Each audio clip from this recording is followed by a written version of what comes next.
The left's new golden boy Twitch streamer doesn't even try to hide it. 34-year-old Hasan Piker not only hates America, he's hinting at a civil war. A noted far-left influencer is declaring the Republican Party the biggest terrorist on earth. Brett, good evening. Hasan Piker is unapologetic for his controversial comments on a range of issues. An anti-American far-left commentator who is named Hasan Piker. Now that he's being highlighted, Democrats are flocking to him. She's not out there on Hasan Piker's show, right? For example, right? The man to his left is a very controversial guy. Hasan Piker insults just about everyone. Where if you go back and listen to some of the things that he says, Carl, this guy's not going to wear well. Their so-called Joe Rogan of the left, Hasan Piker, is back in the headlines, this time for calling Republicans terrorists. Piker has a controversial history, and we've been showing you this all week. You don't give somebody like Hasan Piker this kind of attention, this kind of platform. It only rewards the kind of rhetoric that I just described. Hundreds of students lined up and packed into these rallies, and they ate up the anti-war, anti-capitalist, and anti-establishment messages. That's him, Hasan Piker. They should stay away from him.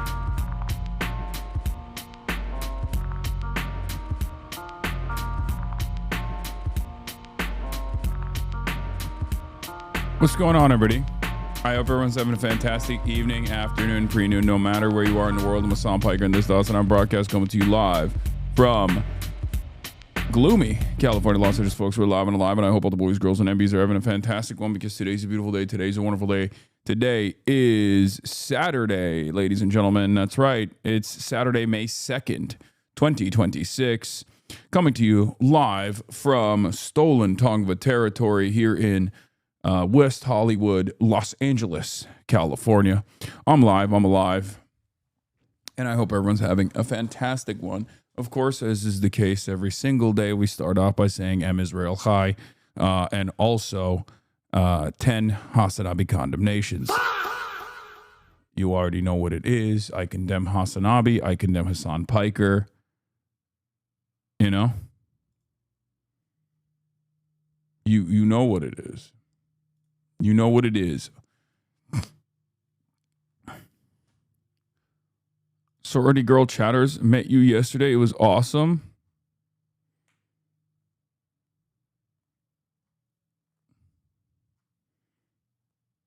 That's crazy.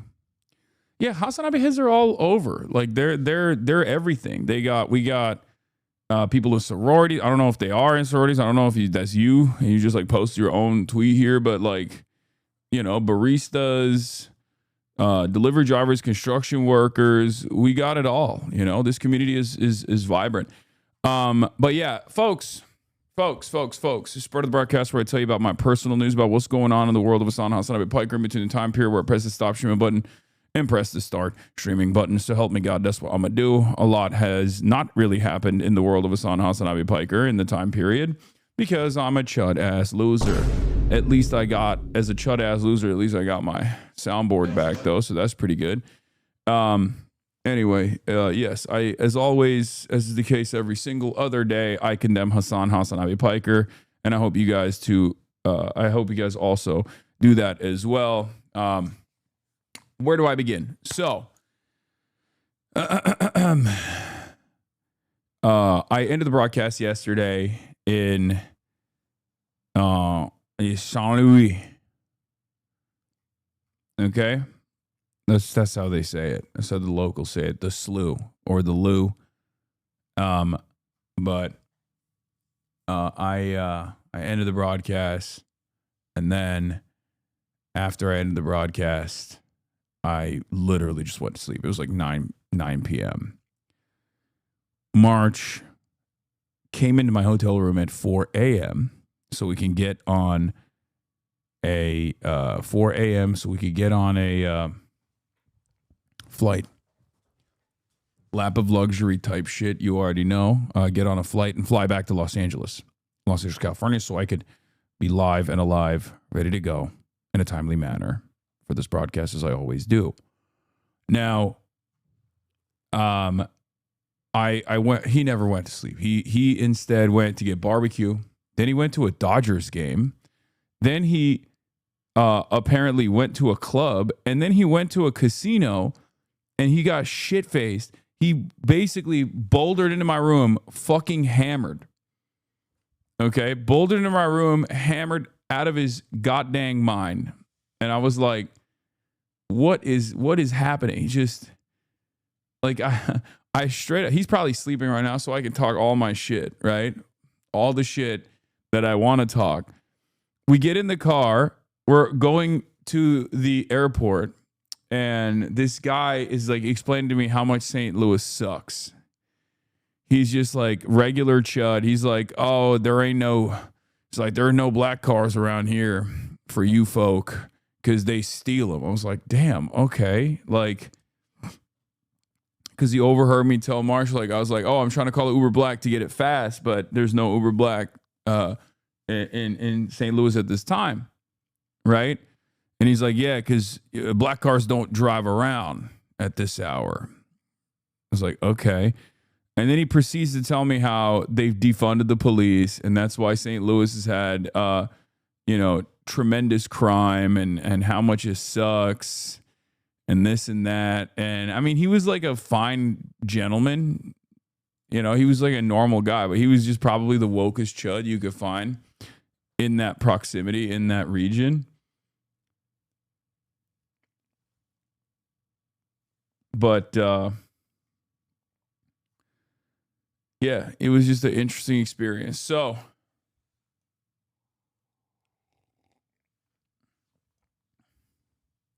no, bro, I lived there before defending the police, and there was a crime. March, King of Kings, having the real STL experience. Yeah. So, interesting circumstance. Interesting situation overall. But all at 4 a.m., yeah. So we got to it. We got to the airport, checked in our luggage, got through security, got on the flight, passed out. Now every time I pass out on a flight, I'm thinking to myself, I'm going to see this. This is what I'm going to see. Okay? Every time I fall asleep, I close my eyes on a flight, I'm like, my sleep paralysis demon is going to snap a pic of me. But basically, it was an easy, quick in and out flight. Got home, showered, and I'm here. I'm ready to go. Downloaded all the information to download all the news that's fit the print. Picked up a copy of the Wall Street Journal, thinking that the Rick Scott opinion editorial demanding that they remove funding, demanding that they revoke funding from Yale University for allowing a dangerous radical like myself to ever speak on that campus would have made it to the Wall Street Journal opinion editorial newspaper, but they decided not to put that on there. So,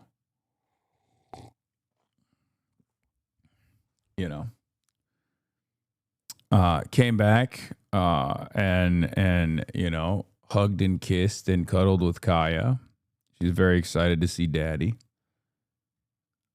And that's pretty much it. That's all I did. And now we're here. Not much going on other than that. I posted on Instagram. I posted a aura photo on Instagram for people that are constantly complaining. Some of the photos of you and the peeps from St. Louis that I took. Fox Row Media. Hell yeah. Marchy Poo. Yo, I'll be honest. The suit's looking good, right? Like, I'm a suit guy now. I should be a suit guy right now. I'm a suit guy. I'm wearing collars more often. Even my casual is still with a collar.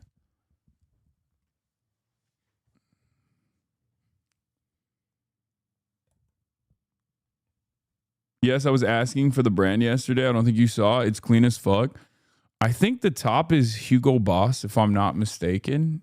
Or it could be something else. I'm not sure.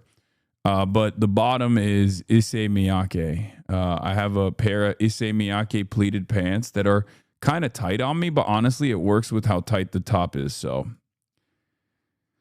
that's it.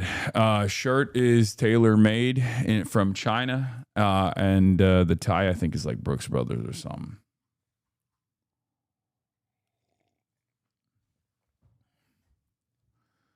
You're just getting all days to hate button-ups, and now it's all I wear. I mean, yeah, I gotta act my age, right? Like, that's the way I think about it. I'm like, I gotta Hugo Boss the Nazi. Yes, Hugo Boss the Nazi.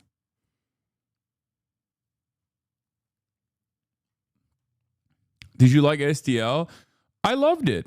It's beautiful. The architecture is beautiful. I didn't get to see it too much, obviously. Careful, suit gate will be the next. Why do you own a suit? Everything I do is a gate, man. What do you mean? Everything I do, people find a way to get mad at. But yeah, that was the experience. But yeah, check this out. Your boy got mad aura. Okay, let's be real. Those who chose not to listen to your calls for decades now call my voice dangerous. We will not be silenced. We will be heard. This photo is really funny.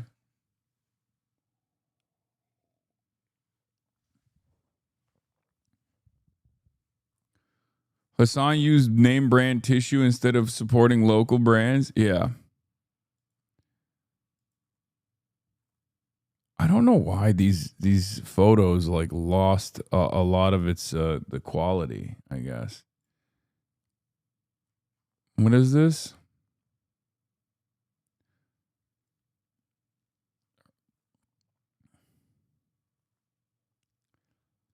The anti-Hasan leftists were losing their minds on Twitter. I know. People think you're gearing up for a run. I'm not. And I don't know how I will ever convince people.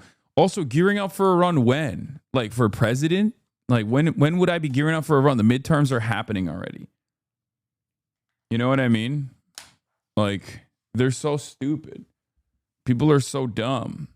Yeah, I'm not going to I don't have that kind of motion, man. What the fuck are you guys talking about? It's not happening.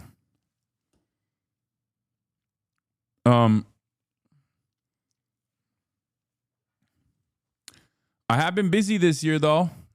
That's true. I mean, look, HasanAbi Productions posted this, but I have been busy. Been to New Haven, Connecticut, Los Angeles, obviously, Minneapolis, Ann Arbor, Philly, St. Louis, New York, East Lansing, and also Ann Arbor as well in Michigan, Chicago, San Francisco. Druko, I got your blast off memes. Don't worry. Saying you don't have the motion will not make the motion go away.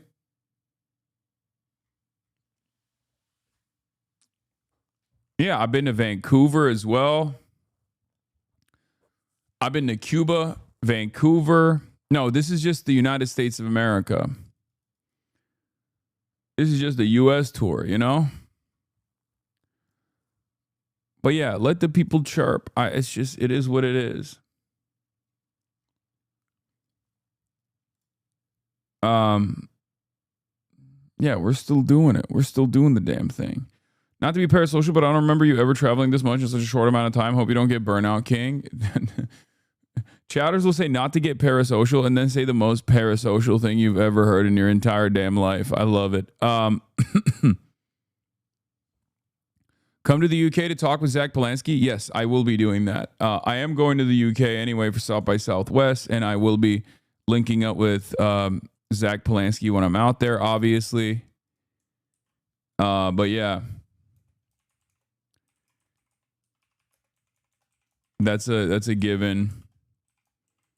When I'm in the UK, I'll be linking up with Giannis Varoufakis too. I like the response about not running. Would you rather be a megaphone for strong candidates and dedicate a lot of time or your money on your own one political race? Yeah.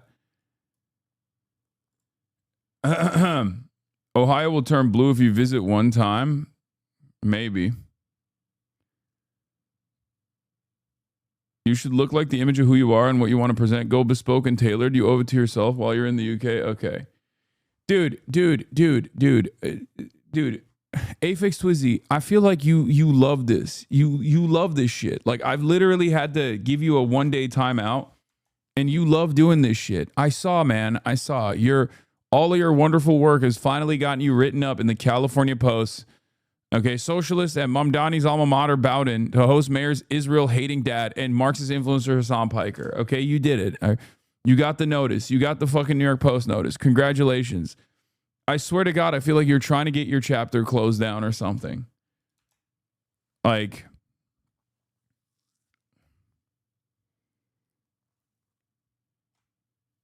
Pittsburgh, please, Pittsburgh, come to Pittsburgh. Okay, guys, you guys can't all tell me about your favorite candidates, your local candidates, or have me demand that I come visit your neighborhood. Okay, I'm one person.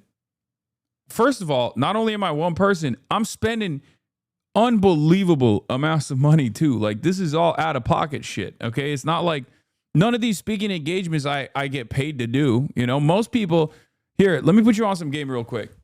When other content creators, they do speaking engagements, they get paid for it. I would never, ever demand payment for said speaking engagements regardless, especially because like I'm not going to the Young Americans for Freedom Club, who has an alma mater that will also double the speaking payments. Like their alumni will pay for, people like Benchper to come to their campus. I'm working with like broke ass fucking groups like Students for Justice for Palestine and stuff like that. But beyond the financial predicament that it creates, which is marginal, it's inconsequential, it's nothing, it's totally worth it, right? It's impossible for me to be all around the country. You guys understand that, right? Your cam is freaking out, is it?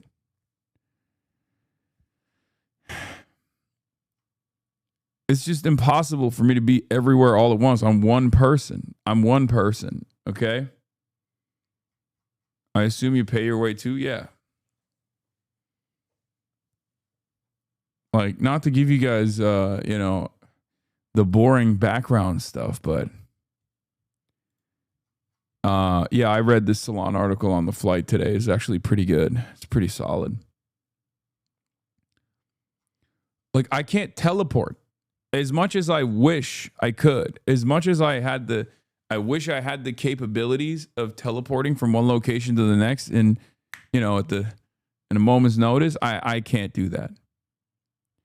Got to pay for exposure, shaking my head. No, I didn't say you have to pay me. I don't expect that, and I don't want that. And when people do actually try to pay me for appearances, I tell them, no, that's not the point. The point is the travel time. It's not easy. Okay.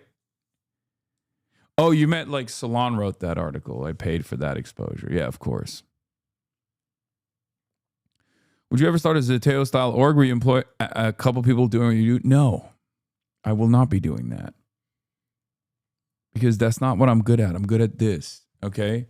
I can't do what Mehdi Hasan does. I can't do what other people do. That's why I lean into them and their work.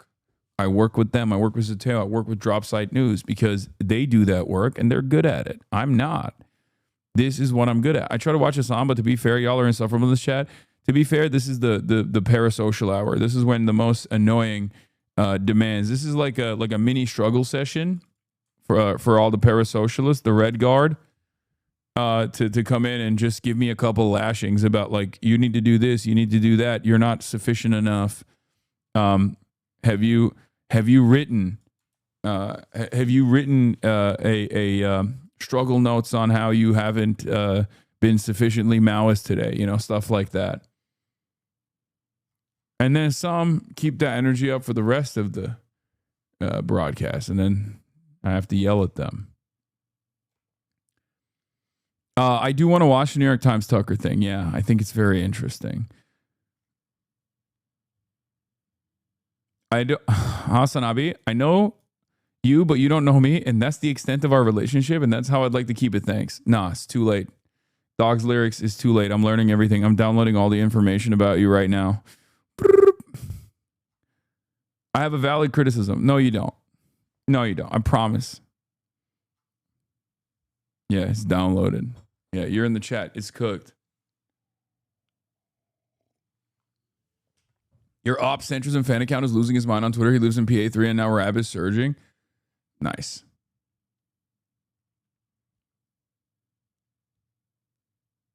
I swear to God, if I saw you in person, I'd run away. Please don't ruin this. No, I'm going to chase after you.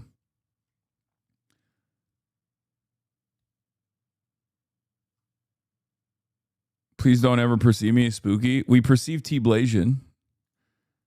I perceive T-Blasian is so funny. I had no idea how many motherfuckers live in St. Louis, by the way. You know? That is also crazy. That is actually crazy. Look at this. Look at this motherfucker. He goes, yo, you're short, by the way. One of my community members, active. He had a heart emergency. I'm very happy to say he's safe now. But I wanted to go home and watch it with the Vikings for the soccer problem. And I wish that was an emergency measure, but that is still the plan to this day. There is no plan to help students re-enter. They're denied at the port. It's crazy. Imagine you got me shushed by Corey. I had to clap back. Yeah, Corey shushed you because you couldn't stop yapping. Okay? You couldn't stop yapping as people were delivering speeches. What kind of lenses are those? They're just regular transition lenses.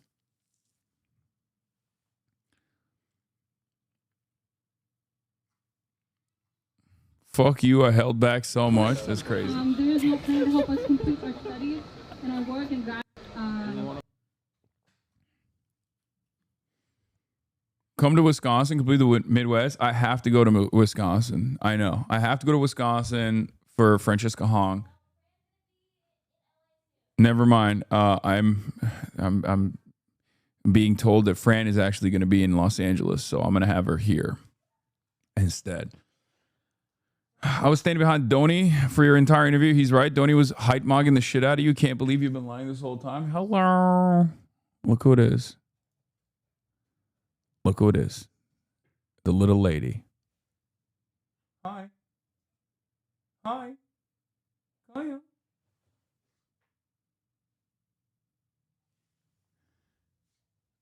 Yeah, the rotisserie chicken is back. She just went to the park. HasanAbi, Wisconsin is just bad. Minnesota, please don't do it at Father Jihad. Okay, calm down. Anyway, what was I saying? Whole away / home game ass schedule.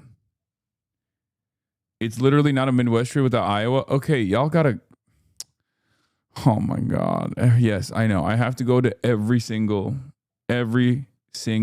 state in the country and every single township.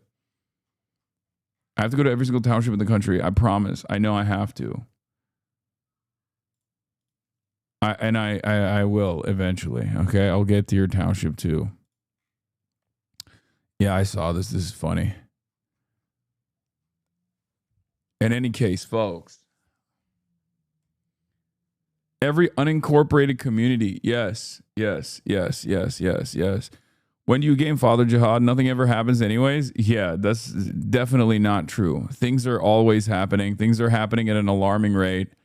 Okay, anyway, here it is. We blasted off, by the way. Let the people know we're live. We're alive.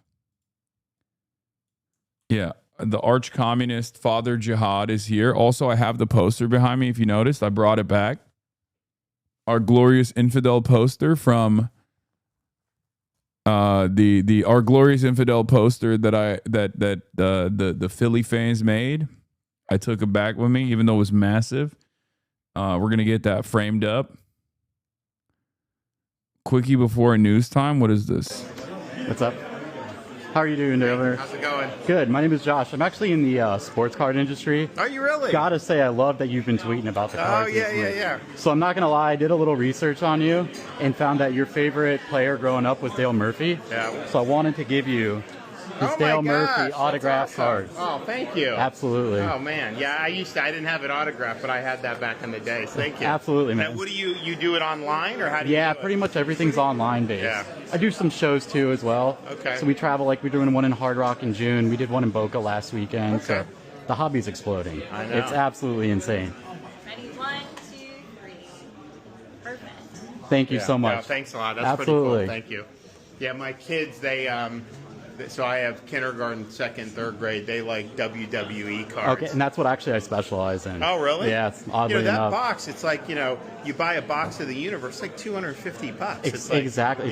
And it's going to keep going up. Yeah. It's Well, gonna, I thought about buying a couple and just leaving some sealed. Yeah, so there's a new product coming out this week, or actually it's next week. It's called Royalty. That's going to be like, How much is that retail? probably like $800 a box. Okay, but I bet you if you bought it and But sit like, on it, so it what would it go is, up, it's going to right? be a lot of like patches, like match use, like first time patches. So like that stuff will hold like, that's going to be like a 6-figure card. Yeah. So yeah, I mean, I think if you buy a few for $800, like 5 years from now, those will go for $2,500 at least. exactly. Probably. As long as all the one-of-ones don't get hit. Why did you send this to me? I don't understand why you sent this to me. Just to remind me that this fucking loser is still, around. Is that what it is? I've been waiting for the punchline. Like, where is the turn? I literally thought he was eventually going to turn around and be like, yeah. And then the guy was going to be like, you're a fucking idiot. Fuck you or something. Nope. Turns out it's just a boring ass convo about a scammer rug puller talking to the governor. You're the forbidden fruit. The U.S. government's going to make me glaze Hasan Piker more, because what do you mean you're trying to introduce a bill to condemn Hasan Piker? Like, as if he's a group, as if he's a nation, as he has that much influence. He does have that much influence, especially on, like, young men and a girl that likes a pretty face. But you're pushing, and that's only going to make me want him more, because a forbidden fruit is good. You could hate on him all you want, but telling me not to want him makes me want him more. The U.S. government... Hell yeah.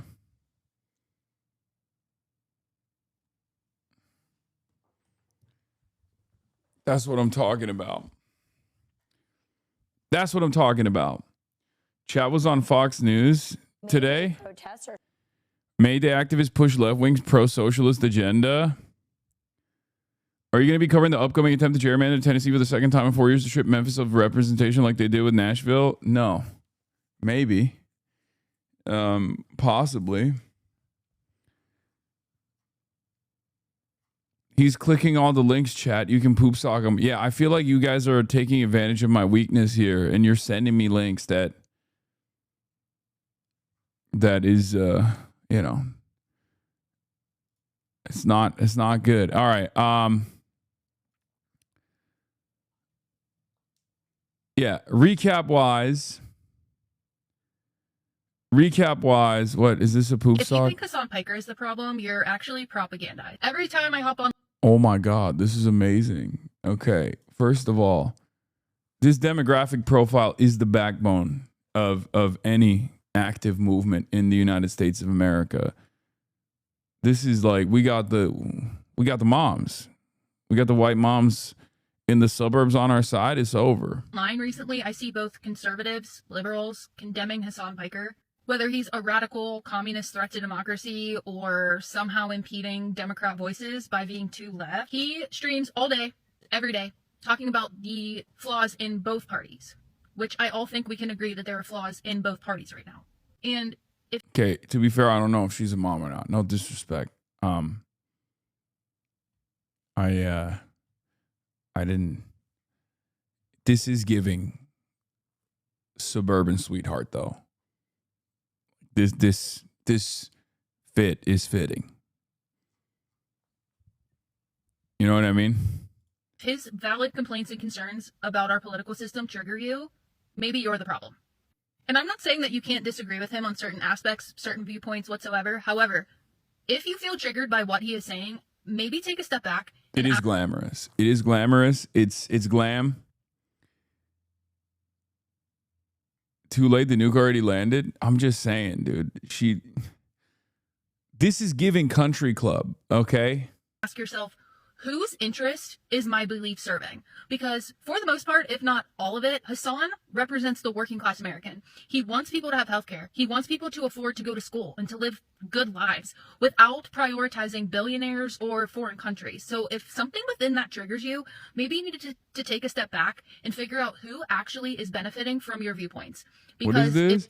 I cannot imagine how you stay humble with this much female attention all the time. I become a narcissist. 40 minutes into the stream and 2 women have expressed carnal interest in this dude and I'm jealous as hell. Unfollowed. Bro, don't unfollow. What the hell?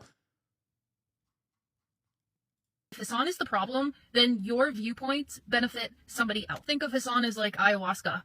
He is reflecting the parts in which you are propagandized that you're just not ready to see, whether you're on the right or the left. Damn. And you can say that he's wealthy, Bars. he's well off, yet he's a socialist. He does not run any ads on his Twitch stream. His Twitch stream is supported by the viewers, and his life... Piker Broadcasting Service, you already know what to do. Yeah, that's right. Your subscriptions are supporting independent media. Piker Broadcasting Service, People's Broadcasting Service. Don't unfollow. Subscribe instead. Use your Twitch Prime, which is free, by the way. Twitch Primes are free. Twitch Primes are free. Use your Twitch Primes here. Or gift a sub if you got it. Allows him to go to different places. Like he was just in Michigan. He's going to New York. He's going to Philadelphia. He's making an influence where he can. He's not the problem. Billionaires, foreign countries, corporations are. And he's highlighting all of that and you don't like it. That's true. Damn. Another banger. 2 bangers in a row. Don't unfollow. It's not just listing. We yell at him too. Okay. I just praised you for covering women's issues today, and you had to ruin it by commenting on homegirl's appearance instead of her words. I'm going back to hating you now, femininely. I'm sorry. I'm looking at it as a demographic voter profile, you know? I just entered the first thing I hear. Think of Hasan like ayahuasca. Yeah. Anyway, yeah, we got this, which we're covering. We got Fox News, May Day. I've noticed that, like, so May Day is like, May Day has its roots in the American labor movement. The American working class is a part of the international working class. Okay. However, Labor Day in the United States of America is not on May 1st. We have our own Labor Day, right? And I think that's by design. Even though the initial May Day is an international, it's an international event, but like it has its roots in America. Okay. It is the commemoration of the Haymarket movement, the Haymarket affair, if you want to call it that, or the Haymarket riots, right? And what's fascinating about it is that regardless of its inception, workers striking for an 8-hour workday, facing violent class trader police confrontation, it's an International Workers' Day, celebrating labor rights, and we try to do that here on the broadcast every Friday. That's like part of the reason why I always celebrate Fridays with Mufasa. The reason why I celebrate it is because it's to commemorate and it's to show respect to the workers that came before us that worked long and hard and actually, even lost their lives. Like they put tremendous sacrifice into this movement, into labor militancy to get some of the amenities that we take for granted now. Like the weekend, the abolition of child labor, and many other workplace protections that in many visible and also invisible ways help us, right? Make our lives a little bit easier. And that's what's so interesting, I guess, about like American labor history. American labor history is very radical at times, right? And it's not so radical nowadays. But I will say that May Day participation from the broader labor movement year over year, the increase of May Day participation from the American labor movement year over year, I think shows promise. It says something. It shows that like there is an increase in class consciousness in this country. And there's an increase in workers recognizing their class position in this country. So I see that as a positive trajectory. Okay?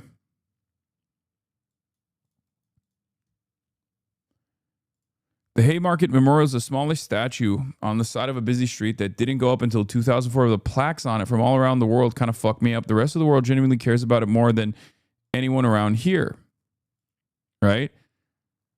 Site of the Haymarket tragedy. On the evening of May 4th, 1886, a tragedy of international significance unfolded in the site in Chicago's Haymarket Produce District. An outdoor meeting had been hastily organized by anarchist activists to protest the violent death of workers during a labor lockout the previous day in another area of the city. Spectators gathered in the streets as speakers addressed political, social, and labor issues from atop a wagon that stood at the location of this monument. When approximately 175 policemen approached with an order to disperse the meeting, a dynamite bomb was thrown into their ranks. And you have the Iraqi trade unionists commemorating it. Okay? You have the Swedish Trade Unionist Confederation commemorating it. It's interesting. It's interesting that, like, this day is unbelievably significant for the international labor movement, and yet Americans don't have a national, like, public holiday around it, even though many countries around the world, even in, like, places like Europe, Turkey, where I grew up, May Day is very significant. May Day is when trade unionists, socialists, communists alike get together and participate in a day of action, a day of protest. And I grew up watching cops tear gas and use water cannons on protesters from the labor movement. And it's the same sight almost everywhere around the world. Now, of course, that's a testament to the way that capitalist countries treat their working class when they demand more, right? When they demand what's just, when they want to take home more of their productive output, right? And it's interesting because when you look at May Day celebrations in countries run by communist governments, for example, it's very different. In Cuba, it's a day of celebration. Mass movement, mass mobilization took place in Cuba yesterday. Same with China. In places, in places that at least cherish a socialist history, the more labor protections these countries have, or the more they cherish this revolutionary history, the less resistance there is from the police. And in the United States of America, there's not really a lot of police resistance, not a lot of police presence at all, because it's altogether forgotten. But I think it's changing.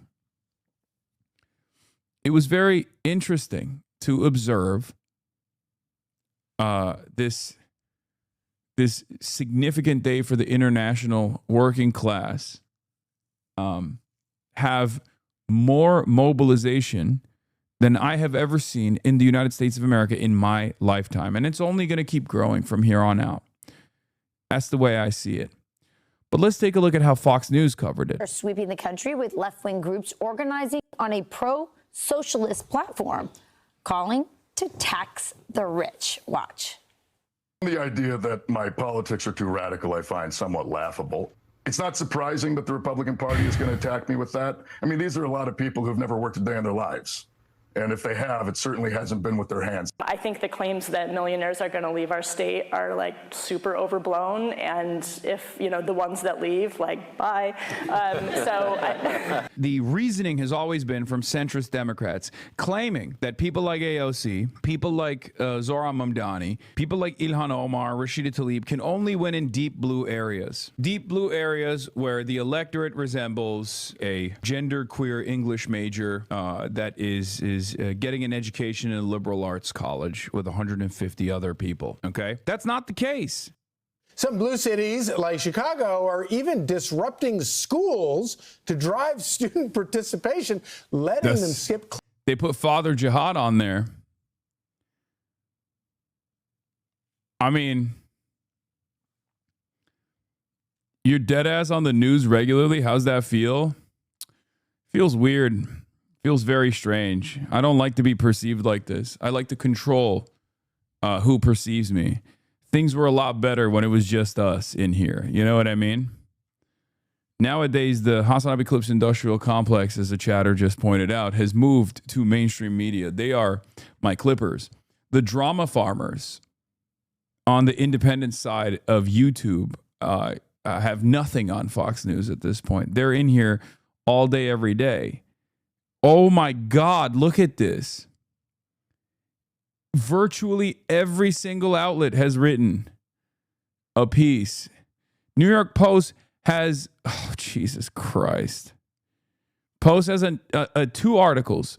Socialism, Mamdani's alma mater. Less than a third of New York City's Jewish voters think Mamdani's doing a good job. Jesus Christ, dude. David Marcus. Rise of Marxism is a hydra Democrats created but can't control. Fox News. Los Angeles Times. Camera. Normalizing Hasan Piker's extremism. Camera is a Israeli operation, by the way. The Committee for Accuracy in Middle East Reporting and Analysis is a major pro-Israel media watchdog. Yeah, it's literally an Israeli agent. New York Sun. National Review. Times of Israel. The fuck Times of Israel got to do with me?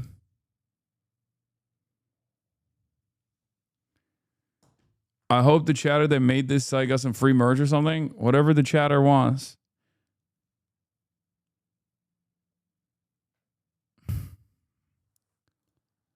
In any case, let's get back to it. The Chicago Teachers Union declaring it a day of civic action. And as the labor movement continues getting traction with young people embracing a pro-socialist platform, one protester doesn't even know what he's rallying behind. Watch.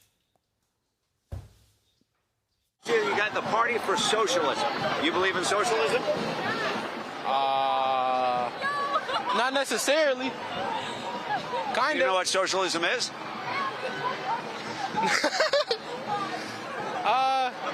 Not really. Not too much, but. Bro, that's a kid. That's a child.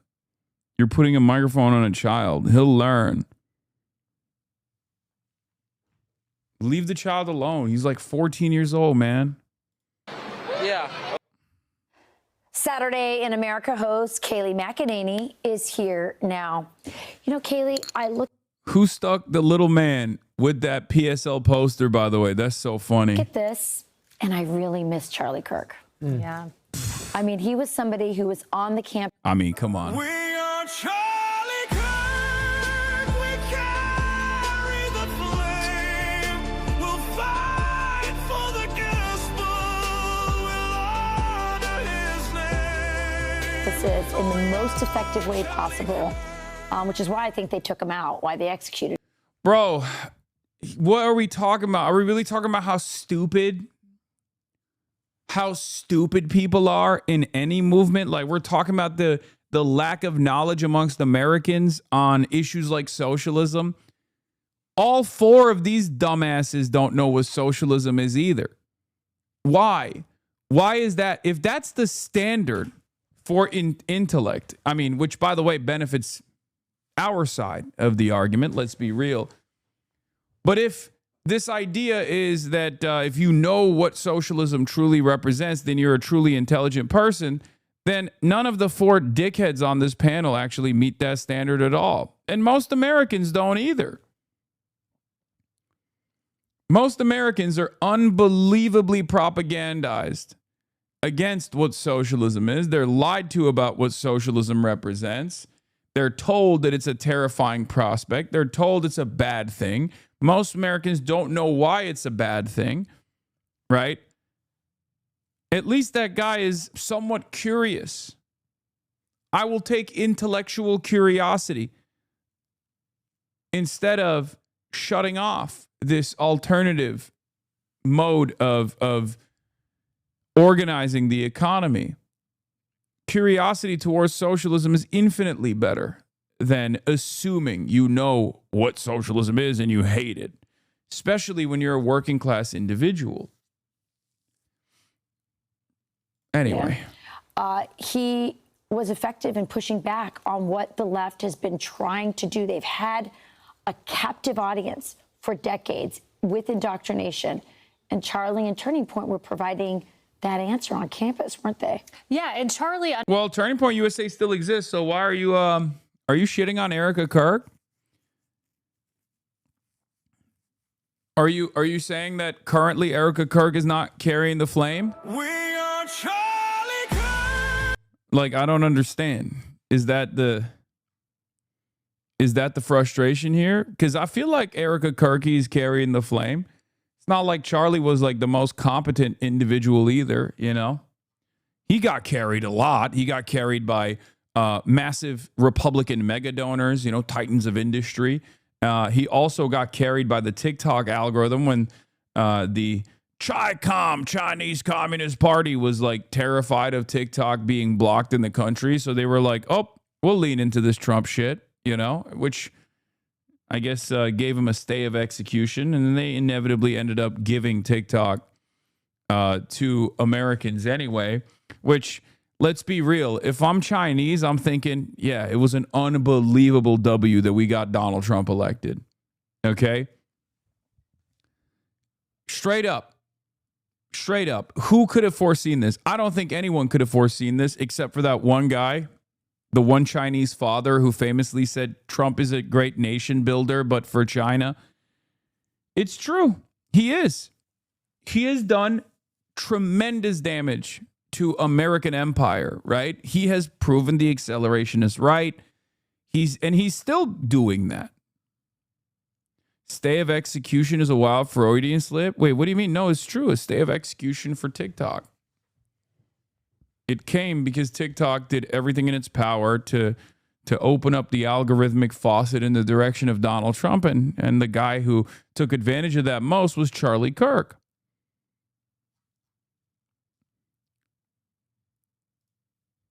Understood that while this is a failed ideology, it's also a potent one. Yes. And it's one that has to be countered. I mean, I've heard others say, oh, Zoran Mamdani, Katie Wilson laughing this off. It's socialist. It's just deep blue jurisdictions. No, this has an appeal to young people who feel otherwise maybe displaced or economically disadvantaged. And this is why it's so important to teach this. My mom said back when I was in school, they taught about the ills of socialism. Now we let kids skip school to protest essentially on behalf of socialism. Boy, how we've changed. And it's insidious when 68% of the Democratic Party says this is. Yeah. Okay. May Day is an international public holiday. In most countries, it's a national holiday. It's a public holiday. Okay. Who cares if they skip school to go and protest? Like, no, May 1st is not a holiday in the United States of America. It's like, it's not even discussed in the United States of America. This is the first time. This is one of the first years in like the last couple of decades where May Day has had some kind of significance. A positive ideology. It's an ideology that's been tested. It's not some faculty idea. It's one that's been tested in practice and failed every time it's been tried. I'm always reminded of one of my very favorite sayings, which is when the pupil is ready, the teacher will be there, which is kind of what you're always talking about. The fact that, you know, once the mind of a young person is opened up to something, if you're not there to teach them the right thing. I still don't know what May Day is. I'm 17, so this is probably why. Chatter, May Day is the International Workers' Day, okay? It's a national holiday in most countries around the world, with the even in Europe, usually. There's a lot of protests and a lot of demonstrations that take place on May 1st, okay? May 1st is the day that we're talking about, and it is to commemorate the Haymarket Affair in Chicago. Ironically enough, it is actually the international workers movement cherishing the American workers movement, right? And remembering the Haymarket massacre as well. And yet in the United States of America, we don't even think about it, and we have a separate Labor Day. I believe. What do you mean, even in Europe? I mean, come on. Europe is also a capitalist social democracy, right? Like, that's why I'm saying even in Europe. Because it's expected for nations of the periphery to have some kind of remembrance for, you know, any kind of revolutionary holiday. Because this is what it is. The only revolutionary holiday that Americans actually celebrate, ironically enough, is International Women's Day, which is another communist holiday. Once again, literally a fucking communist holiday.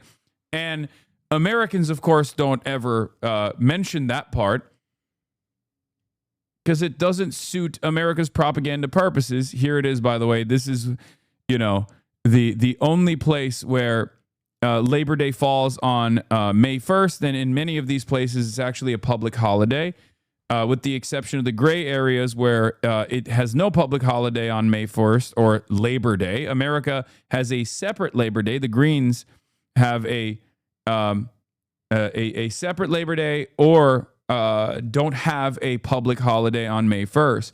So America's, you know, like normally when you look at a map like this, when you look at like one of these maps that show you like, you know, the world versus the rest of the world versus the Western world, right? Like usually Europe follows America's lead. This is not one of those. This is not one of those instances. Like even Europe, even Western Europe is like, no, we celebrate it. It's important for us.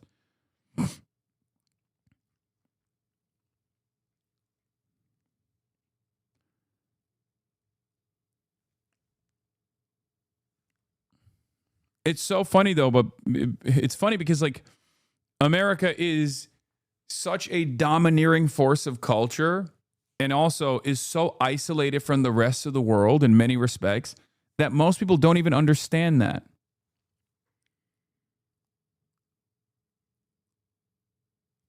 Most people don't even realize that this is a huge deal around the world, right?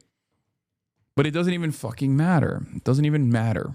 Because we don't celebrate it, so it must not exist. Well, it's the rest of the world that's celebrating it on our behalf, ironically enough. So yeah, there's a reason for it. So I don't fault you for not knowing what May Day is, chatter.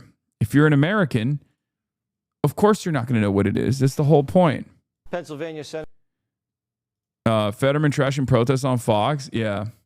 My commentary on John Fetterwap, Fetty turned into a thread by a Manhattan Institute guy who was like, he's being ableist to John Fetterman. It's unbelievable. Oh, my stars and garters. It was very funny. But yeah, let's finish this and then we'll get to it. Somebody else is going to teach them the wrong thing. Yeah, I always say if you're not teaching your kids about socialism and the virtues of capitalism, boy, somebody else is going to do it. Yeah. Yes, and I know you guys are all over this. Fox is all over this. They're reporting yesterday that there are 600 groups behind this that have $2 billion in funding, and it's being used in this manner. I keenly listened last week when Chip Roy said to me he's been having conversations with the administration that SPLC might have just been the tip of the iceberg and that they are actually looking at these Marxist socialist networks of groups and their connections. I really hope we see more litigation on that front if there is wrongdoing, because we've got to go after these organizations. It's unbelievable that Kayleigh McEnany, previous press secretary for the White House, is over here being like, fantastic. Let's prosecute our ideological opponents, please. Yeah, these are the free speech guys, by the way. Free speech guys. We all know that it's bullshit, obviously, but it bears repeating. It's important to reinforce this idea that, like, free speech is just whatever they want. It only extends to their allies and their ideological enemies. They, of course, don't get any free speech. They want to prosecute their ideological enemies, okay? That's how it's always been. And that's how it will continue to be. So make no mistake. If they're engaged in any sort of nefarious activity, he wouldn't go more than that. Yeah, Marxism is hate speech, and that's not covered under the First Amendment, is the attitude here. It's awesome. But there is a definite suggestion that these Oh my God, yeah. Okay, I got you. I'm going to show you Chuck Park. Chuck Park is a lot of HasanAbi Head's work on his campaign. If I didn't show you this, he would explode. Okay, so I have to show you this.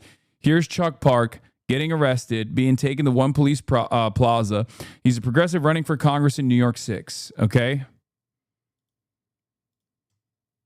We can't take it anymore. We gotta tax the rich. We're being arrested. Because the billionaires are part of democracy, man. We gotta tax the rich. Working people in Queens, we gotta fight back. They represent the police side of Haymarket. Yes, that's handsome Chuck Park.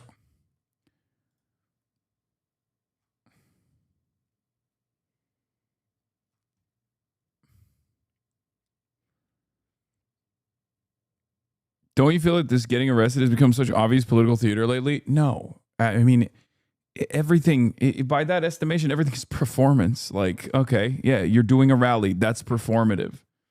Okay? Like, what are you talking about? Are you getting arrested? Yeah, every speech is a performance. Okay?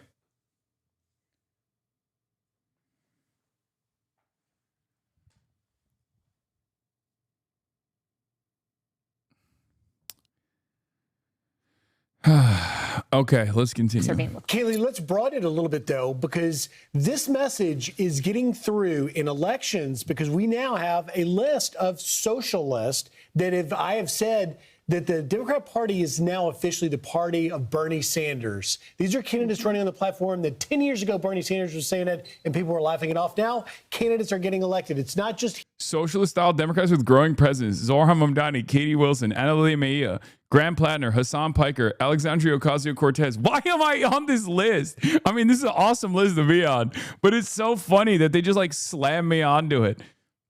Buddy, I'm a Twitch streamer. You're so stupid.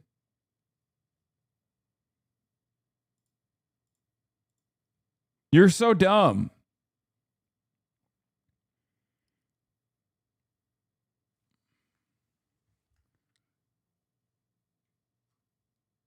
here in New York City with Zohar Mamdani, Katie. Yeah, they're like, hey, listen, man, we're gonna Drake, bro, thinks he's on the team image. Bro, I don't think I'm on the team. I'm not doing that. They're making it seem like I'm running for not only just any office, but the presidency. Okay. They're like, oh, this is Hasan Piker, this dangerous socialist. He's going to be president one day. It's like, no, I don't plan to do any of these things. Okay. I am a fucking Twitch streamer who just pussy. Okay.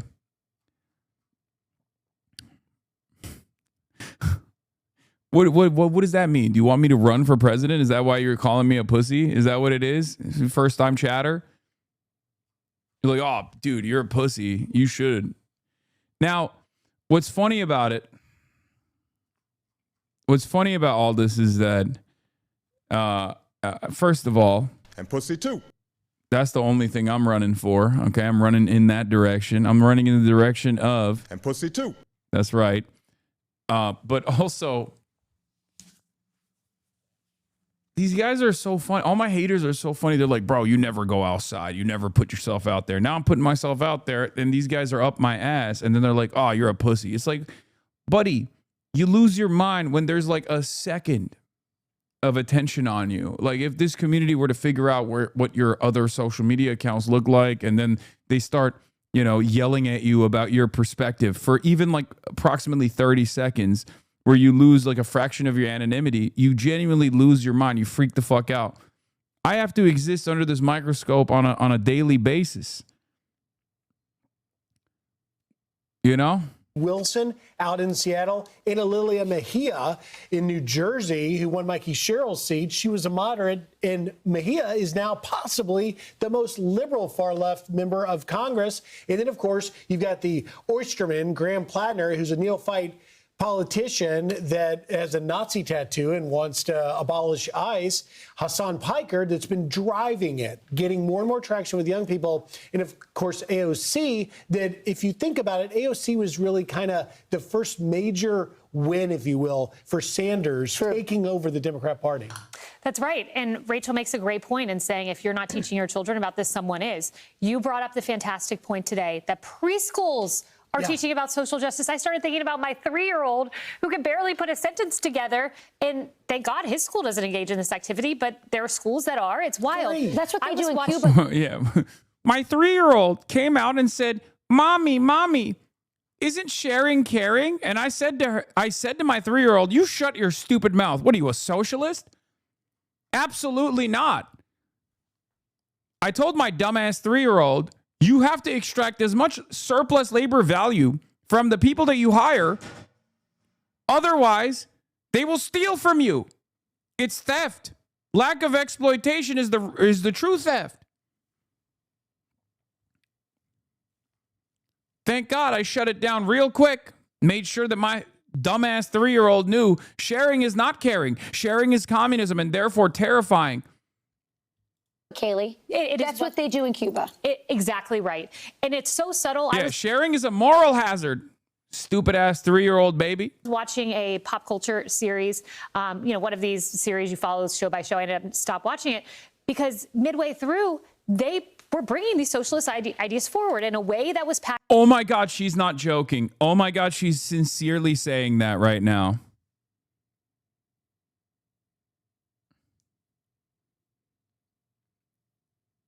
Oh my God.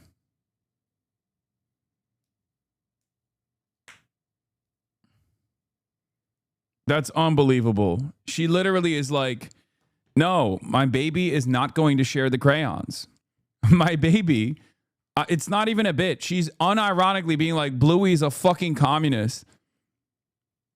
Bluey, Bluey, it's more like ready, okay? Ready to seize the means of production. You better stop this real quick.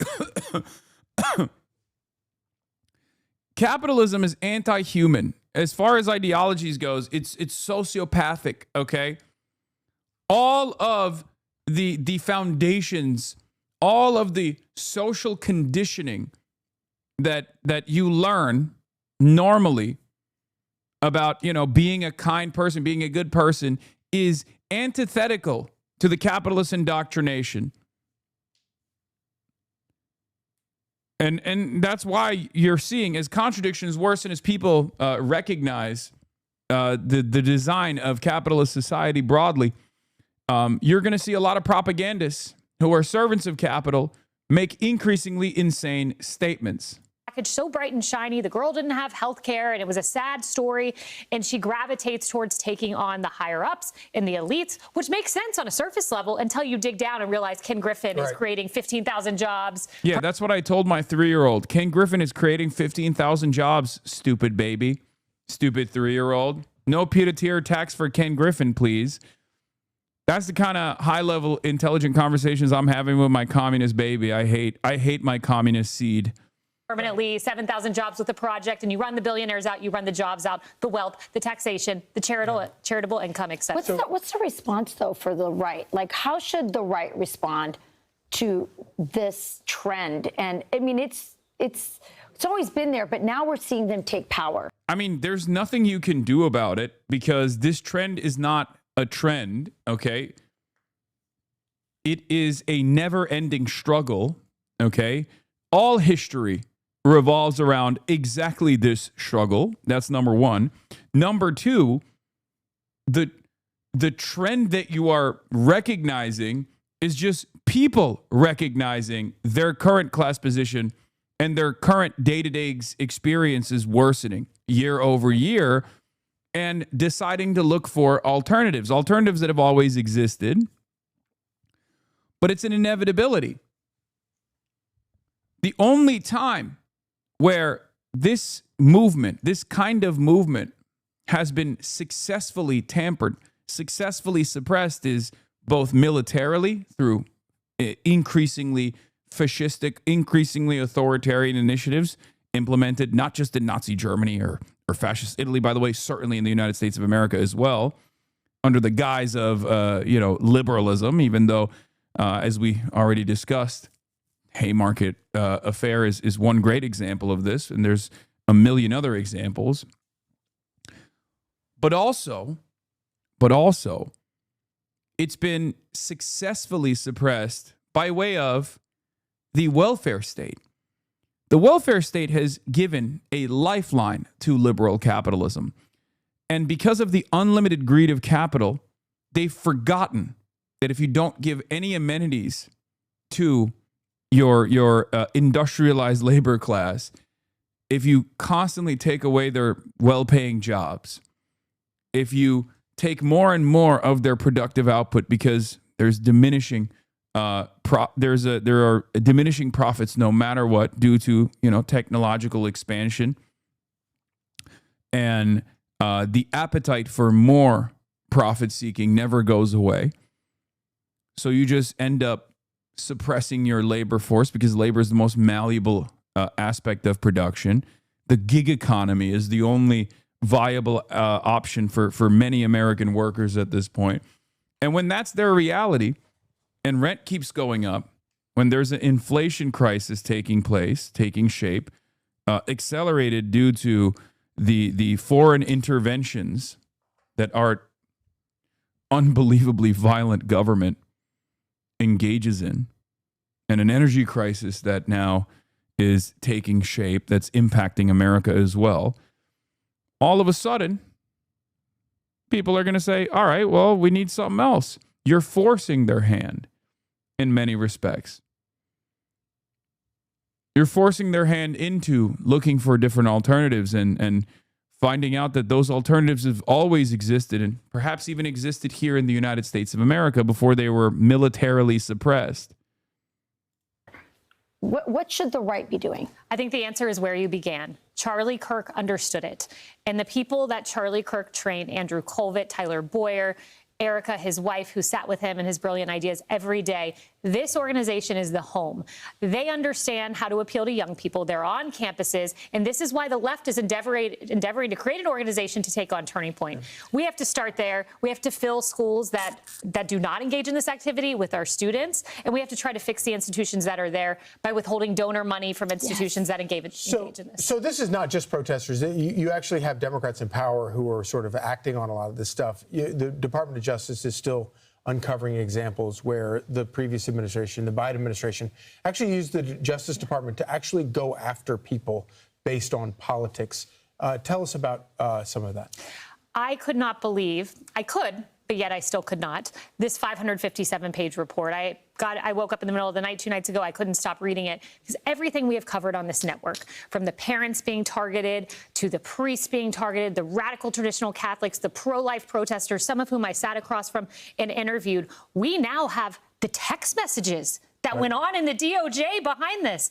We have documents. I found a document where a prosecutor was calling Christian pro-life views culty. This is what they think of us. And the question that I have is this. How far up the chain did this go? Were these rogue prosecutors? Was it Merrick Garland orchestrating it? Was it Joe Biden orchestrating this? How far up the chain did this go? Because you look at these examples, this seems coordinated. Be sure to like and subscribe for all the Fox News.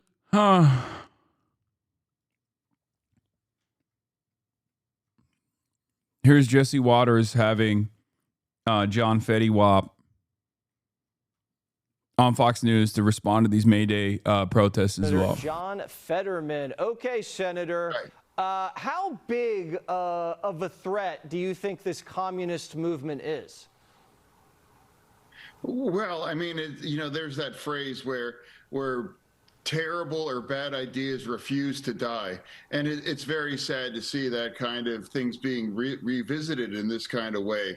And a lot of these, these terrible groups like Code Pink and a lot of the other ones that are strongly aligned to the CCP, without a doubt, they're being financed. I mean, it's ironic. I mean, these kinds of protests are being funded by billionaires against billionaires. I mean, I don't know if I know that you're both pro-worker and anti-war, but I want to push on that. Would you be in favor of a U.S. government that uses the U.S.'s might to threaten to and intervene on countries with low tax for the rich for them to increase them? What? You're saying, like, we have a communist government, and the communist government is unbelievably militant, and there's a United States that's like the United Soviet States, okay? But there's still like a capitalist European Union or something, and America is now going to say, hey, we'll militarily intervene unless you give your workers more rights. Is that what you're saying? What kind of question is this? Yes. Do you think the world would look the same? Where would there be any, let's say America magically overnight turns into a communist utopia. Why would any other country not also move in that direction, especially our vassals? Like, this is a ridiculous hypothetical.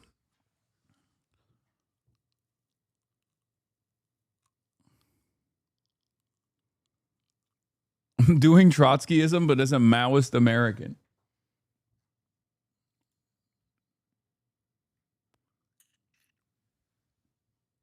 They realize the irony in many of those things right now. And now there is kind of a small communist takeover in Maine. You know, Plattner, he's already announced that he's an avowed communist. He's made that statement and he put that online. Now he's going to be the Democratic nominee.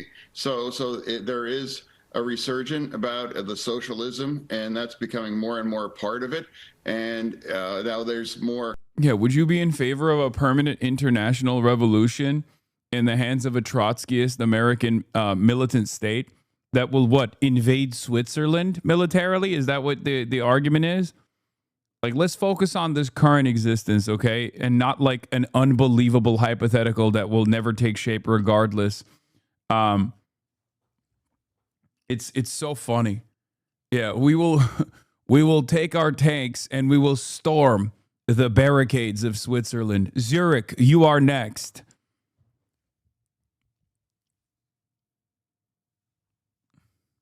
It's like a marriage of the Palestinian, the anti-ICE, the abolish ICE, and now turning it in to like an orgy of socialism here. And that's sad, because it's supposed to be about labor, like unions. I'm a proud pro-union Democrat, but the kinds of mess that you see are showing up.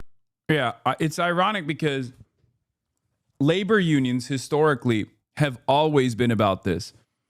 Throughout the history of trade unionism, it's actually this is rare to see labor movements not focus on the international working class in any way, shape, or form.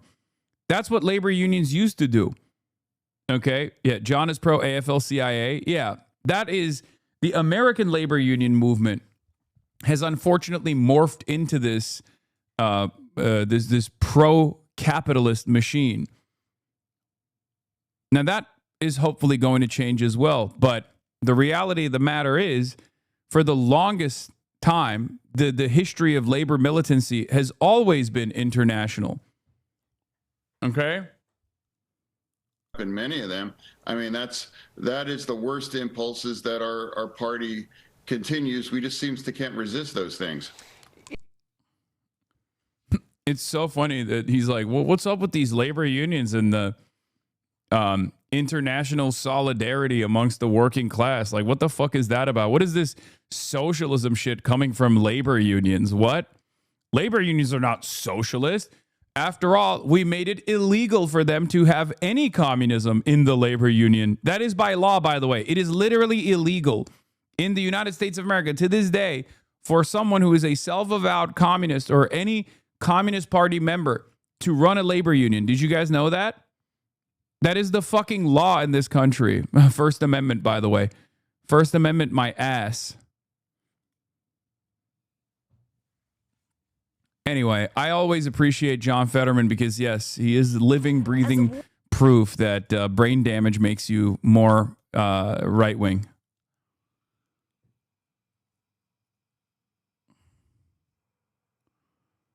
Sorry for the Laura Loomer jump scare. I know that terrifies you.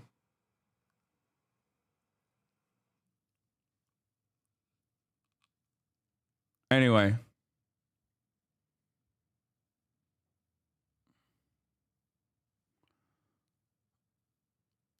Now, let's get to Trump declaring the Iran hostilities terminated as gas prices rise. When Iran passes the 60-day mark, President Trump claims hostilities with Iran have been terminated so he can bypass the legal deadline that requires the president to seek congressional approval to continue military action. The president making the declaration in a letter to Congress, but undercutting his own argument just hours later. You know, we're in a war because I think you would agree we cannot.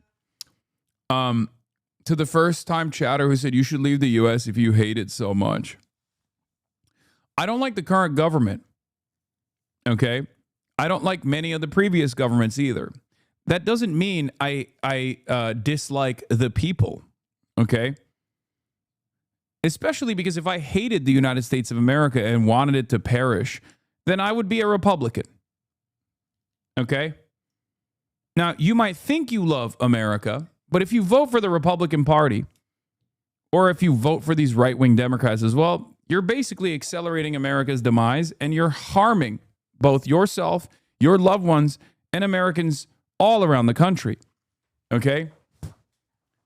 If I hated America, I would love the current American government. If I hated Americans, I would love the idea that is resilient in the American political class that Americans don't deserve free health care.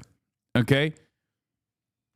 So I always find it funny whenever people go, oh, dude, you hate America. Why don't you leave America? It's like, brother, I don't think you understand. I want you to have health care. I want you to have free college. I want there not to be any homelessness in the streets. I want our drug problems to be solved. Okay? How can you say that I hate America, and especially Americans too, if I want these sorts of things? These guys don't. And it's really funny because Republicans will openly admit they don't want those things. Problem is, of course, because we're so goddamn propagandized, because we're so fucking propagandized, we think, yeah, the people that are telling us that we don't deserve more are the ones that actually love America, and the people telling us we do deserve more absolutely hate it. Not let lunatics have a nuclear weapon. The Strait of Hormuz remains closed, triggering a global energy crisis and the highest gas prices in 4 years. The U.S. naval blockade is in full force, more than 20 U.S. warships and 50,000 American troops in the region. Under international law, a blockade is an act of war. And with peace talks stalled, Trump now warning Iran has two options. Do we want to go and just blast the hell out of them and finish him forever, or do we want to try and make a deal? Yeah. He's so nice that he could press that button any moment, but he just simply hasn't. Or perhaps he tried to press that button over and over again and found out that it doesn't actually work. I don't know. Maybe that's why we're in this current quagmire. Those are the options. Iranian state media reports Tehran has sent a new proposal to the U.S., but Trump says he's not satisfied with it. So they want to make a deal, but we just had a conversation with Iran. Let's see what happens. But I would say that I am not happy. This as a new ABC News Washington Ipsos poll finds that 61% of Americans think U.S. military action against Iran was a mistake, and just 36% think it was the right thing to do. And with gas prices surging, that poll shows over 4 in 10 Americans have cut back on driving or cut other household expenses because of high gas prices. Now I try to drive a little less. I cut down on groceries a little bit. Every time I fill up, it's an extra $20 tax. I've never paid this much for gas in my entire life. And overnight, a major new development. The Pentagon announced that the U.S. plans to withdraw 5,000 troops from Germany over the next 6 to 12 months. It comes as President Trump has been blasting our NATO allies for not getting directly involved in this war with Iran, and after a public clash with the German chancellor, who criticized the Trump administration's handling of the war, saying, quote, the Americans clearly have no strategy. Whit. All right, Selena Wank for us. We appreciate it. The US numero uno laid another wild card late last. This is awesome. I mean, I personally find this to be very funny. I'm sure that like NATO Atlanticists are freaking the fuck out about this, but Donald Trump got so mad that Friedrich Merz, for once, remembered that, you know, he has certain responsibilities, or at least remembered he had a fucking brain, and turned around and said, what America's doing in Iran is actually unbelievably stupid, and what America's doing in Iran is you know, really hurting both America, accelerating its demise, and even hurting its allies, such as ourselves in Germany, right? The one time where he offered a little bit of pushback, and Donald Trump's like, well, guess what? We're withdrawing 5,000 troops from Germany to, I guess, somehow punish Germany, because Germany is not involving itself in our unbelievably stupid military conquest over Iran that has been a failure, which Merz said was humiliating for America. He said the United States is being humiliated by Iran due to the actions that it's taken. Now America's saying, okay, no more military occupation of Germany? Oh no. Oh no. Germany might have a semblance, a crumb of autonomy. Oh no. What will Germany do? Okay. What will Germany do? Perhaps maybe our German socialist comrades can take advantage of this moment for once in their lives and organize around this to be like, yes, this is great. Please keep it going. Keep up the movement. This is good. This is good for a better utilization of American resources. This is good for Germany to develop some semblance of autonomy and sovereignty. Not that it's going to happen regardless, but it's a good thing. Good job, Trump. Keep it going. More of this, please. I am in favor of this. Night. Shortly before this post, Trump ordered thousands of US troops out of Germany in a spat. And despite growing pressure to reach a lasting deal with Iran, he sees little reason to fold, rejecting Tehran's latest proposal to end tensions. They're not coming through with the kind of deal that we have to have, and we're Yeah, Merz is one of the most unpopular PMs, and the cooked SPD are in still coalition with him after being super unpopular themselves before. They're cooked. Die Linke is nothing. I know, it's very disappointing. AFD is going to be elected in the next elections. I hope not. But ironically enough, the one party that is like spiritually MAGA is the AFD, and they're the ones who are actually demanding that the American military withdraw from Germany. So it's again a huge issue for there not to be loud anti-imperialist German leftist voices in this goddamn country. Because like American military withdrawal from Germany is not a bad thing. Okay. It's not a bad thing at all. Unless it's being shepherded by Nazis like the AFD. Okay. And the problem is they are the ones who are championing this movement. They're the ones who have openly championed this initiative, and now they're going to look victorious. AFD leader, lesbian, far-right woman dating Sri Lankan. She also lives in Switzerland and opposes gay marriage. She's anti-immigrant too. What a character. I mean, that's the reason why all this identity stuff is just like totally irrelevant. It's totally secondary. It's just optics. I know. Okay, I mean, Candace Owens was, and still is in many respects, one of the most outspoken white supremacists in the country. Who gives a shit about your background, right? Like, your background only matters as much as your lived experience and how that has contributed to your advocacy. Trita Parsi's take on Merz. Germany's Merz welcomed Israel's attack on Iran in June 2025 and said Israel was doing Europe's dirty work. He welcomed Trump's war on Iran in February and dismissed its illegality. Now, as a rat jumping off a sinking ship, he claims he always had doubts about the war. The Germany that proudly stood against the Iraq war in 2003 is long gone. The German government has turned Germany into a vassal of the United States. Of course, Trita is still, I think Trita doesn't go as hard as I do, obviously. He's at the Quincy Institute. Quincy Institute, I would say, is one of the only think tanks that's like anti-war in Washington, D.C. But even then, it's not an anti-imperialist think tank, of course. I mean, far more radical than the average Washington foreign policy think tank, make no mistake. And I really appreciate their existence. But the reason why I bring up this difference in opinion is because Germany has been a vassal of the United States of America since World War II ended, West Germany specifically. And now all of Germany. So, it's not a new phenomena at all. It's just gotten worse over the years. But this vassal wants its cake and to eat it too. Benefit from America's wars if they go well, while washing its hands of the war if they go badly. This is why America should refrain from turning once good allies into vassals. It benefits neither in the long run.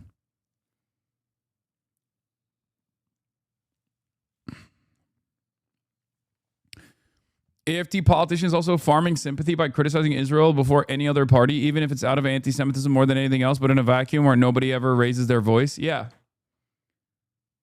Yeah. Merz lek Eier. What is that? What's Eier? Ear? Eier? Yeah. Oh, balls.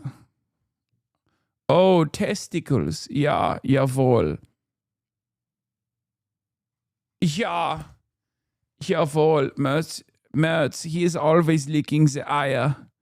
Oh yeah, testicles. Always, yeah. Nein, er darf ganz und gar nicht das. Look at how bald he is, yeah. I can't believe it. Oh mein Gott, ich kann nicht glauben. Merz. You was the baldest man in Europe. Going to get this thing done properly. We're not going to leave early and then have the problem arise in 3 more years. مذاکره. You can get dragged to court for this in Germany. Well, good thing I live in the United States of America, which hasn't turned fully into the vassal status that Germany is, both a vassal to Israel and also to the United States of America, which is crazy. Negotiations are not about us accepting what they dictate, not about us accepting what they want to impose with threats. This is not negotiation. This is the acceptance of an imposition. Trump says he holds all the cards, but some European allies say he's got nothing to play. This was the German Chancellor earlier this week. Ich erkenne im Augenblick nicht, welchen strategischen Exit. I cannot see what strategic exits the Americans are now opting for, especially as the Iranians are obviously negotiating very skillfully, or rather very skillfully not negotiating. An entire nation. It's a very well-known meme because there was a minor student protester who demonstrated with a paper shield that said Merslik Ayer, who got arrested. In Germany, you'd be in jail for real, for real? No, the fuck I wouldn't. I don't think they would. Is being humiliated by the Iranian state leadership. In a punishment for those remarks, the US has now announced it'll be withdrawing 5,000 US troops stationed in Germany. And when asked if other European allies might face the same, Trump said, Yeah, I probably will. Why should I? Look, why shouldn't I? Dude, I first of all, in Germany, I would probably go to jail far before my thoughts on Merz for what I say with regular frequency on Israel. I actually do wonder what it will look like eventually when I do travel to Europe, because Europe obviously doesn't have the same standards on free speech. A lot of European countries, especially when it comes to the Israel issue, are unbelievably restrictive. So I do think about that. Like, I wonder if I was like going to Germany now that you have like these congressional condemnations and whatnot. I wonder if like Germany would try to restrict my travel. I haven't even thought about it. Imagine Germany intercepts my flight before Benjamin Netanyahu's to be like, you can't be on German airspace. You are not allowed on the Deutschland airspace, yeah. How dare you? You are the war criminal. You are the most dangerous war criminal, yeah. Yes, we will do the sanctions on you rather than the sanctions on Benjamin Netanyahu, who is a good man. He's good. They're good. Yeah, they've denied Yanis Varoufakis entry into the country, so I don't think it's that shocking that they would do a similar thing to me as well. America will invade Hague to rescue you? Yeah, I'm pretty sure. Some states want to pass a law that can give you up to 5 years for denying Israel's right to exist, buddy. You don't know that vibe we have here, buddy? No, I do know. I am very familiar with the insane restrictions that are coming out of different European countries, specifically around protecting Israel's feelings. Italy has not been of any help to us, and Spain has been horrible. 60 days in, and the cracks are showing at home too. It's after this time period, by law, a US president must receive approval from Congress or cease hostilities. Some within Trump's own party had said they might need to reconsider their support after 60 days. The Trump administration is... Why don't you go to Israel? You'll be arrested, but bring way more attention and emotion to yourself. Dude, do you think I'm suicidal? I want to let it be known. I am not suicidal in any way, shape, or form. I am not depressed. I don't have any free weights in the home. Okay. I do not have any weapons in the home. Okay. Like what?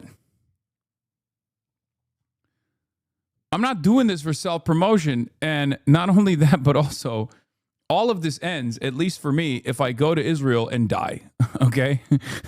Are you Mossad chatter? You're like, come to Israel. We will treat you very good. Come to Israel, please. Why don't you go to Israel? It's tiny nation. Surrounded by scary countries. Come to Israel. See, it's bad neighborhood. It's size of New Jersey. It's fine. Come to Israel. They will just arrest you and then it will boost your profile. He's arguing the rule doesn't apply as the war in Iran ended with the ceasefire in early April. The administration has been undertaking hostilities or the threat of hostilities throughout the ceasefire period by implementing a blockade of Iranian ports. That in and of itself means that the war powers resolution clock, even under the administration's own theory, shouldn't have paused or terminated. And this is what that ceasefire looks like in Lebanon. The Israeli military released this video showing what they claim is the targeting of positions belonging to the militant group Hezbollah in the south. Israeli soldiers. This is actually a really interesting take. Erdogan style, we're a proud vassal, but we have to act as if we hate the USA in front of cameras. We'll be huge in Europe the next decade. I'm stealing that take. Ihya Oldham. Yeah. I think most countries are actually Turkifying. The United States of America is obviously Turkifying. And some might say Erdogan just basically stole Vladimir Putin's shtick to begin with, right? But I do think that there's only two different modes now. You have, Chinese style governance, right? You have Chinese style governance that has its short sides, but many benefits as well. And then you have in liberal capitalist countries, you will see more and more of this Turkification, Erdogan style governance, Viktor Orban, which, was obviously taken out. So there is a little bit of hope there. But like a Vladimir Putin style form of governance where it's like free market capitalism, but it's actually not. It's just a kleptocracy where there's unilateral control over the economy. It's a command economy that is pro-capitalist oligarch, that is friendly with the administration, that stays in power for decades and decades. It's very interesting formation that is taking shape. Now, Europe hasn't done that. I'll admit, Europe's parliamentary system has not done that. Europe has a social democracy that's crippling, right? However, what Merz is doing here does remind me of Erdogan a little bit, where you posture as though you're very against American movements, as though you're, antagonistic to the state in broad daylight, in public, but you're actually a happy vassal regardless. And that's what Erdogan has done. That's how he's maintained his power as well. There are moments where he can actually even demand more from America, get certain liberties, right? Look into Hussein Doğru. Bro, I know. I have covered Hussein Doğru. Okay? I have. I don't know what's wrong with you. For the love of Allah, please look up Hussein Doğru and what the German state did to him. Yes, they declared him stateless. He's locked under a de facto house arrest. They took away his credit cards. I know. I'm very familiar with Hussein Doğru. I've covered it before many times, as a matter of fact. Okay? Please stop spamming.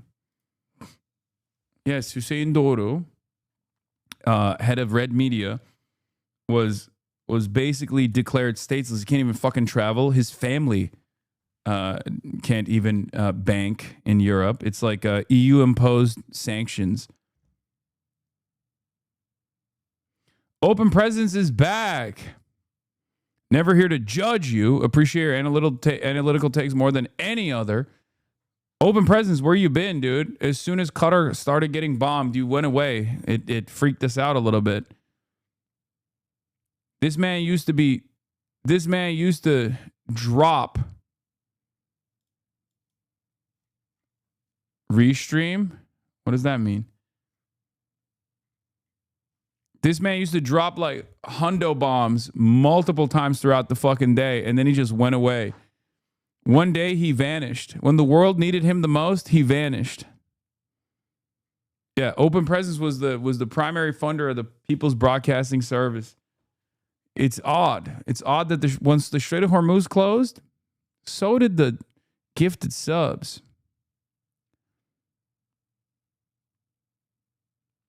Oh, Red Stream, not Red Media. Sorry, Red Stream. Time abroad, time to touch grass. Abroad. Abroad where? In the Gulf, maybe? In the Gulf, perhaps? Interesting. Plant their flag on the pitch of a football stadium in one of the many Lebanese border towns they've destroyed. Less than an hour's drive away in the city Open of Press with a 100 bomb. He's back. This hospital is struggling to treat the high number. It turns out Open Presence was Open Hormuz. The present was Hormuz all along. The Strait of Hormuz. Now that the Strait of Hormuz is open, once again, the Iran war is terminated, according to Donald Trump. My man was sitting on a tanker. And now that the tanker can transit through the strait, he's back. Numbers of wounded civilians. Sana survived an Israeli drone. Her legs did not. In the morning, my husband, my daughter, my son-in-law and I went out to work in a banana plantation. At around 10 o'clock, we were hit by a drone. It knocked us off our feet and I lost my consciousness. On the ground today, the ceasefire Trump points to looks increasingly fragile. Israel and Iranian-backed Hezbollah are still trading fire. And with US-Iran talks stalled, what hope is there of ending the violence here? Well, I'm joined now by Aaron David Miller, who's a senior fellow at the Carnegie Endowment for International Peace and a former State Department diplomat who spent years negotiating for peace in the Middle East. Thank you so much for joining us. I wanted to start by asking you about these comments made by both sides in the last 24 hours. Trump saying he's unsatisfied by the progress, an Iranian official warning that renewed fighting was likely. What do you make of where we're at? I think we're nowhere. I think both sides still believe time is on their side, although I suspect the Iranian clock is ticking much more slowly than Trump's. I think both sides believe they still have an escalatory dimension that they can add to this campaign. And right now, of all the possible outcomes, the blockade causing the Iranian regime to capitulate or become more compliant, an increase in kinetic activity, more military strikes by the United States, or negotiations, those three options, I don't see any of them being seriously tethered to an end to this war. We're now in the third month. This coming week will be the third month of this war, and it Yes, Devin Burns, I have checked your logs, and yes, I am familiar with what's going on in Mali. I haven't had time to cover it on the broadcast. There's no signs of what normal humans would regard an end to the conflict. In terms of the US, do you... Yeah, okay, listen, whenever... Oh, God. It has been kind of funny. It has been kind of funny watching American analysts, like pro-American imperialism people, like just those who want the continuation of American empire to withstand this self-imposed idiocy, are actively coping. One of the most insane versions of cope is actually a very old trope that America always utilizes. I saw this last night on CNN with Caitlin Collins. I don't know if you guys saw it as well. They were pulling off the oldest trick in the book. Oh, they're using dolphins. They have militarized dolphins. Okay. Look at this. Look at this. Here, we got to watch this real quick before we get back to the other analysts being like, well, both sides are looking at their escalatory ladder and how far up they can go. Have them go dark and still deliver that oil to China. I mean, there's a physical blockade. They literally cannot do that right now. This is a physical blockade. They're not able to send their oil and the resources to China, and a vast majority of their oil exports were going via sea. to give you a sign of the desperate measures they're contemplating, the Wall Street Journal reported today that they're contemplating measures like suicide dolphins, dolphins equipped with mines. Bro, this is... Oh. Why do they always do this? Why does a foreign policy guy, every single country that we have ever fought against, there is always a foreign policy guy that will go on mainstream news and sincerely say that they're deploying kamikaze dolphins. We did this with Russia, okay? I'm sure there's there's got to be someone who has seen this before. I can't be alone in this, right?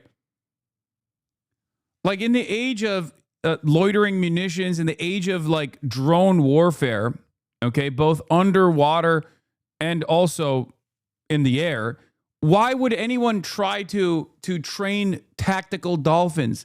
It makes no sense. We've claimed that North Korea has done this. We've claimed that Russia has done this. I'm sure at some point they might have even claimed China has done this, okay? The irony, of course, is we have attempted this. That's not even a joke. Oh, here's Mike Benz, yeah. Annual reminder that every time we go to war, we accuse the other side of having weaponized attack dolphins. People forget how big the media surround sound was on the threat of Russian militarized dolphins above, NPR and NBC, below, Politico, Newsweek, The Guardian, USA Today. Russia boosts dolphin patrols to protect Crimea naval base. Russia deploys combat dolphins to Black Sea frontline. Combat dolphins. Combat dolphins everywhere. It's so stupid, and I don't know why they do it. The U.S. intelligence community has now spread the story in different years that Russia, China, and Iran use dolphins for suicide missions. Always the same script. Only the name of country changes. For the Hollywood-addled brain of the American public, maybe a good script. What do I know? I don't know why they do this. I genuinely don't understand why they do this. Because, for the record, we have tried it, and it's failed. Okay? America sincerely tried to do this. Okay? Military marine mammal has been trained by the United States. Examples include bottlenose dolphins, seals, sea lions, beluga whales. The United States and Soviet militaries have trained and employed oceanic dolphins for various uses. Okay? Yeah, Ukrainian Navy dolphins, U.S. trained dolphins and sea lions under the U.S. Navy Marine Mammal Program, which is based in San Diego, California. This is a real thing.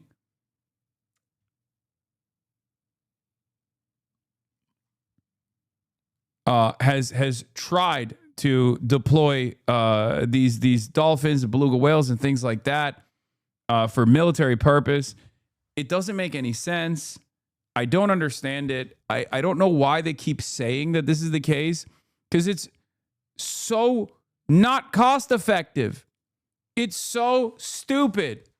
We already have the Orca program in the United States of America. We already have underwater unmanned drones that we have developed and are utilizing. So does Iran. Iran has torpedo-style drones that they can deploy and have deployed. There is no use or need for an unbelievably costly endeavor such as this one with zero upside and no guarantees whatsoever. Kamikaze dolphins. The Persians want to strap mines to dolphins to weaponize the strait. Don't tell PETA. Ugh. It's just so stupid. Like, there's no guarantee that a dolphin is going to listen to the commands, okay? These rogues are desperate. The blockade's already forced 45 ships to do a 180. And now the Pentagon is using AI to hunt down Iranian mines. The president says it's basically already over. The blockade has been unbelievable. Powerful, 100%. It's been actually unbelievable. If we left right now, we had a great victory, but we're not doing that. The Pentagon says the blockade's already cost the Iranians $5 billion. And inflation is so high, it'd make Biden blush. Kamikaze dolphins. The Persians want to strap mines to dolphins to weaponize the strait. Don't tell PETA. These rogues are desperate. The blockade's already forced 45 ships to do a 180. And now the Pentagon is using AI to hunt down Iranian mines. The president says it's basically already over. The blockade has been unbelievable, powerful, 100%. It's been actually unbelievable. If we left right now, we had a great victory.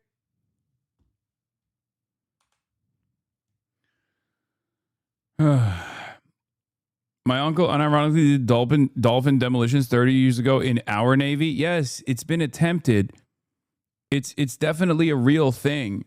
It's just there's no evidence that Iran has even trained dolphins, and certainly no evidence that Iran is currently using dolphins in this conflict, in this iteration of the conflict in the Strait of Hormuz. And it also doesn't make sense. It doesn't make sense to use dolphins in the age of drone warfare. That's what I'm saying. I'm saying that it's just like an unbelievably stupid point of propaganda that Americans love deploying for some strange reason. I don't know if it's to like tie the foreign adversary to like animal cruelty or something. Like I don't know what galvanizing purpose this serves, right? Because obviously when the American mainstream media chooses to advance a certain narrative, there's obviously a purpose behind it. It's never to, especially when it comes to foreign entanglements, it's never to like say the truth. It serves some kind of State Department purpose, right? It's propaganda. So sometimes it can be truthful, but in many instances, it's a massaging of the truth, or it's just an outright fabrication. In this circumstance, it's an outright fabrication, and I don't know what the purpose of it is. I guess it's to like ridicule the enemy, to say like, oh, they're humiliated. They've been destroyed so thoroughly, so sufficiently that they're like deploying this last ditch effort by strapping C4 onto a dolphin or something, right? To try to go after U.S. ships. So that's not a measure which projects real strength. Wait, I'm sorry. You have to, how would that even work? So this has been discussed in the past by the Iranian regime that, you know, they want to strap bombs to dolphins. To dolphins with even Caitlin Collins was like, yeah, I don't know if that's real. Mines to go after U.S. ships. Now, that's a pretty crazy asymmetric tool, but this is some of the measures that are being reported right now. I mean, do you think? Yeah, reported by you and your source. Oh, I just made it up. My source, you say. It's my ass. I pulled it out of my ass. That they could actually try. If they actually tried that, what would that say about their desperation? Well, this is something that they've thrown out in the past to show the various options they have at their disposal. But again, this is not a show of a country which is strong. You don't contemplate those kinds of measures when you're strong. Yeah. My source, Mohammed Al-Dolphin. Yeah. But it is always funny when they roll out this this hilarious line of propaganda, okay? And that's where we're at. We're at the dolphin stage of American propaganda. Now let's get back to this guy who's doing at least like cope but more normal. Like, oh yeah, both sides have cards to play still, but they haven't played them. This is the intellectual version of what Donald Trump says, okay? When Donald Trump goes on television and says, we could destroy Iran militarily, but we're choosing not to. We're just waiting. We're waiting for a better deal. That's bullshit, okay? But the way that Donald Trump talks about these sorts of issues, most Americans can pick up that it's bullshit, right? Unless they're a part of the cult. So for the people that are not a part of the cult, you have to give a more intellectual spin. So the intellectualized version of that is, well, both sides actually have a lot of opportunity to go up the escalation ladder, and yet they are, you know, weighing their options here. The American military deterrence has been spectacularly successful, and there's a blockade that has been implemented, and that is a true deterrence for Iran.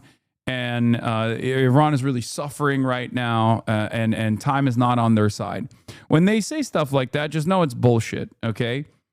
Time is not on the side of the United States of America. If the United States of America is the hegemon here, is tasked primarily with safe passage of safe transit of oil tankers through the Strait of Hormuz.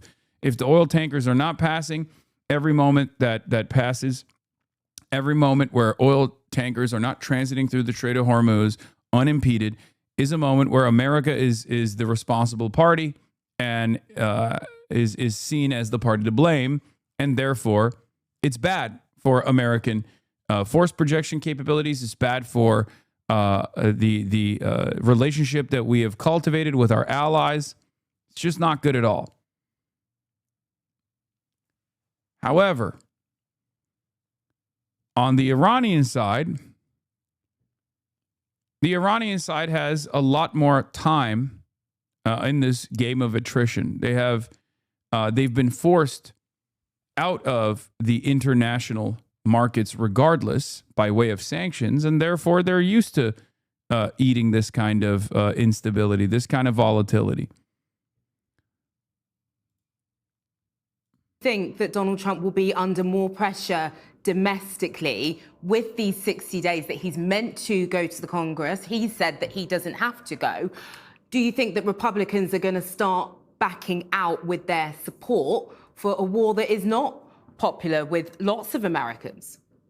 Yeah, it's hard to see now. More Republicans are speaking out. Some are threatening to hold hearings, others to force a vote to try to create clarity on where certain members of the House and the Senate stand on these issues. But war powers, even though it imposes a legal obligation, has always been a political issue. And no president, Democratic or Republican, since 1973, since the passage of war powers, has agreed and complied with those terms.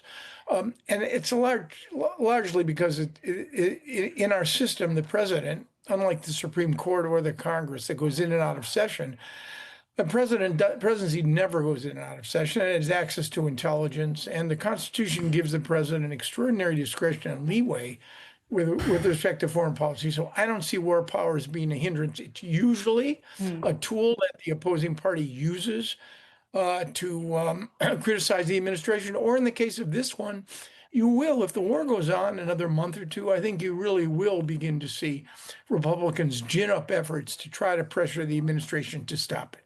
What's your sense of how long this will potentially go on for and the ramifications that it has for the world economy right now? You know, the average length of an interstate war since 1815 has been roughly 3 to 4 months. This was begun as a war of choice. Now it is a war of necessity, in large part because the Iranians have weaponized geography, forcing the closure, or at least the a sort of orchestrated effort on who gets through the straits and who doesn't. And the Americans have responded with a net of American destroyers outside the straits to block traffic. I think that the international community, though, may have to get used to the fact that returning the straits to status quo ante, where it represented an international waterway with unfettered access, I think those days may be over. Because I think the Iranians now believe they can use the straits. They don't want them closed, but they can use them for leverage and as a way to orchestrate pressure on the Gulf Straits or the Americans if necessary. So we may be in for a completely different reality if, in fact, this war, or when it does conclude. And just, I have to briefly ask you while I have you, ceasefire looking increasingly fragile, also on the other front with Israel and Lebanon as well. What hope do you have that that may end soon? Very little. Unless you get a U.S.-Iranian negotiation that's serious and the Iranians begin to demand that the Israelis stand down in Lebanon, I think the president, under those circumstances, would in fact impose an end to Israel's offensive operations in Lebanon. But getting the Israelis and to give up on Hezbollah, or Hezbollah, frankly, to stand down, or the Lebanese government to disarm and forcibly demilitarize Hezbollah, it's a long way off. So I suspect that Lebanon's future is still quite grim when it comes to that Israeli-Hezbollah confrontation. And one more assessment, actually. This pull-out decision to take 5,000 American troops out of Germany, Italy and Spain could follow. Is this a new low for US-Europe relations? Could it get any lower?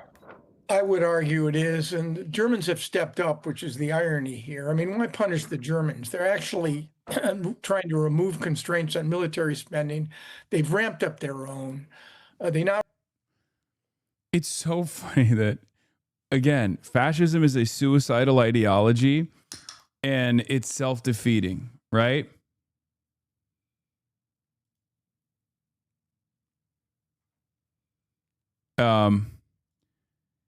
And in some respects, like Trump's demand for instant gratification and the anger that he feels towards the German chancellor saying correct things about America, being humiliated here, is going to hurt America's expansive military conquest in the long run.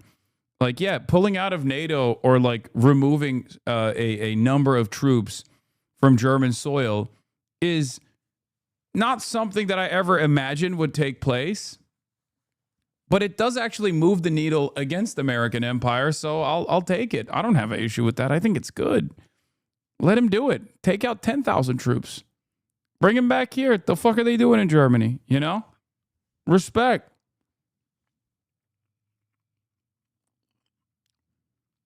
Yeah, it's further degradation of U.S. global hegemony. It's correct. Germany is a profoundly important security partnership for America in the European Union. Any sort of friction between Germany and America that causes Germany to maintain some semblance of dignity, some semblance of sovereignty, I'll fucking take it. I think that's good. Now, of course, there's 35,000 total troops, as far as I understand, in Germany. There's like 80,000 in Korea, by the way. Let's take some out of Korea, too, while we're at it. That'd be fantastic. But yeah, you know, to take out 10,000. Why 5,000? Let's do 10. Let's do 20. Okay. Yeah, both Gulf Wars in Afghanistan wouldn't have been possible without the Ramstein Air Base is correct. It's not just the Ramstein Air Base, though. It's what that, like, what the American troop presence in these countries actually means. It means control. It means domination, right? That is a ever-present, not so subtle threat. Now, we don't see it as such because currently, as I have repeatedly explained to you guys over and over again, we have a security cooperative agreement. We have a security, we have an understanding here, right? It's a security cooperation that we have with Germany, with all of our partners, with all of our security partners, with our 800 military bases that we know of all around the world. Now, when soft power diminishes and it's just hard power, when Trump is behaving like he is as a madman, okay, there aren't 80,000 in South Korea, more like 25,000. My mistake. I exaggerated vastly. I don't know where I got that number from. I pulled it out of my ass like the dolphin guys do. Okay.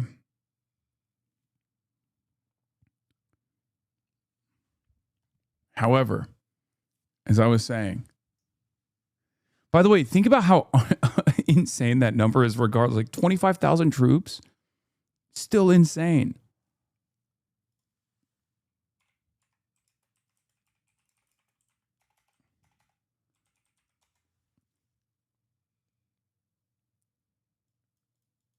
Oh, sorry. There's a 55,000 in Japan. There are 55,000 troops in Japan. Let's see what the number is in Korea. The number in Korea is 30,000, approximately 28,000. So with Japan and Korea, the number reaches 85,000.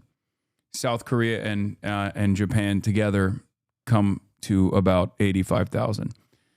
So maybe that's where I pulled the number out of my ass from. Okay, so as I was saying, like close to 80,000. As I was saying,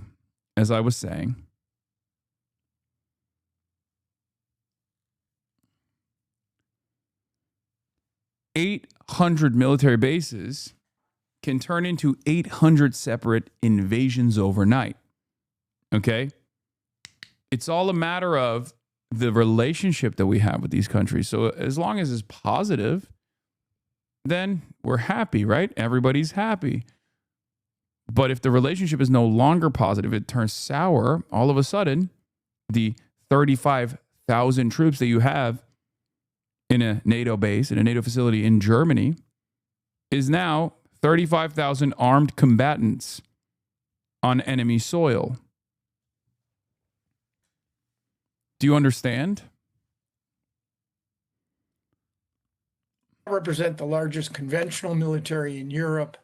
They're a good ally. This is a function of an impulsive president with a very thin skin who simply can't abide criticism. And Merz fell into this. But again, I think the Europeans also have to demonstrate where they stand on these things. And opposing the Iran war is I think, important for their own credibility and for European public opinion. Aaron David Miller, great to have your insights this weekend. Thank you very much for your time. Thank you. Thanks for having me. Some pretty extraordinary scenes yesterday outside the U.S. Embassy along the Malecon, that famous coastal highway here in Havana, with the Cuban government calling a march that took place there an anti-imperialist march. The government organizing that march, bringing out hundreds of thousands of Cubans to march past the U.S. We'll talk about the out front report, too. This is like one of the first major reports coming from CNN.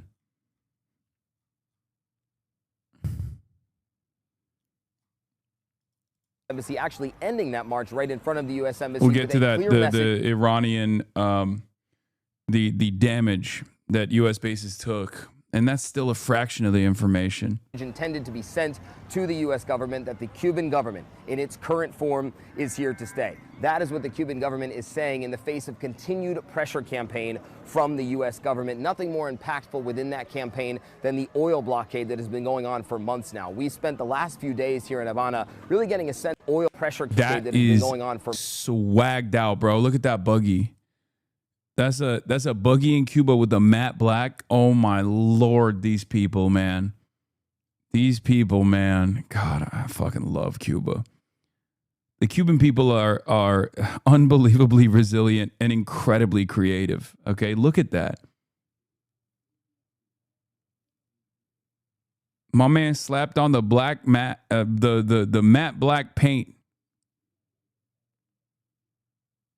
Incredible. Months now. We spent the last few days here in Havana really getting a sense of what that blockade has done to the local economy. This was an economy that was already strained. The U.S. government saying that was in large part due to Cuban government inefficiency, corruption, inept management of the economy here. But there is no question that the oil blockade imposed by the U.S. has made things worse here. Trash is piling up in the streets because trash trucks don't have enough gas to pick them up. We see rolling blackouts time and again, families forced to do homework even. We saw kids doing homework by lantern. It is a very intense situation, and the longer this country does not get the oil that it needs, the worse it gets for ordinary Cubans. The Trump administration is intent on changing the regime here in Cuba, but at least from what we've seen so far, the Cuban government does not intend to take that lying down.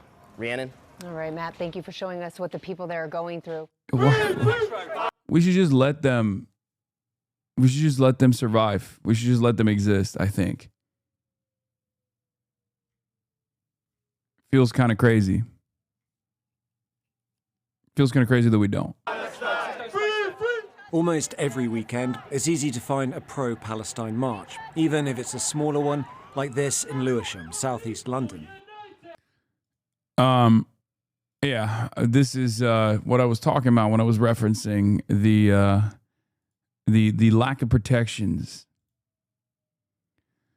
Meanwhile, the U.S. is intensifying strangulation of Cuba. The U.S. sanctions are already associated with increasing infant mortality, according to a recent study totaling 1,800 infant deaths.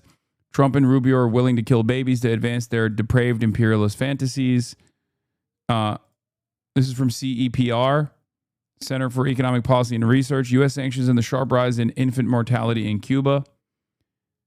That's just like, that's on autopilot. That's just rank cruelty for the sake of cruelty with no real discernible purpose. And yeah, it's just ongoing. And many Americans, I mean, they've been polled on this, right? There was a Data for Progress poll that was conducted by Progressive International, that was paid for by Progressive International, that showed that The overwhelming majority of Americans want ease of sanctions on Cuba when asked about it, because most people don't know what it is. Some hold these marches responsible for the troubling rise in anti-Semitic attacks and abuse. And the Prime Minister has said marches could be restricted. When you hear some of those chants, globalise the Intifada would be the one that I would pick out, then clearly there should be tougher action. Oh, God, shut the fuck up. People in the Jewish community have said to me, it's the repeat nature, it's the cumulative effect. Now, I accept that, which is why we intend to deal with cumulative effects. I think it is time to ban these marches. They are trying to let people know that there is support for harming Jews. We need to make sure that that is stopped completely. Otherwise, we're going to continue seeing horrific events like we saw in Golders Green this week. Some here understand that call for restraint. It's horrible to think that any community anywhere is living in fear. And if a small... Dude, the UK is abysmal. It blows my mind that instead of hearing the voices and the chants that demand an end to the bloodshed that Israel has committed, their response is, well, this hurts our feelings, so you should just shut the fuck up. And if you don't shut the fuck up, we are going to force you to shut the fuck up. Not realizing that this only will galvanize the movement. This will only push people further and further into taking action.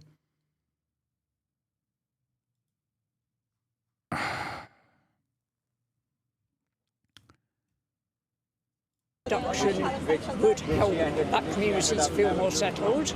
There may be a place for it. It would be good if, the Jewish community were also trying to bridge gaps between themselves, Muslims, Palestinians, and also what the Israel state has been doing over this time. There's been no open criticism or any action against the Lebanese April the 8th action. I think there's been plenty of criticism, and also the other side of it is asking a lot of the Jewish community, which has faced these attacks, which has seen people killed, in Manchester. To ask them, they have to do the work is a bit unfair, no? Yeah, also, sure. What's crazy is what has taken place in the UK. There was like a crazy guy, I think, that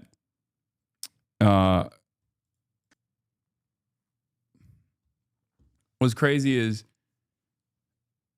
LBC TikTok to piss you off about this. Why should... Yeah. So there was a crazy guy that went on a mass stabbing event, and he stabbed 2 Jewish people. And if you listen to the media and the way that they covered it, it was like a guy that was perfectly sane and went on a rampage against Jewish people, specifically because he was pro-Palestine, right? Except it turns out he also stabbed a Muslim person too. And yet I didn't know about it until after I read beyond the headlines, because the way that they covered it, the way that they have covered this guy is that he's like a pro-Palestinian guy who just went out and sought out revenge. The 45-year-old man has been arrested on suspicion of attempted murder and remains in custody following a checkup at the local hospital. He has a history of serious violence and mental health issues, and that investigation continues. Let me say a few words about what this was. Let me be clear. This is an attack on one community. An attack on one community is an attack on all London's communities. This was an attack on Londoners. It is an attack on British Jews. Too many Jewish people in this country feel they have to make choices that no other Briton ever has to make. That's also kind of crazy to say, because right after Keir Starmer came into office, I recall there were literal directed pogroms against all refugees in the country, specifically against Muslim refugees in the country and anyone who looks to be Muslim. So the idea that this is like the idea that the hate crimes only go in one direction is crazy when they were fucking firebombing hotels that there were known refugees staying inside of those hotels. They were literally fucking throwing Molotov cocktails at the exits. We watched it unfold.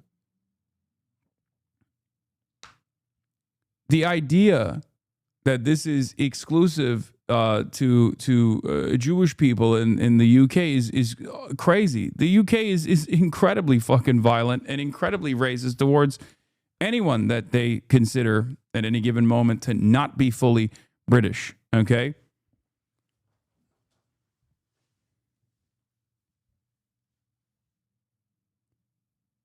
Of course, Keir Starmer's response to that was to lean into the demands being made by those who were, committing pogroms, and to say, we don't want an England where we don't know our neighbors, right? A restrictive anti-immigration policy rather than trying to tackle this issue at its root cause, which isn't even to like combat the hatred and extremism necessarily, which they tried to do as well to a certain degree. But it's more so to tackle the underlying social services that are in a dire state of disrepair that has caused people to lose their fucking minds and assume that the reason why they don't get the proper healthcare treatment from the NHS is because of migrants, not realizing that it is the migrants that keep the NHS operational. So it's actually the opposite in that circumstance, because once again, fascism, white nativist anti-migrant sentiment, which is fascist, which is reactionary in nature, this kind of ideology is suicidal. It's self-defeating. The story is the same, okay? It's always the same. First comes austerity in the interest of capital. Then comes privatization and diminished quality services, more expensive services, okay, less reliable services. That frustrates the population, the working class.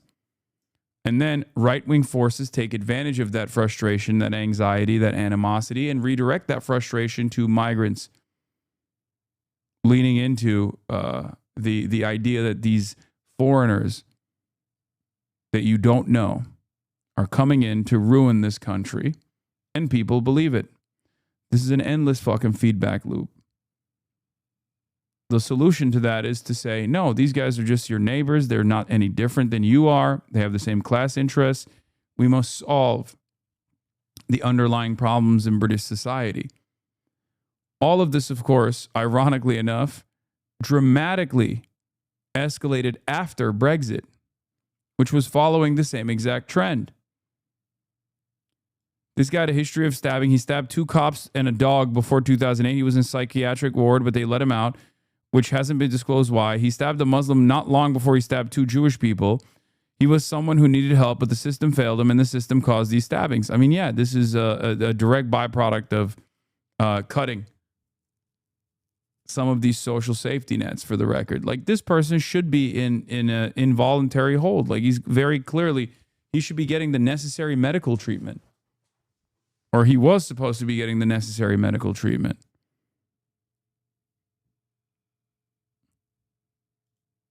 And yet the system is collapsing, and he was out and about with a knife, and he did these heinous acts of violence.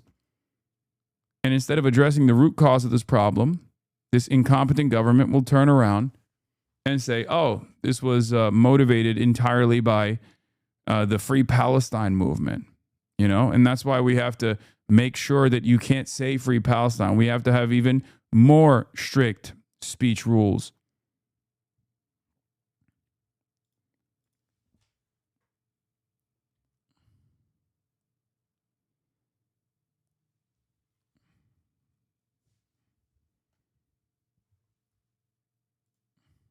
They have to make choices about how they dress, where they go, or how visibly they live their lives.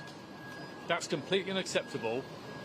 This, by the way, ironically enough, is an identical pressure for Muslims in the UK and Muslims all around as well. Like, that's what's so crazy to me, at least. Like, in my analysis, in my interpretation, like, everything he's saying, you could just say about, you know, Muslim people living in the West, and it would fit so perfectly. This isn't to say that, like, Jews in the UK don't have these similar fears. I believe they do. Okay? But it blows my mind. It blows my mind that this only goes one way. Like, all of these institutions only care about it in one direction and actively foment it in the opposite direction. And has gone on for far too long. And to make matters worse, Keir Starmer is utilizing this as an opportunity to punish pro-Palestinian speech. Now, when I then see Zach Polanski come out and retweet, he's also using this as an attack against Zach Polanski. Tweet or support a criticism of that, I think it's disgraceful. I think it's disgraceful. Zach Polanski is the leader of the Greens, okay? And the Greens have been blowing up and eating away at Labor's unpopularity. A lot of people are leaving the Labor Party to join the Greens. Zach Polanski, HasanAbi May, is incredibly woke, okay? He's incredibly woke in a British way, though, and sometimes when you're that woke in a British way, you make missteps. Zach Polanski also happens to be Jewish, for the record, okay? Just so you guys understand, which, you know, plays a role in his coverage, in the coverage of Zach Polanski, which is crazy. You know, if this was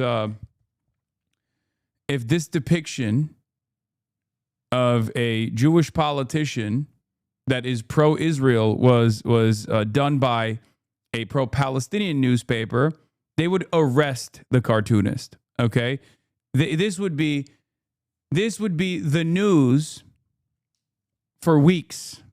Okay, this would take up headlines for fucking weeks. But of course, because Zach is Jewish, who happens to be anti-Zionist, okay, then obviously you can do whatever the fuck you want to do.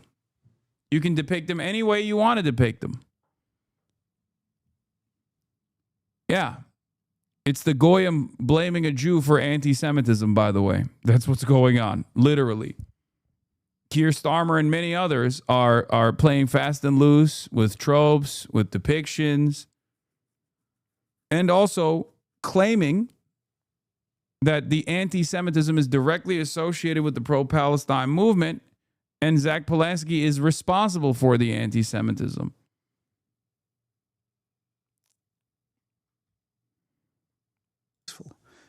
I've no doubt in my mind that those officers probably thought their own lives were at risk.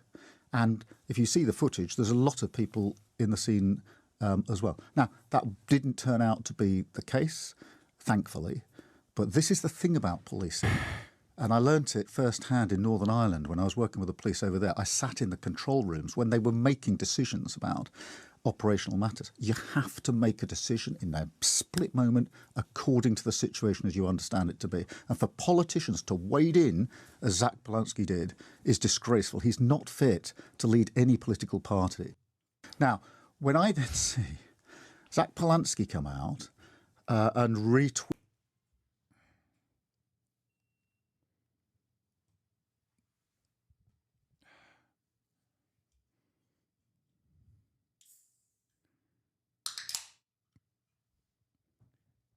Yeah, Zach Polanski retweeted something that was critical of the way the police dealt with it, apparently, because they were like kicking the dude after he got tased, okay?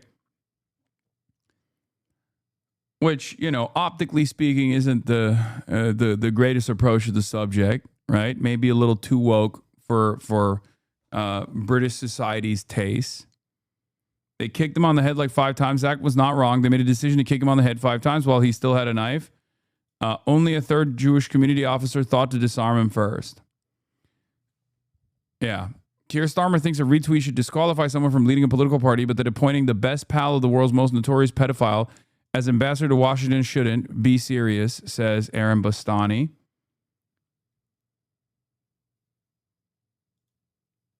Nah, watch the vid. It's insane.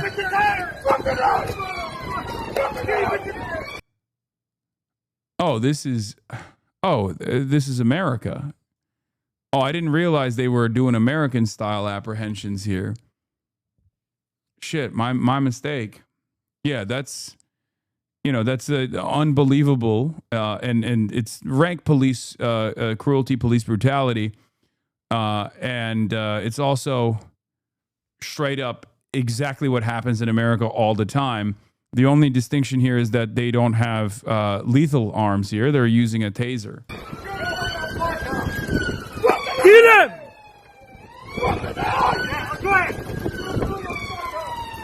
Ben, Thomas. Oh, they.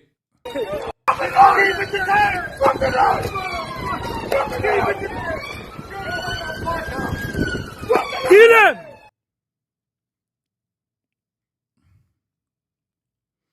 Only guy in the olive shirt thought to go with the knife. I think he's a Jewish community police officer.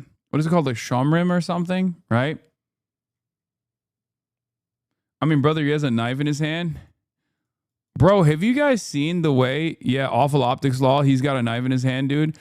No, I'm saying, first of all, I'm an American, okay?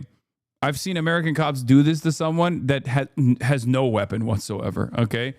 And not even in the aftermath of a stabbing incident. It's still brutality regardless, because if you have the capacity to disarm someone, no matter how heinous their crime is, without kicking them in the head, you do it. Because every action that cops are supposed to take in the situation, again, these are not normal people. These are officers of the law. They have a totally different set of standards in the way that they behave. Okay? Or at least they're supposed to. And I thought, perhaps foolishly, that they do in the UK behave by the book. Right? That's the reason why the third guy walks up and just takes the knife out of his hand, which doesn't stop the cops from continuously kicking him in the back of the head. Now, I know many people's attitude is, fuck him. He's a mass stabber. Who gives a shit? Fuck him. Kill him, right? Like, well, there's a good reason for why, and I say this as an American, there's a good reason for why you're not supposed to do that if the situation can be dealt with by less cruel means. Because a society that looks at this and justifies this act of violence will justify this act of violence elsewhere as well. And I, again, am repeating this statement as an American, okay? That's why I'm telling you, I know what that looks like when cops are allowed to do this sort of thing. If the person is almost, if the person is basically incapacitated on the ground, and you see officers of the law kick them in the head numerous times, and you say, no, that's fine, you know, they were behaving like you would, right? Well, they're not you. They're not you. They have a totally different. They have totally different rules of engagement. They're supposed to be trained to de-escalate. They're supposed to be trained to apprehend with the least aggressive means possible, right? You are wrong on this one. He had a knife in hand, already tased. Absolutely not abuse of force here in the UK. I'd be shocked.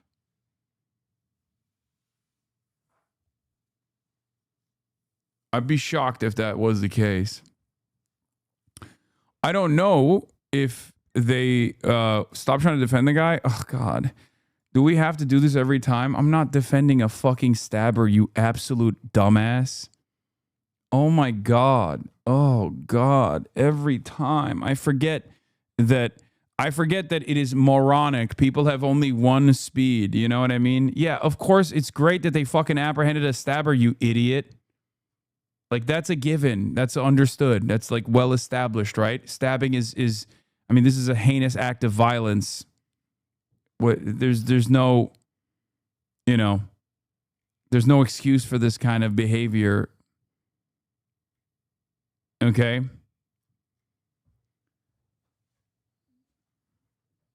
Every single action taken in the apprehension is supposed to be treated as, is this actually advancing a successful apprehension, or is this someone who is like angry and just taking out his anger on a person?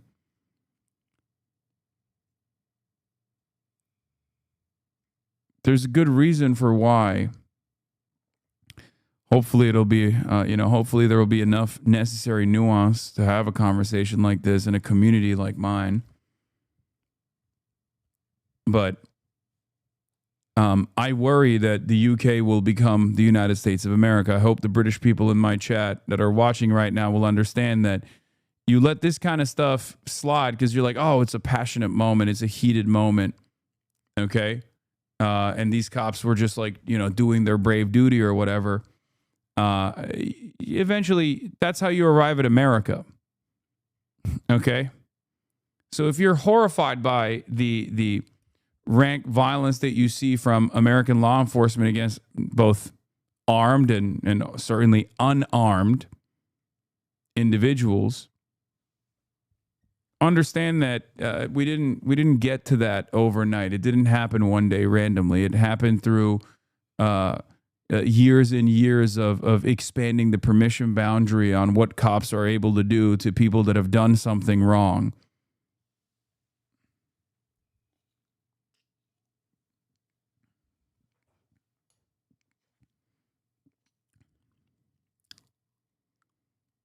Yeah. Today it's a stabber. Tomorrow it's a shoplifter that will receive this kind of brutalization. Just so you understand. And given the trajectory of the UK, maybe it's someone who says free Palestine that will be on the receiving end of this brutalization. Today it's a stabber. Okay. Yesterday it's a shooter. Today it's a stabber. Tomorrow it's a shoplifter. And the day after, it'll be someone who's saying they support Palestine action. That's how it goes. I'm telling you from personal experience. I'm telling you from someone who lives in a country where there are no standards for use of force. The United States of America is insane with this shit. We have totally normalized it and we totally justify it. So it's a warning. If your immediate inclination is to say, oh, well, sucks to suck, just remember, it will escalate. It will get worse.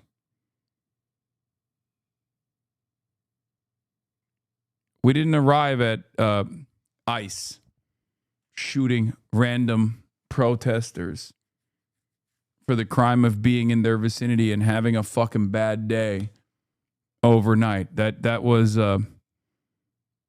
took a long time. And if your blood lives in America, exactly. No, that's why I'm saying, like, I'm giving you a warning. America is your future. In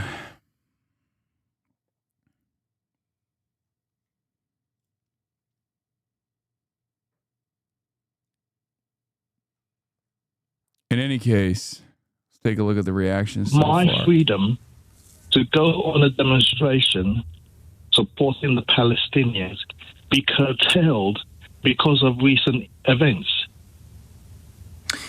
I think your right to protest should be maintained. Full stop. Don't go any further. Don't go any further. He's right. Yeah. But Beula Jr., thank you for the 50 bones. Yeah. For the record, I don't think Zach Polanski should have tweeted that. I don't think he should have tweeted that or retweeted that. It's not like a super significant offense at all. And I think they're going to use anything and everything they can to attack him. And that's precisely what they're doing. It's like totally cynical. It's totally cynical, right? However, it's, they're going to use shit like that against you. You just, I don't really care that much necessarily. But this is, you're Corbyn now. You're under the crosshairs. They're going to come after you for anything and everything. For those who are wondering whether there would be an attempt to Corbyn Polanski, the only Jewish party leader, he's proof. They're saying it out loud. Nigel Farage, it's clear that Zach Polanski is a pound shop Jeremy Corbyn. His party must never be allowed anywhere near the levers of power. Of course, they're fearful. They're afraid, right?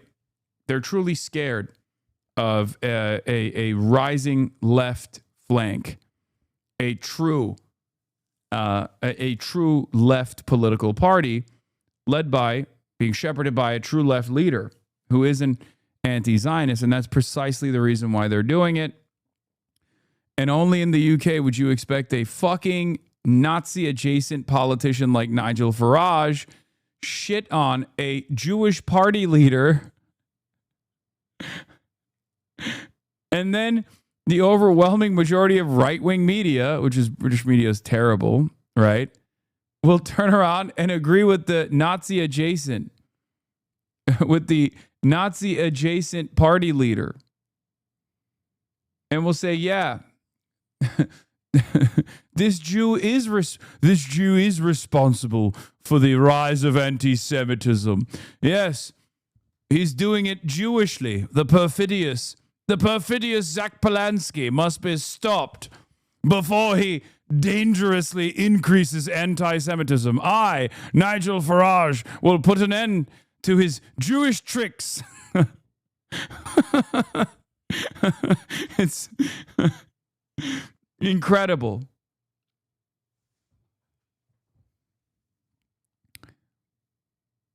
Yeah. Polanski's Greens are a party of poison. The most racist Gentile you know determines whether a Jewish politician is anti-Semitic. Yep.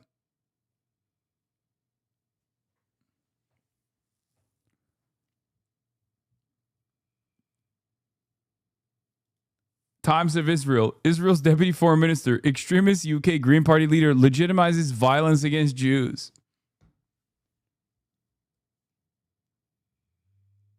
Ay, ay, ay.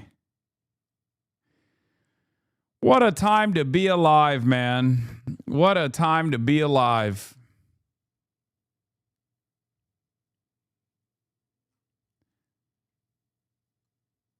I will say, however, once you come out swinging, if you're going to say, like, look, I'm glad that the guy is apprehended, but, you know, we have standards. We're not America. That's what, in his shoes, that's what I would say. I'd be like, look, we got standards. We're a civilized nation. We're the United Kingdom. We're not the United States of America. What the fuck are we doing? If we allow this to happen, who knows? If we don't make sure that you know, proper protocols are followed in all apprehensions, no matter how heinous the crime is, then we're gonna let this go, and sooner rather than later, we're gonna turn into the United States of America, right? Like, if you say that, you gotta stay on it. If you back away, which Zach Polanski did, he apologized from what I understand. Then you've given an opportunity to the reactionaries to continue pushing, right?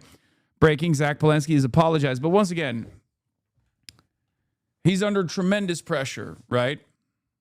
He's under tremendous pressure.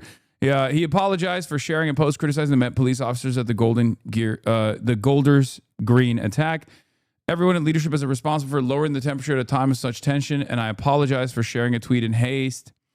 Police response to emergency situations such as these do need later reflection of the right forms, but I accept that social media is not the appropriate channel for doing so. I've invited Mark Rowley to meet with me to discuss the police response and the wider issues raised in his letter.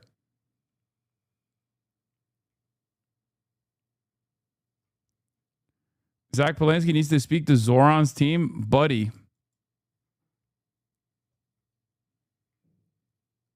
I think Zoran apologizes a bit too much, too. But I'm glad that, yeah, Zach apologized for the how, but not the what, which is an okay sign. Yeah.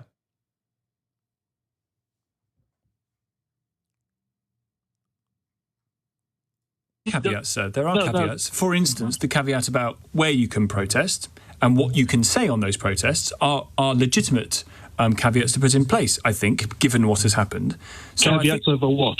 Caveats over what you say and where you say it. And what comments can I say and what comments can I not say? I think the Prime Minister is right to say talking about globalising the Intifada is a call for action against Jewish people, for violence against Jewish people. He's wrong. He's completely wrong. He's wrong. Let him try and test it out in court. It is completely wrong. Globalise the Intifada, means shaking off. It doesn't mean no. Hold on. Yes, it means shaking off. It means continue the struggle. Like, that's it. That's it. There are similar struggles all around the world. Like, it's an uprising. Continue the uprising. LBC callers are so fantastic all the time, by the way. Respect to the LBC callers. I myself became an LBC caller at one point in time, and it was great. Yeah, it means continue fighting for freedom. Perfectly an understandable sentiment. It can mean shaking off your troubles, yes, whatever those troubles may be. Right. Why should my... Oh, God.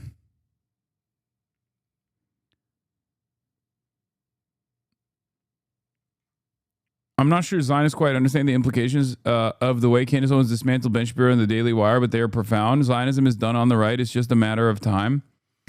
I think Candace Owens did play a big role in this. I don't know if she was single-handedly responsible for the demise, though. My dad only listens to LBC in the car, and I swear to God, I get rage-baited so much.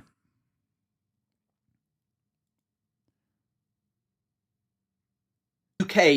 The UK government and the manufacturer of blame. Keir Starmer and his government exploiting an act of violence it failed to prevent in order to criminalize dissent, scapegoating protests rather than confronting its own negligence, incompetence, and appetite for repression. Chris Kunzler, our boy in the UK, doing the work. Let's take a look at what he had to say. Then there is no way you can understand how insane the last 2 days have been, because our government is currently trying to ban yet more protests and marches, and their justification is an attack that was carried out against Jewish people in London 2 days ago. And they say that it is the protests and slogans at the protests that radicalized the man to do this. But this stands up to absolutely no scrutiny, because on the day of the attack, the man literally targeted one of his friends called Ismail Hussein. He tried to kill him too. But even worse, back in 2008, this man had already stabbed 2 police officers and a police dog. He went to prison for it. In 2020, he was referred to the extremism watchdog Prevent. Also, just before the attack, he was receiving treatment for mental health issues. His friends said that he was dangerous and scary to be around, and yet he was just out on the streets. Our government wants you to believe that protests that started back in 2023 and have dwindled both in size and frequency are responsible for this. It is genuinely unbelievable. It doesn't stand up to the most basic scrutiny. Yeah. I mean, it's clear that they're using anything and everything they can to just be they want the pro-Palestinian protests to stop. They think that if they get the protests to stop, that the discontent will go away. And their way of doing this with the Palestine with the Palestine Action protests as well has always been to just criminalize it. Okay. And that hasn't really led to a significant that hasn't really led to a diminishment of a diminishing impact on the intensity, the severity, the frequency of the protests, as far as I understand. And that certainly hasn't changed people's attitude towards Israel. If anything, it makes them more annoyed. It makes them more angry, more frustrated with the way that Israel not only continues to do a genocide with impunity, but then also gets to dictate what happens in their domestic affairs. Right? Unbelievably frustrating for the average person. So I feel like it's just brushing this issue under the rug instead of addressing it, instead of trying to find solutions. It's very stupid. And I don't know, it's very frustrating to watch. I don't think so. I think it's the work of both sides. It's not long after the march begins that the familiar, controversial chant rings out. From the river to the sea, a lot of people... The man with the microphone didn't want to talk, he was busy. I've heard chanting from the river to... Oh, from the river to the sea. Don't you feel like this is a dangerous chant? Bro, you know what's dangerous, buddy? 2,000-pound bombs. You know what's dangerous? The Royal Air Force giving the Israeli Air Force targets to strike, which happens to be mosques, which happens to be civilian sites in Gaza. That's the real danger. It's not dangerous to call this behavior out. It's not dangerous to oppose this. Our priorities are so out of whack, man. Yeah. What's dangerous is selling the weapons to the Israeli state, weapons that they use to commit genocide, weapons that they use to turn Lebanon into Gaza now. It's not the words opposing this violence that is violent itself. It's the violence itself. To the sea, a lot of people say that is an anti-Semitic slogan. Well, they say it is, but they know it's about everybody who lives in that region living under democracy without any kind of apartheid regime or anything like that. Other people interpret it as wiping the Jewish state of Israel off the map. I don't see why there's any need for anything like that, why you would actually interpret it that way. So this is obviously a small-scale protest, but what Keir Starmer, the Prime Minister, is talking about is the cumulative effect of having march after march on the pro-Palestinian cause. There have been 34 national-scale demonstrations since October the 7th, 2023. Their organisers reject claims that marches lead to anti-Semitism. Our stewards, when they see inappropriate slogans, intervene and ask people, we don't have the force of law, ask people not to use them, and by and large, they comply. So we have to be absolutely clear here. There is no threat whatsoever to the Jewish community from these marches. In fact, they are attended by thousands of Jewish people. Many who are part of that community disagree. I think most people would accept that the sheer frequency of these pro-Palestine marches, the intimidation that is effected on the small Jewish community, and other factors such as the arrests and the state of our society now for Jewish people, all cause a reasonable judgment to be made that these marches should be stopped. They won't stop here in southeast London or on streets up and down the country unless the government intervenes and decides the balance between freedom of speech and the safety of British Jews. Brother, this has nothing to do with the safety of British Jews, man. Like, what are we doing? What are we doing? What are we doing? Oh, it disrupts the... It hurts the feelings of people that want to defend their, like, emotional support apartheid state. That's crazy.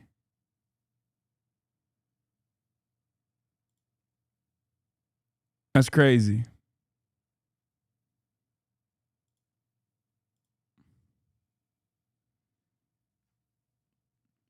Also, there's British Jews at those fucking protests. You're on Fox News at my gym again? Hell yeah. Let's see what the fuck they're talking about now. Indoctrinating America's youth and really preventing them from knowing the truth about these things. Well, we got to fight back. But as we just mentioned with Azra, the Democrats' radical message is being spread by their new spokesman, a fan of this show, Hasan Piker. He hit the campaign trail with two Democrats this week to push his vile rhetoric.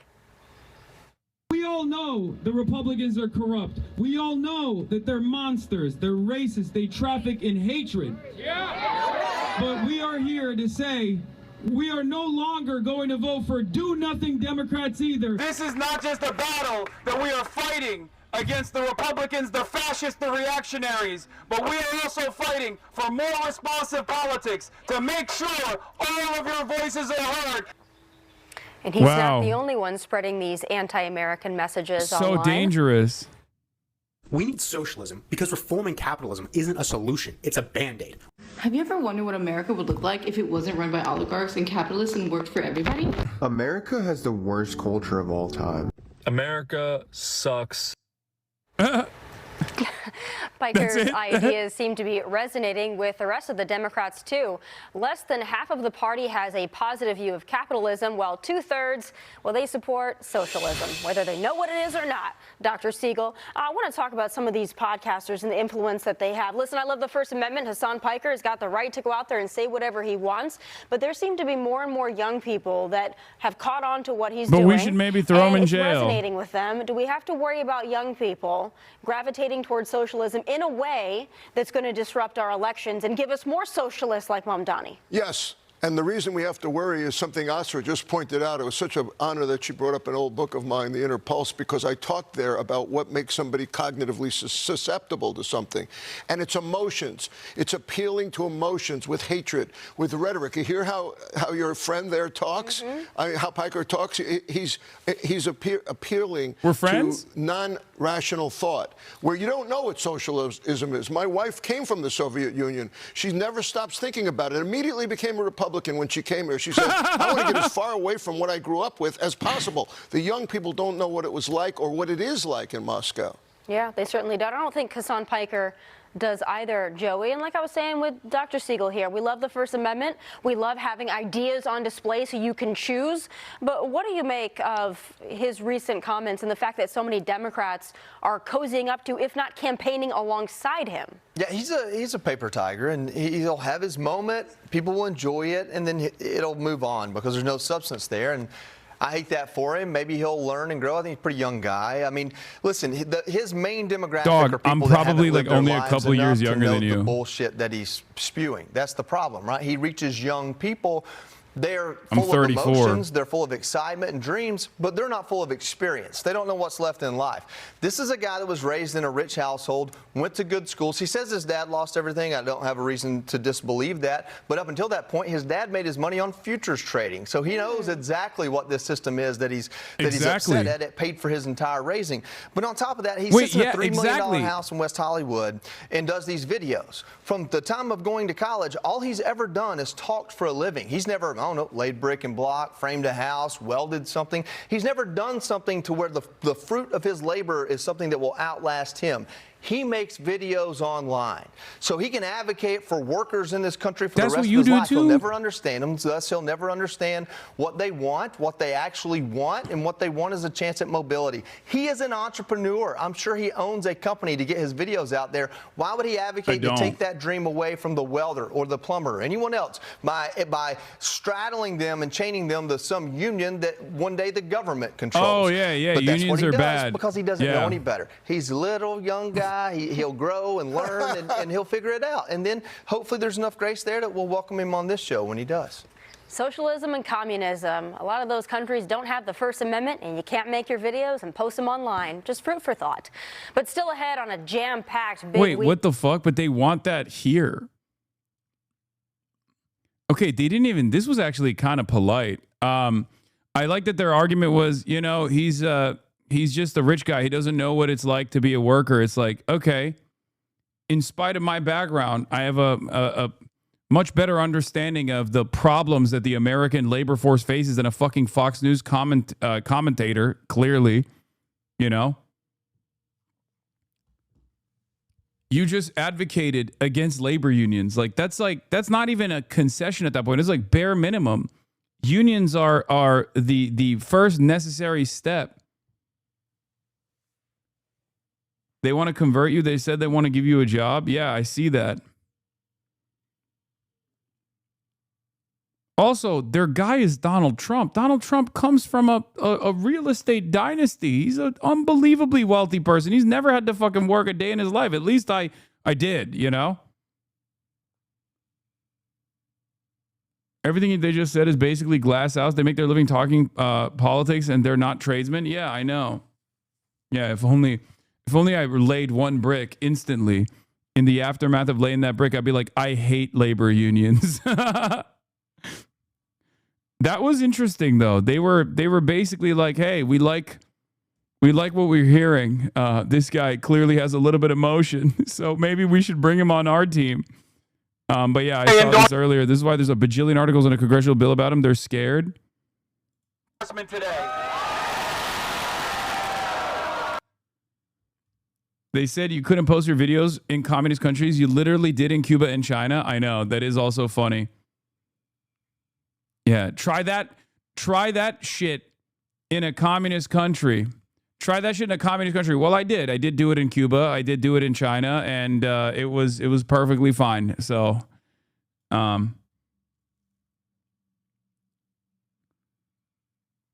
yeah, Israel quadruples propaganda budget to $730 million as it loses global war for hearts and minds. Now I know where this shit's coming from. Okay, now I know where this is coming from. You have no idea how much money you would make if you switched up and became a Fox News host. I do know. Okay, of course I know that. I have full knowledge of this. I could also be making more money right now without even switching up what I'm doing. I could run ads, for example. I could take corporate sponsorships, for example. It's not that people aren't coming over to give me money, and you know, I'm desperate for it. I choose not to work with most of the sponsors that come through. Okay? Yes, Kalshi and Polymarket both are desperately seeking this community as a viable target to sponsor. And they got unlimited funds.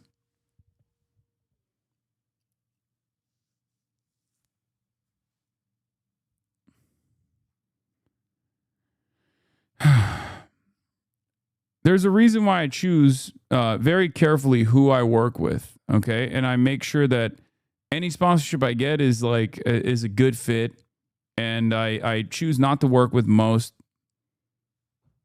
I choose not to work with most sponsors. You'd make a few mils, but your community would be dust. To be honest, first of all, look at Van Jones. Look at Van Jones. He got $100 million from Jeff Bezos. If money is all I cared about, I wouldn't even need to go all the way to the right. I could just be a pro-Israel, liberal, right? A conservative liberal.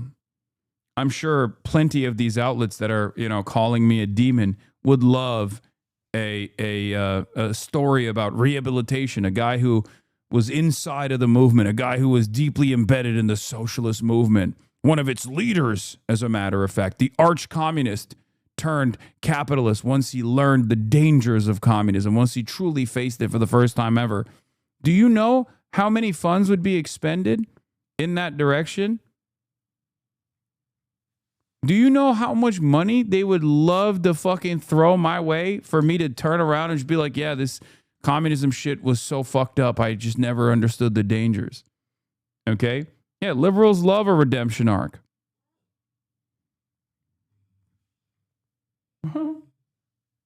Guy's dreaming. Yeah. Modi Muzz 39. Thank you for the 10 gifted subs.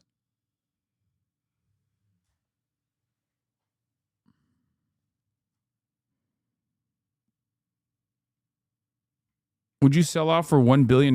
No. Because there's no difference in my way of existence currently between doing what I'm doing and making the amount of money I'm making now and $1 billion. Okay? Obviously, there's an unbelievable amount of difference between the amount of wealth I have, the financial security I have, and $1 billion. But from where I'm standing, I already have all of the freedoms that I need to have.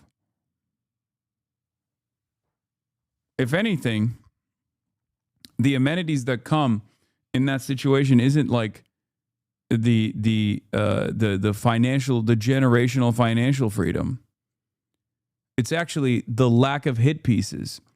Because if I were to turn heel, if I were to, you know, become an anti-communist, a vicious anti-communist, and still maintain some of the progressive values too, while I'm at it, if I were to become the person that like those on Twitter to my left claim I am right now, I would get 0 hit pieces. Every day would be another Glaze sesh, the Joe Rogan of the left, shepherding young men out of the dangerous pits of radicalization and shepherding them in the direction of the Democratic Party. A man who really wants to save America. Okay? Oh, it would be great. It would be fucking great. I mean, I respond to one of these guys, by the way, here. Hasan's message is vote for the party that did a genocide in Gaza, this inhumans of capitalism, Ojibwa. Okay, Hammer and Sickle account. I said AIPAC spent $9 million against Corey for calling out Israel's genocide, you fucking moron. I guess you're happy with a servant of Israel occupying this seat, but I am not. Perhaps I should just keep posting about how bourgeois democracy is a dead end for the working class and then wait for a spontaneous revolution to take shape like you are.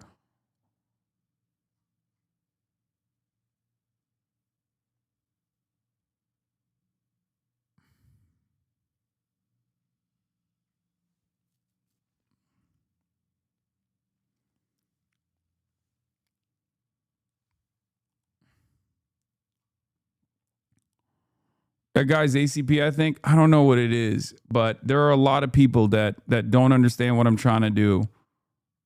And I explain it all the time, and yet they just don't hear it. I'm a native St. Louisian and Maoist, meaning I'm very critical of electoral politics, to say the least, and I love Corey because she's a fighter for our city and our people. People who aren't even from here and do no organizing, but denouncing black women organized beloved by our people, while black people in North STL still sleep in tents, are not helping the communist movement, and they're actually driving black people away from it with constant weirdness. I think so too.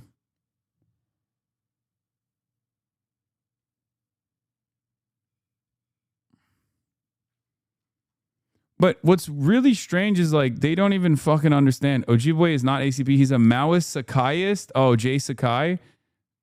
Respect. Respect. I didn't know.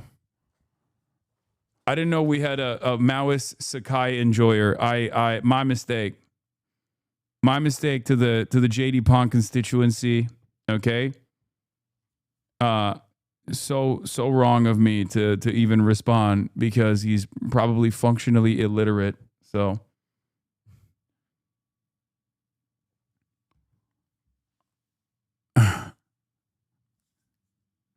he did not read those words at all.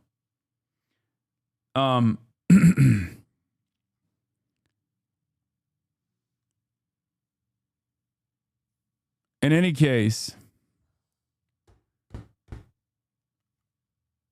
I make it very clear, okay?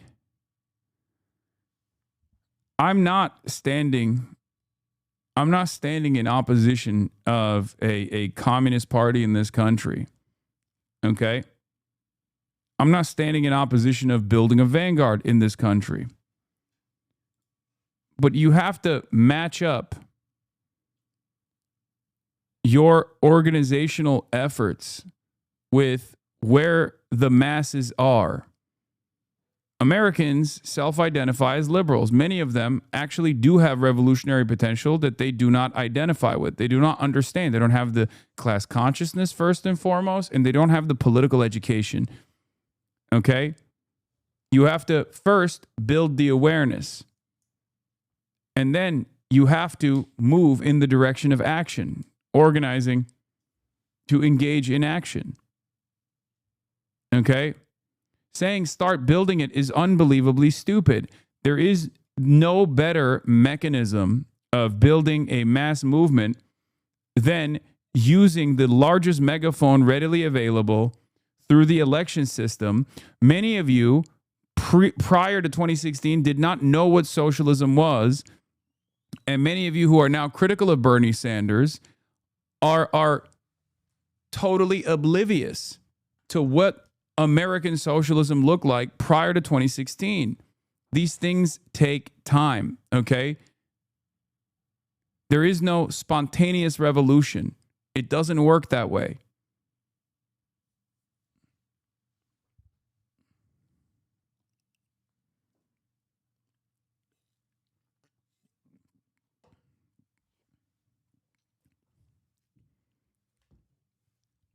This is by my estimations, this is the most viable route for agitation and most viable route for fomenting class consciousness in this country.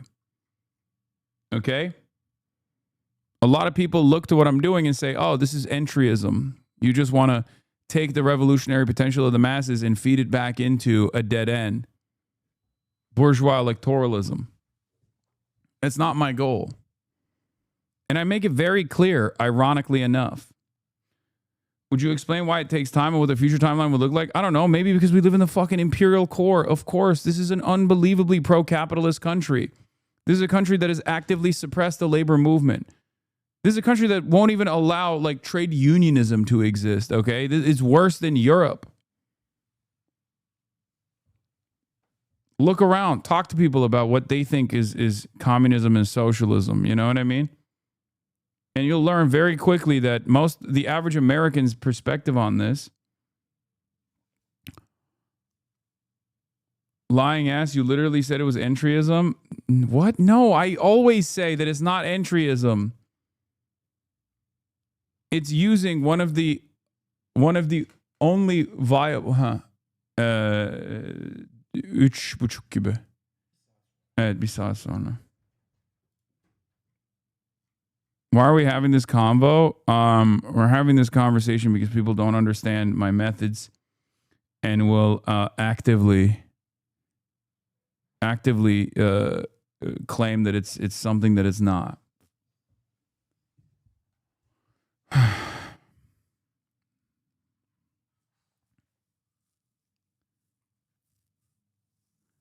A lot of people will say, yes, Lenin wrote about something similar to this in Left Communism and Infantile Disorder.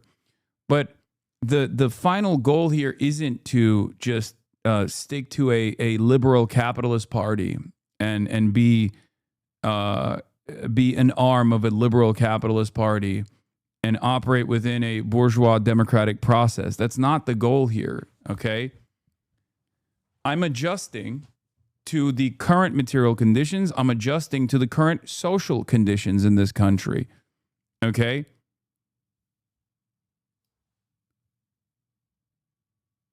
Lenin's time was objectively different. His material conditions were objectively different. You have to interpret. You have to go to the masses and speak to the masses in the language that they understand and try to identify what the major hurdles are in front of developing class consciousness.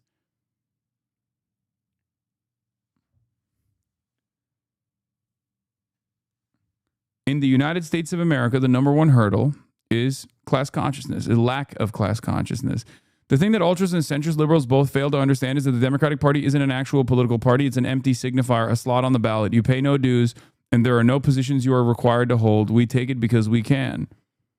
Yeah. Zachary Kirk, if you hate the Democrats, then don't run as a Democrat. Build the DSA and leave us alone. Girl, bye.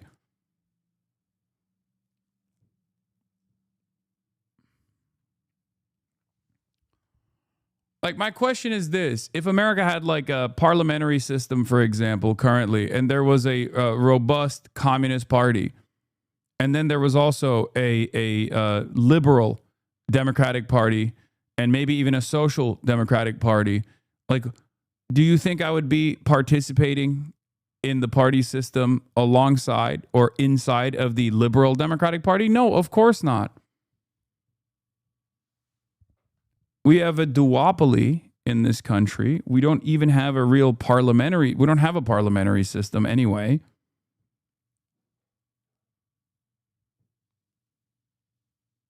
So you got to work with what you got. You don't organize. You do not organize for a mass that you believe should be understanding of your movement. You organize to with the masses that you have currently.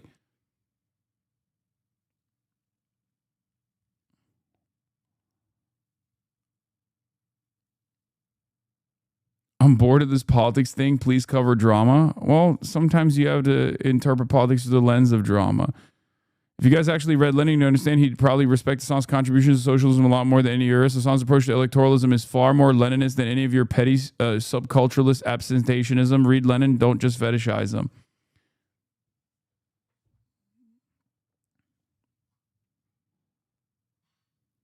You're correct. Hasan does not fully internalize a paradox, yet he is still far closer to understanding it than anyone who thinks that this disillusionment can be brought about through propaganda alone. I wrote about this at length below, and you can DM me for an in-depth combo. I'm Hoping you'll engage. Do you believe Hasan supports Platinum with the intent that their failures would disillusion people to reformism? Because that is not the impression I get from Hasan whatsoever. His position seems to be one of harm reduction, not what Lenin is advocating.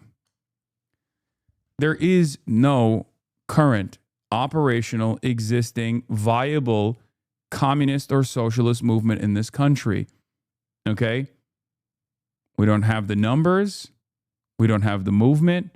We don't even have the broad awareness.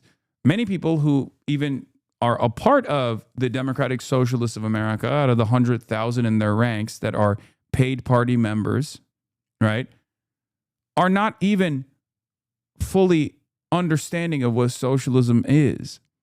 Okay? They're in the political education stage of their understanding of socialism and communism, whereas most Americans are not even there. Most Americans don't even have paying members, sorry, not paid, paying members.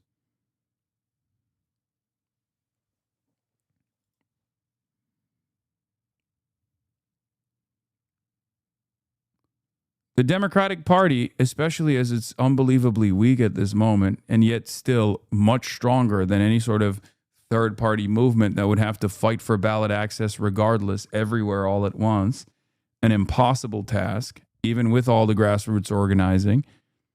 With the finite amount of time that we have and the finite amount of efforts we can expend, I think utilizing the existing pathway through the Democratic Party, especially where the broad subsects of the electorate are totally oblivious to the realities that they might have.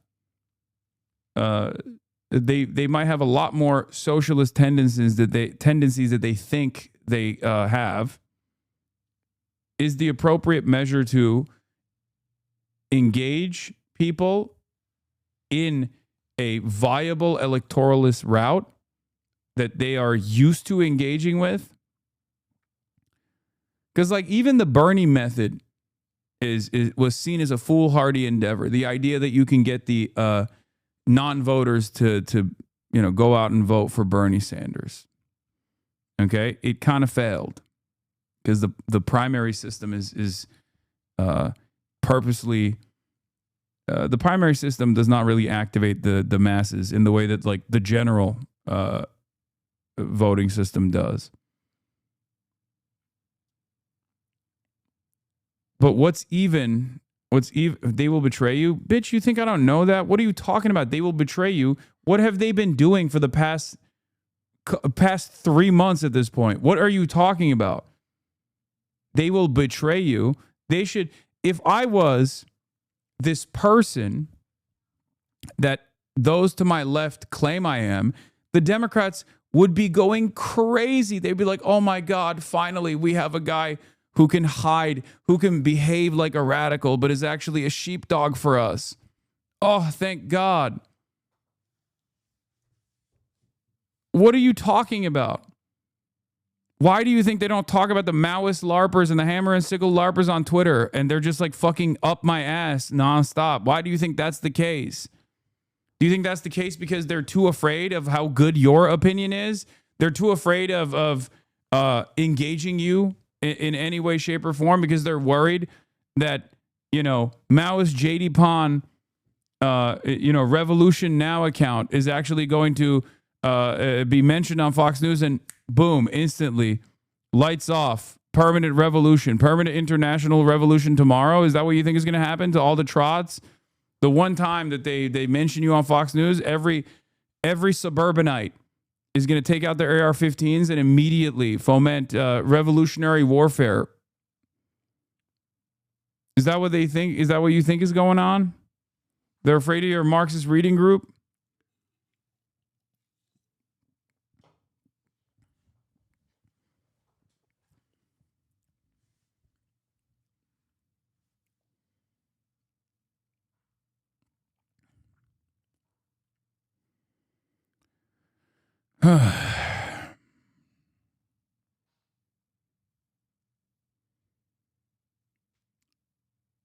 I never understood why in America there's a primary and further election practices as a European is weird law. People's values and how closely they adhere to them will ultimately determine the potential of the social political space. Everyone can't be educated, and many cannot be convinced into something that resembles a humanity that we can mobilize. These are just the facts. I mean, okay, Enfant Door. Spoken like a true Leninist. That's interesting. Rare, very rare Enfant Door W in the chat. Okay.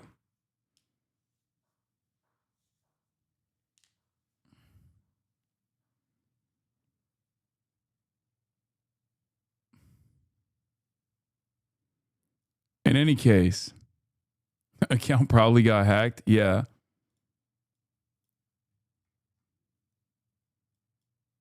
The shared mainstream culture and status quo of the United States was so bad that the government killed and jailed all our progressive black leaders or pushed them out of the country. That's why we don't have class consciousness. It was a choice based on ideological values. Okay, agreed with that too. No notes.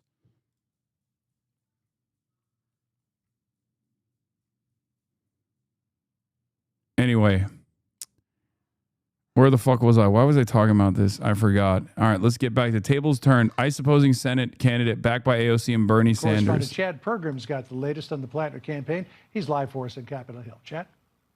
John, good afternoon. Graham Plattner is part of a reconfiguration for the Democratic Party. The insurgency of his campaign in Maine forced Governor Janet Mills to quit, but Plattner carries a lot of baggage. He has a Nazi tattoo, and he opposes ICE. It's really funny because, like, if he was a Nazi, they would love him. It's Fox News. It is pretty funny to watch. Fox News be like, but he has a Nazi tattoo. This is terrifying for us. The anti-Nazi contingency in mainstream media, famously.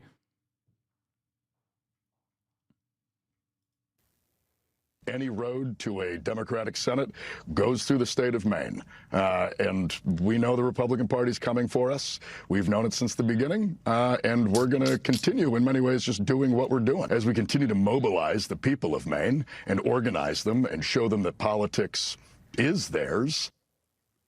Democrats appear to be looking past candidate flaws. Abdul El Sayed is surging in the Michigan Senate race. Yeah, and his flaw is, get this, he's Muslim. Like, what flaw does Abdul El Sayed have? He's just a fucking public servant. He's a doctor, Rhodes Scholar. Literally zero flaws. The only flaw he has is he's fucking brown. That's it. That's literally the only flaw he has, which is not a flaw at all unless you're a fucking psychopath. Straight up. Actually, no flaws. It's mind-boggling that they keep this shit up, and it's like very clearly such a racist ass, such racist ass rhetoric. He wants to defund the police. The party may be lurching to the left. The Democrats are still not sure what the best strategy is for the party's identity. What we're seeing really is this question of a Democratic redefinition. This is a challenge for the Democratic Party. In some places, a moderate message seems to work well. In some places, a more radical message seems to work well. But it's unclear if left-wing politics work in a swing state like Maine. Plattner secured the backing of progressive. At least they see it, though. That's the point, right? That's the point. That's the fear. Left-wing radicalism working in a state like Maine is a terrifying prospect, not just for Fox News, because if it works in Maine, it can work in red states too. Okay? Adjusted to the local concerns, of course. There is obviously a global concern. Class is a global endeavor in a global capitalist system. However, there will be obviously minutia. There will be distinctions made from Maine to Alabama.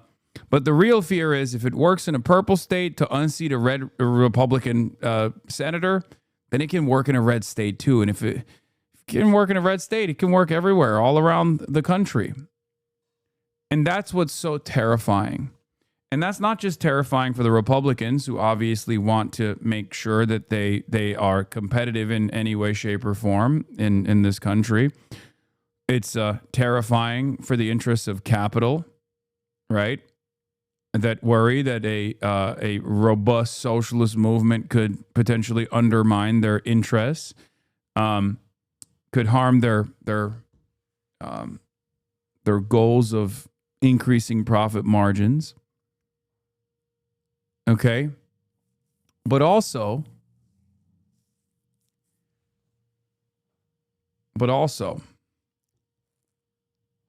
it's terrifying for the Democrats too, because the Democrats for the longest time have been able to create this compelling narrative with all of its gatekept media, the compelling narrative that in order to win nationally, you have to pivot to the center. You have to be more moderate. But it's very clear that voters look to a Graham Plattner style person as the moderate, right? They look to Graham Plattner and they think, well, what do you mean? He's talking about healthcare. Like, that's the moderate position. I think that's the actual moderate position. What is considered a radical position in D.C. might not necessarily be so radical for the average person. All it takes is for someone to be courageous enough to say it out loud. And even better if they end up winning. That is the fear.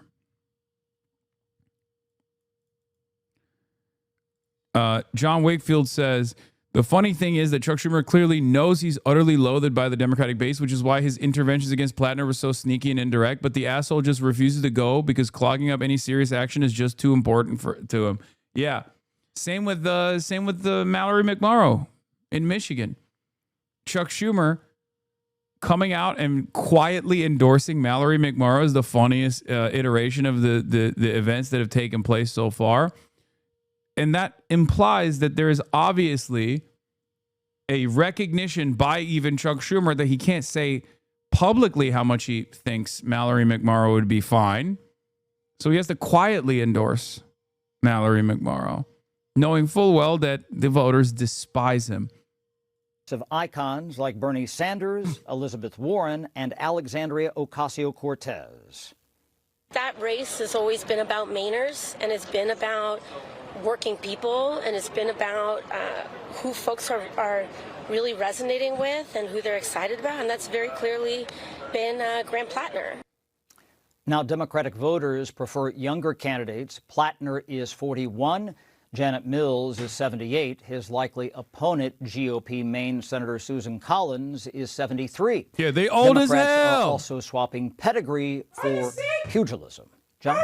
Yeah, so the left makes a big deal about Pete Hegseth's Jerusalem cross tattoo, but they give a pass to Graham Plattner, who had a Totenkopf, which is clearly a Nazi symbol that was sported by Nazi concentration guards. They just give it a pass. Well, Chris Van Hollen, the Democratic senator from Maryland, he was kind of sloughing that off, saying that at the time, Graham Plattner was going through a, quote, bad time in his life. Okay.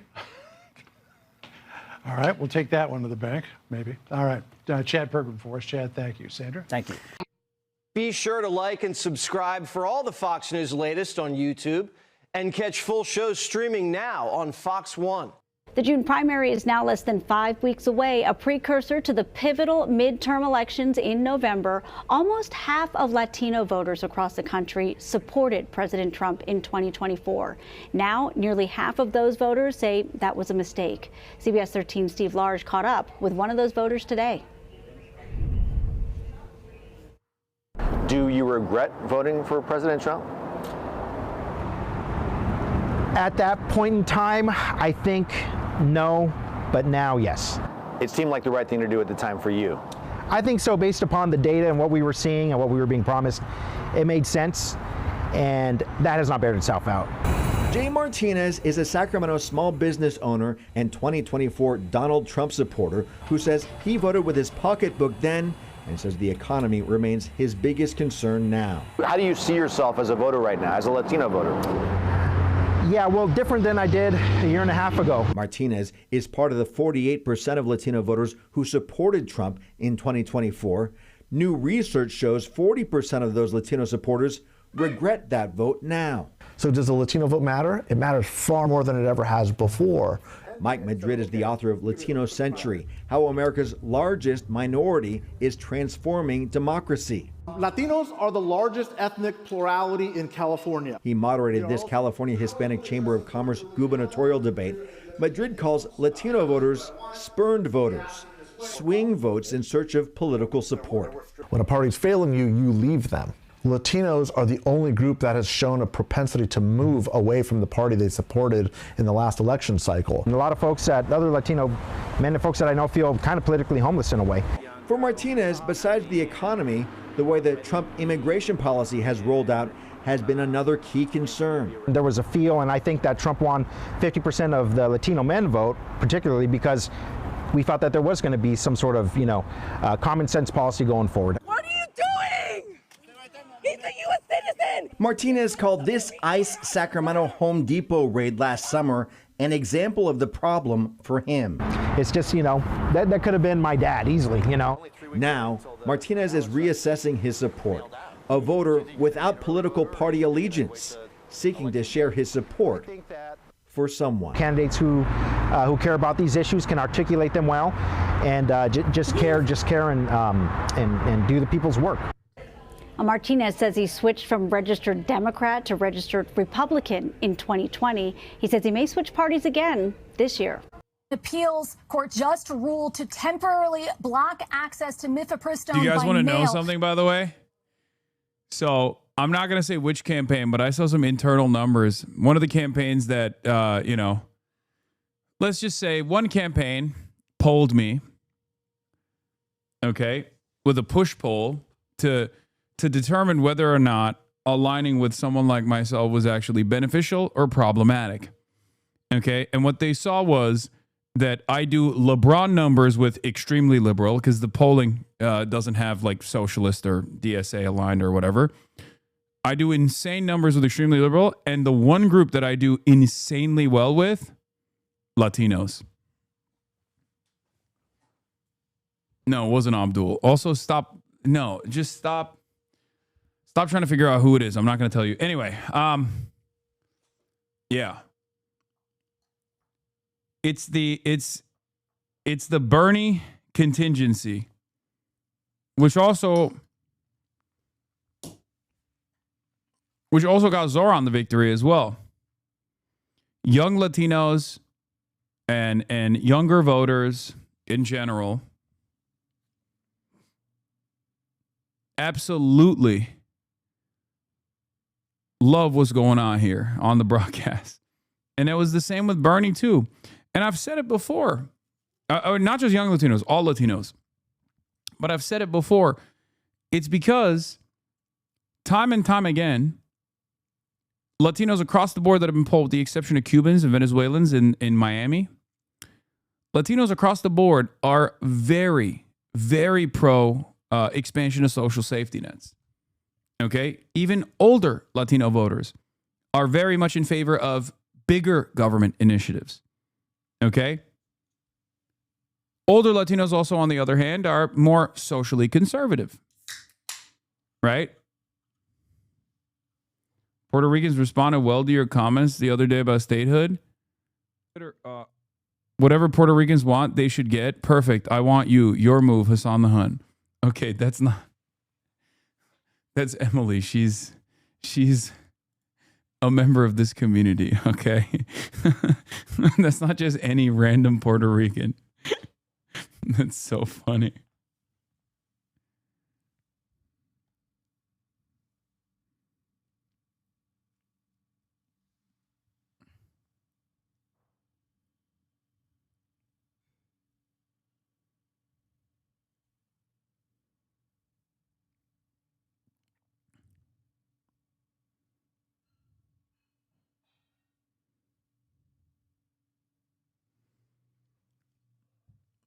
Well, guess you have to move to PR now, Hasan. One day. All right. Listen to your constituents' wants and needs. Okay. All right. Let's get to some horrifying news Federal appeals court rules that abortion drugs cannot be sent by mail because in the United States of America, a Louisiana court can basically dictate what happens to the future of every woman in this country. Wonderful, wonderful moment there. Wonderful moment of American democracy. Let's take a look. That's one of the two pills used in medication abortions. This is one of the first major rulings to limit access to abortion drugs following the Dobbs decision, the 2022 Supreme Court ruling that ended the constitutional right to abortion. This appeals court ruling means mifepristone can now only be dispensed in person as the case plays out. Now let's bring in Misty Maris for more. Misty, good to see you again. What does this ruling mean for access to abortion pills? So, Aaron, this means that nationwide, mifepristone cannot be distributed via mail. So anytime somebody is in need of mifepristone or seeking mifepristone, it has to be done in person. So how did we get here? This is completely unacceptable. Yep. Well, such is life in the United States of America. Okay. So woke we are. Remember, we're very woke, right? How can a state court do this? Oh, yeah. I don't know, man. I just, this is just how it is, okay? Because technically, oh my God, Neek Skit. Oh my God. Thank you, Neek Skit. We were having too much fun in here, okay? Neek Skit had to come in and ask some silly ass questions. I'm not even going to dignify you with a response. Okay, Chuck Schumer is an unbelievably unsuccessful and horrible politician in general. He is the exact, he's the exact kind of like toxic politician that is very openly, doesn't even shy about this. He doesn't even shy away from revealing this, but he's openly Israel first, okay? He's so bad.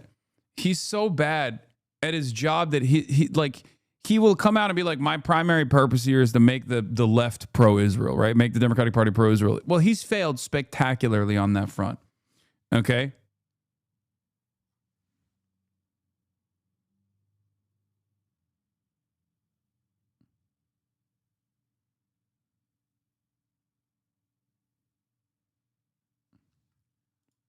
This relates to a lawsuit brought by Louisiana against the FDA. During the Biden era, there was a regulation that says mifepristone can be... Yeah, it's not a state court. It's one of the federal appeals courts. But the reason why they can do a nationwide ban is because technically it's coming from all around the country.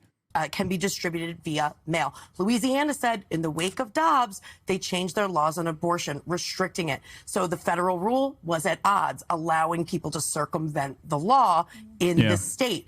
So they brought that lawsuit, and what happened here is what we call a stay. While that plays out, now the nationwide rule is that the drug cannot be distributed via mail, in person only, significantly limiting access. Wow. And what is the legal way forward here? So right now, this is a stay. So the analysis is that there would be irreparable harm if the law, this regulation were to be left in place, meaning that it can be distributed via mail, and likelihood of success on the merits. That's what this Fifth Circuit Court of Appeal looked at. What is the likelihood that the underlying lawsuit, which will play out, is going to be successful in favor of Louisiana? They determined that there is a likelihood of success in the merits, so that this stay, will be in place while that lawsuit plays out. So it's not the final word, but it certainly signals how the Fifth Circuit sees this going. All right, Misty Maris, thanks for that. We thank you for watching, and remember, stay updated on breaking news and top stories on the... Damn, why are blue team leaders so terrible right now? The true blue Democrats will rise again. Wait, what the fuck? Oh, yeah, forgot about that. Neekskid, you folded. You folded like a napkin, buddy. What the hell? You came in hot with the... Well, Chuck Schumer seems like a fantastic politician. And all it took was like two things that I brought up that made you go, oh, you know what? You're right. He fucking sucks. He for Gore, I guess.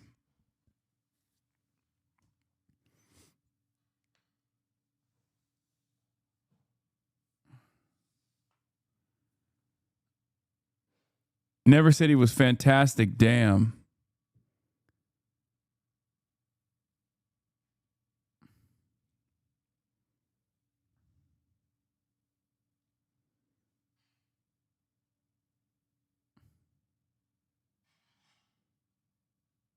Hold on.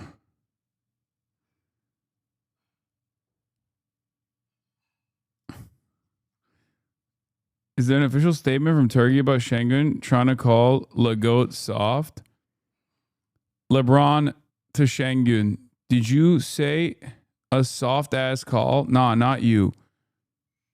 Anybody else on the roster, but not you. You don't say that. You don't say that. You don't say that. You're the only person out here that ain't allowed to say that. Soft ass. Yeah, all right.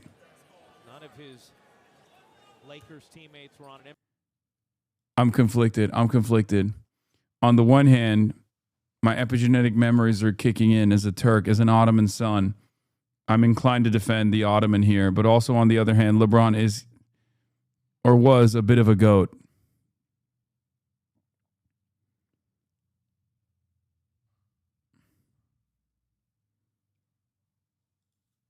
The ruling is being appealed.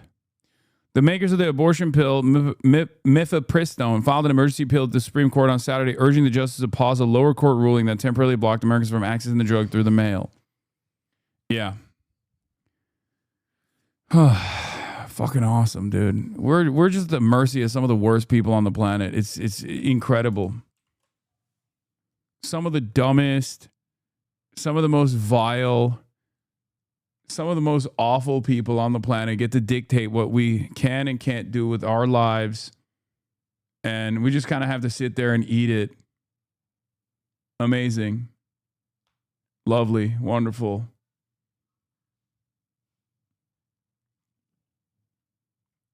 Did you see Bernie playing basketball? He's better than you? I did see that. We got the Tucker Carlson thing too.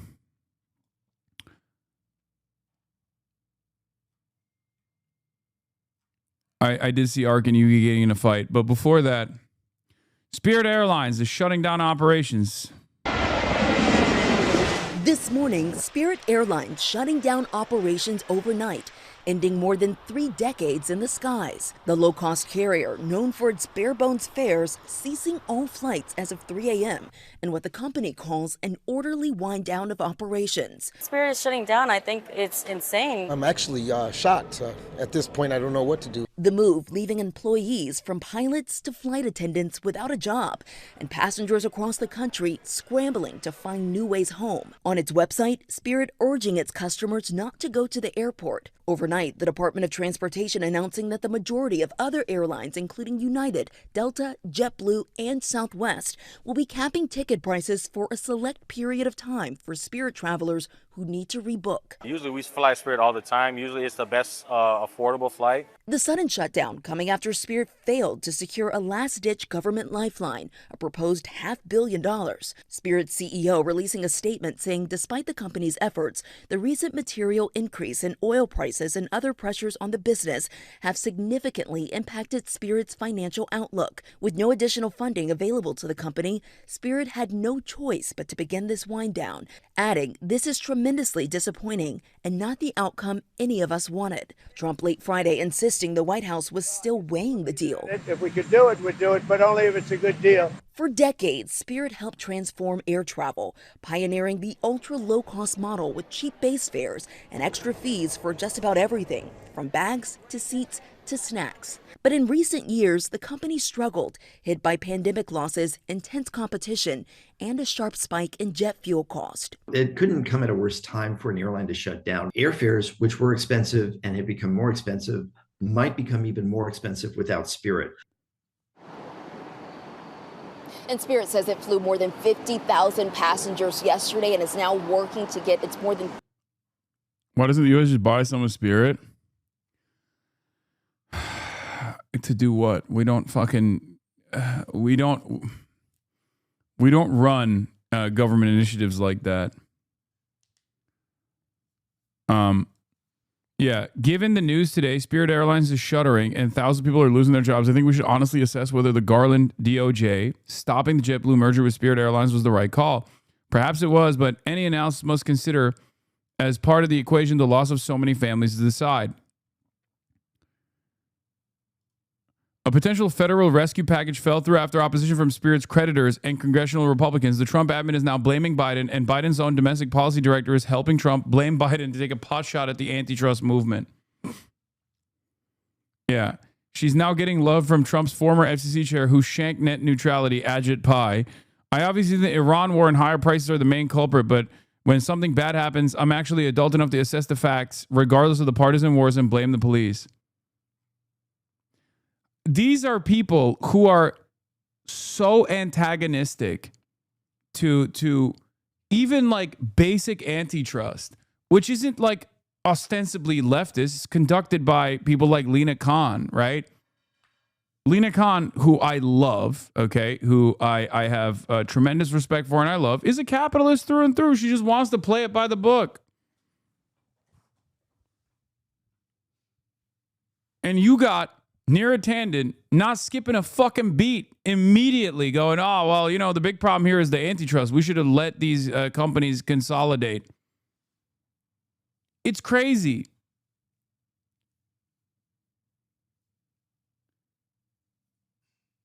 Perhaps, as many analysts have also pointed to, the unbelievable increase in jet fuel prices was the reason why a low-cost carrier that operates on thin margins as opposed to everybody else could not fucking withstand the price shock.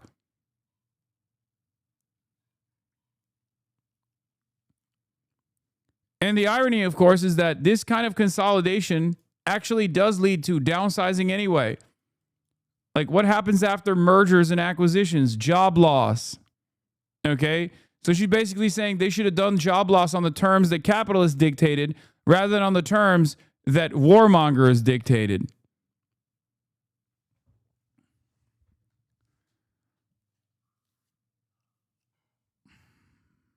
So stupid. Maybe instead of sending over $2 billion in stock buybacks and giving out millions in executive bonuses, they should have invested more into their fleet and employees. I don't know why it's the government's fault when greedy corporations fail. The other one is Southwest. Southwest used to have a way better approach to its relatively low-cost carriers too, and they've also gotten hit with the fucking venture capital beam. They also have changed a lot of their policies. They've changed their payment and benefits packages over time.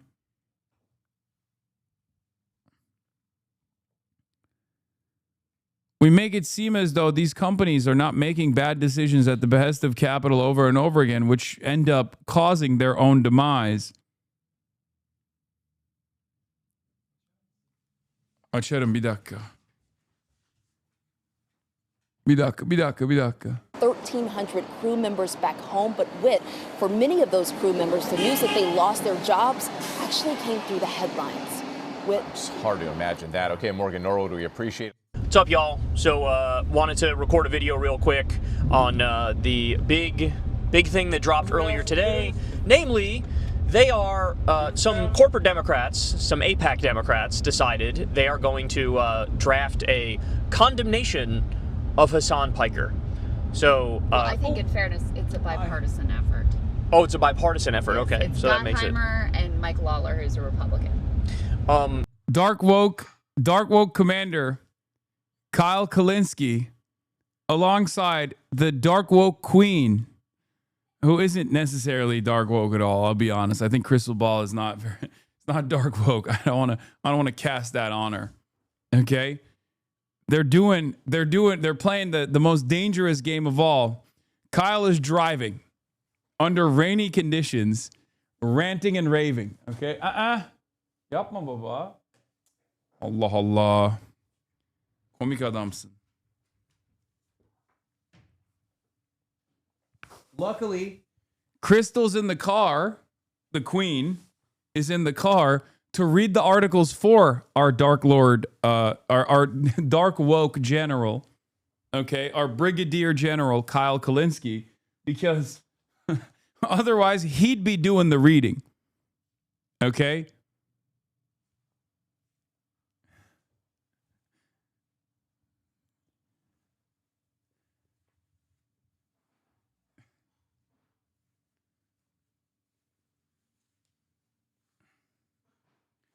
Know how I know Kyle's from Kentucky? I don't know how you know that.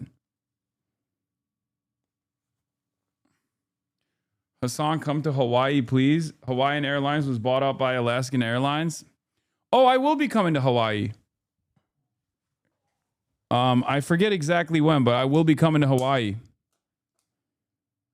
I think next year. Isn't that nice?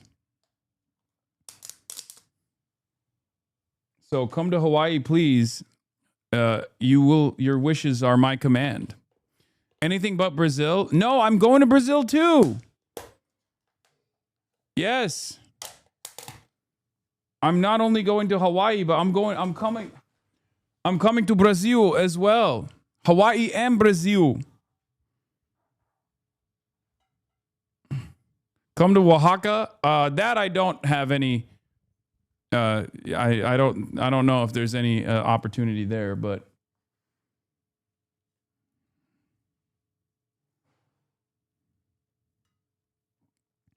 Colombia. I think I was supposed to go to Colombia. I can't remember if that fell through or not.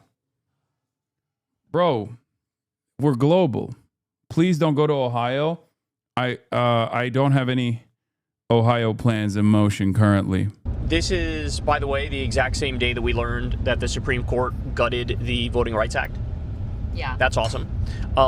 This is also at the same time that Trump is still in this war and, going back and forth on what he says on a daily basis, threatening war crimes on a daily basis. Gas prices are going up so fast right now that the guy that tracks gas prices says his algorithm is broken and he can't keep up with it. So that's happening. Yeah. So do you have the text of it? I do.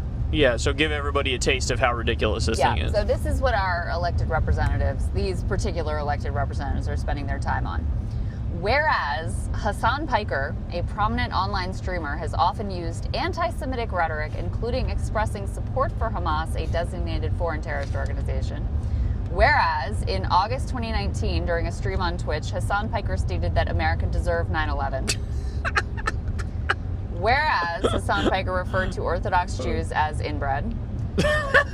Whereas Hasan Piker downplayed sexual violence. This is one that really bothers me the most, actually. Committed by Hamas, a designated foreign terrorist organization, against innocent civilians on October 7, 2023, stating, quote, "It doesn't matter if effing rapes happen on October 7th. Like, so that dishonest. doesn't change the dynamic for me." His point was that doesn't mean genocide is okay. Even Exactly. If, that's what he's saying. And here's the thing is, the whole thing, and it just proves the point of why it was so important and brave, the work that people like Ryan did in exposing the fact that the limited evidence that there is, the lack of evidence of what was claimed, which is systematic as a weapon of war, rape and sexual violence being used on October 7th. There is not evidence of that.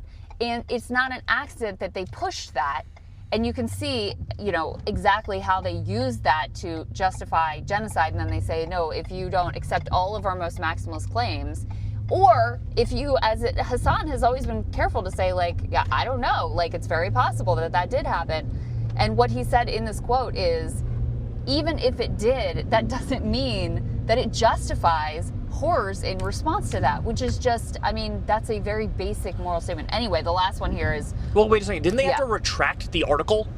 Wasn't there this huge article? Yes. So this was Screams Without Words in the New York Times.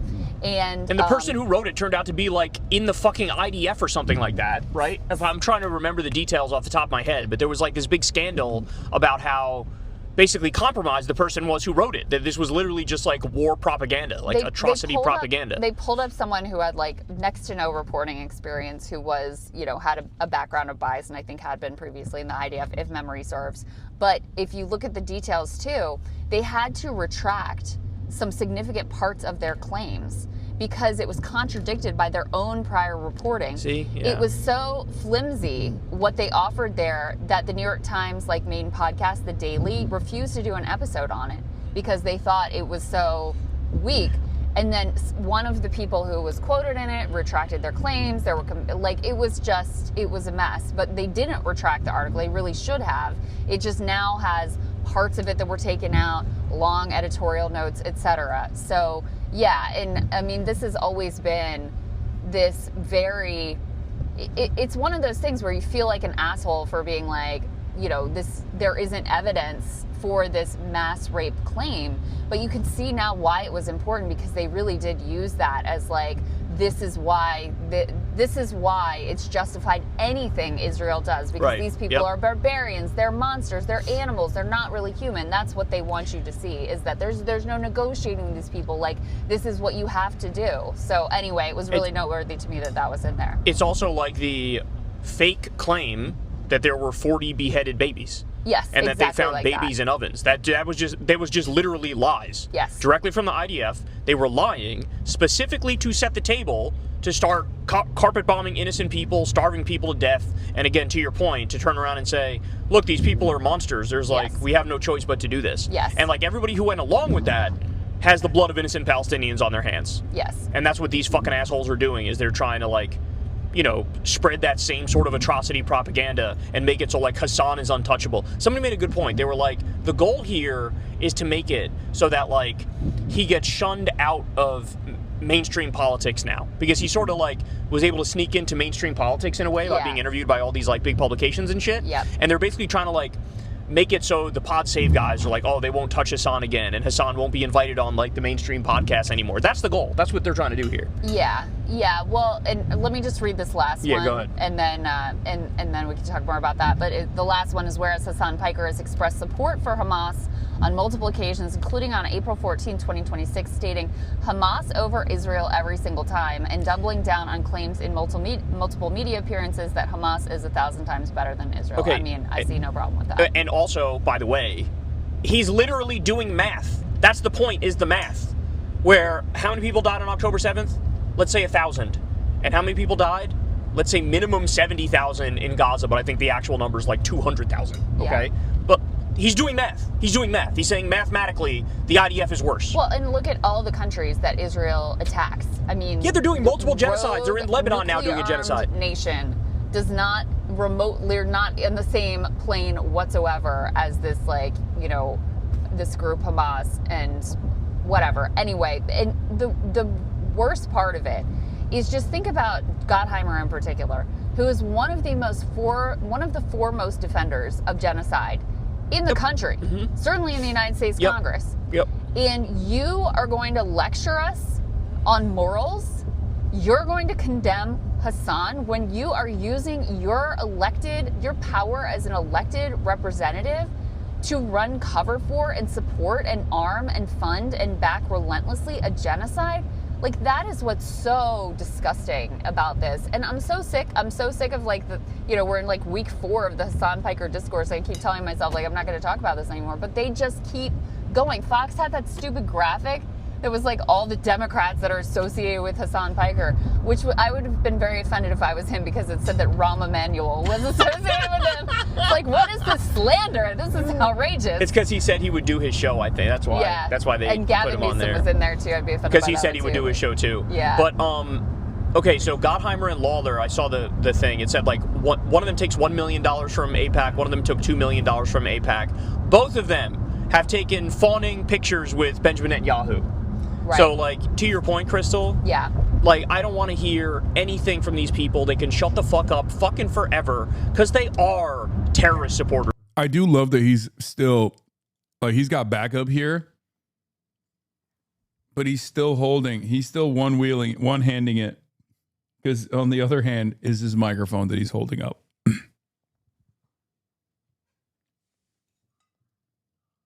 For Kyle, there always has to be an element of danger. That's how he likes to live. You actually support terrorists, okay? He's not the problem. You're the fucking problem. Look in the mirror. And by the way, for every Democrat that's going to fall in line like a little fucking cuck.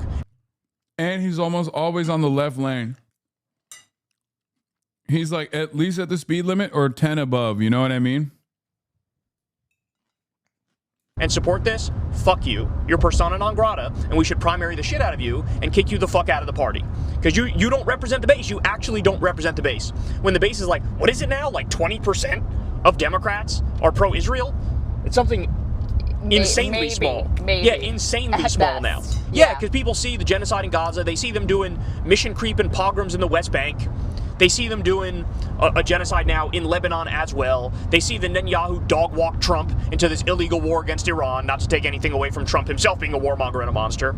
But people see that, and you're just trying to pretend like that's not the case. Yeah. And you know what Hasan said in response to this? He said what's that famous saying? I've seen what makes you cheer. He was like, I look at who's booing and I see what makes you cheer, something like that. Yeah. Yeah, it's like I welcome your hatred or something to that effect because I see what makes you cheer. Like, yeah, you support genocide, so good. I'm glad that you fucking AB. Well, the last Fuck thing I'll say about this is they tried this playbook with Zoran. Remember, there was a short Zoran, like, do you condemn Hasan Piker moment with Cuomo? Obviously, that didn't work. No. They tried it with Abdul Sayed in Michigan. Now he's leading. His poll numbers have just gone up. It went up. But it's not an accident, you know, especially with Abdul. The base, to your point, the base sees Israel as evil. Like, correct. They do not think that they're our great ally and we got to support. Like, that's over. It's done. Dead. Done. And they're looking for, okay, who are the candidates who have some sort of a moral compass here? Who are the candidates who are different than what we have now? And so what they're doing with this, like, do you condemn Hasan Piker thing, is they're giving a clear dividing line and litmus test that is actually useful to people, because now everybody is saying, oh, I don't take AIPAC money, even if they're taking it under the table and through other groups and whatever. Right. Mm-hmm. They've kind of caught on to that. So this is actually helping to clarify. In the Michigan race, you have Abdul, you've got Mallory McMorrow, and you've got Haley Stevens. Well, we knew Haley Stevens was the AIPAC pick, but Mallory McMorrow had really tried to walk this line. You know, she said it's a genocide. She said she's not taking AIPAC money, etc. I think she said it's a genocide.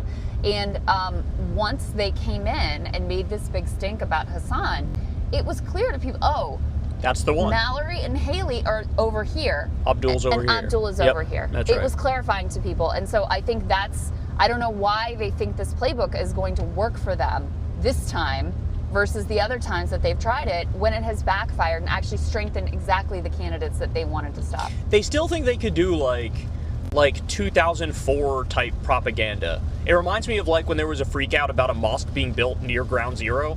Yeah. Like, can you believe they're building it? It's like this. That's what this sort of feels like. Is like, can you believe Hasan Piker said this? And that's like, bro. Like we were just saying, right now. Fucking gas prices are skyrocketing. Grocery prices are going up.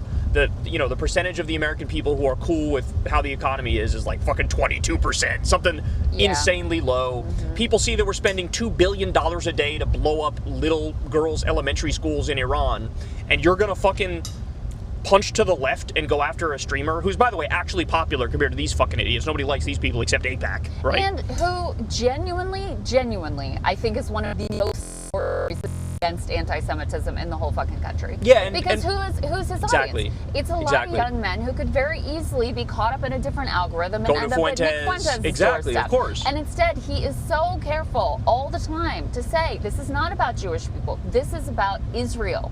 This is about Israel. And Zionism. Zionism is the problem. Exactly. Not Judaism. Not Judaism. Mm-hmm. And so, I'm sure there are many people who could have gone in a different direction and seen what Israel's doing and just say, oh, all the Jews, blah, blah, blah. Instead, he is giving them the understanding of universalist principles and standing up for human rights. So that's the other part of it that is so disgusting and ironic, is that they're making anti-Semitism worse. They're making anti-Semitism worse. And Lauer, who would equate all Jews with... Bro, did they get the Mossad gun? What happened?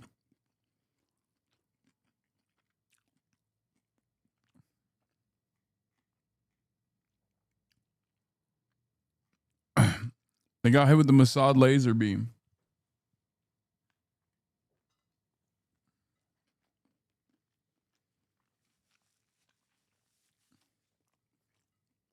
This monstrous genocidal ideology.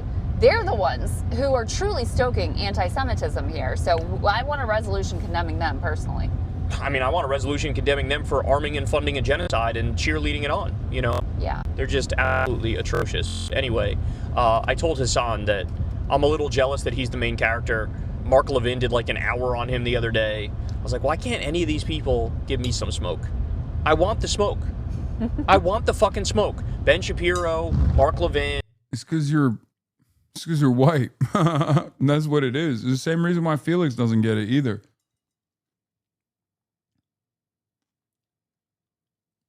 I think that's part of it, because this is a way to like associate me with terrorism and therefore the candidates that I'm aligning with terrorism. You know? Anyway, let's get to Tucker Carlson. You spent a day with Trump. Tucker Carlson did an hour and 51 minutes with the New York Times, and there's some gems in here. Trump, and sort of like you're in this kind of dreamland. It's like smoking hash or something. It's interesting. Very interesting.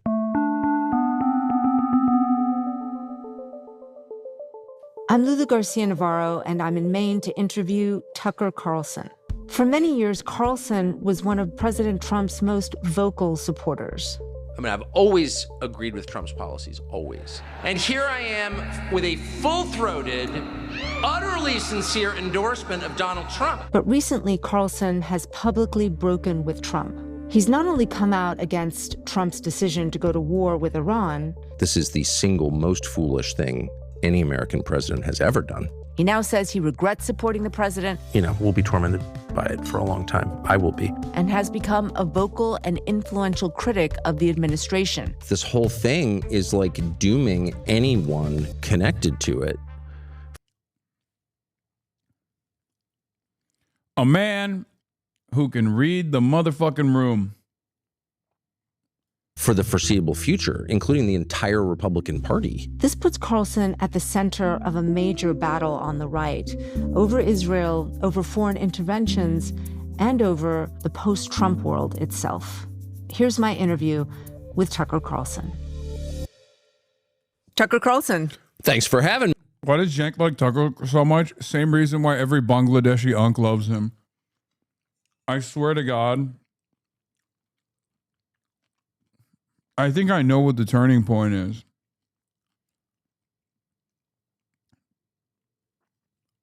Tucker Carlson defended Muslims a couple times, and that's what it took. And my unk turned into a Bangladeshi unk on a WhatsApp chat. When it goes a long way, chatters, I'm telling you. And Cenk is like not like a Muslim unk at all, right? He's like American through and through. But when you got a white boy, I mean, just fucking country white, okay? We're talking, well, not country club white, right? Tucker Carlson is the definition of a WASP in the dictionary. When you got a guy like that, especially a guy who is not only like critical of Israel, but also defensive of Islamophobia, a guy who has been a prominent leader in the right-wing movement, come out and defend Islam and defend Muslims, it's fucking over.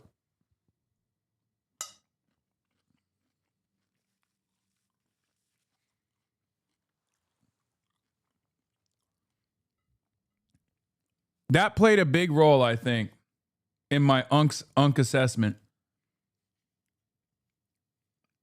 And Cenk is not even like remotely Muslim. I mean, he's Mr. Atheist, right? He's like a little bit of a edgy Reddit atheist almost, even though he has duked it out with Sam Harris for years over the Islamophobia stuff. So it's obviously important to him, right? This is like an issue. It's understandable. It's an issue that pertains to social justice. And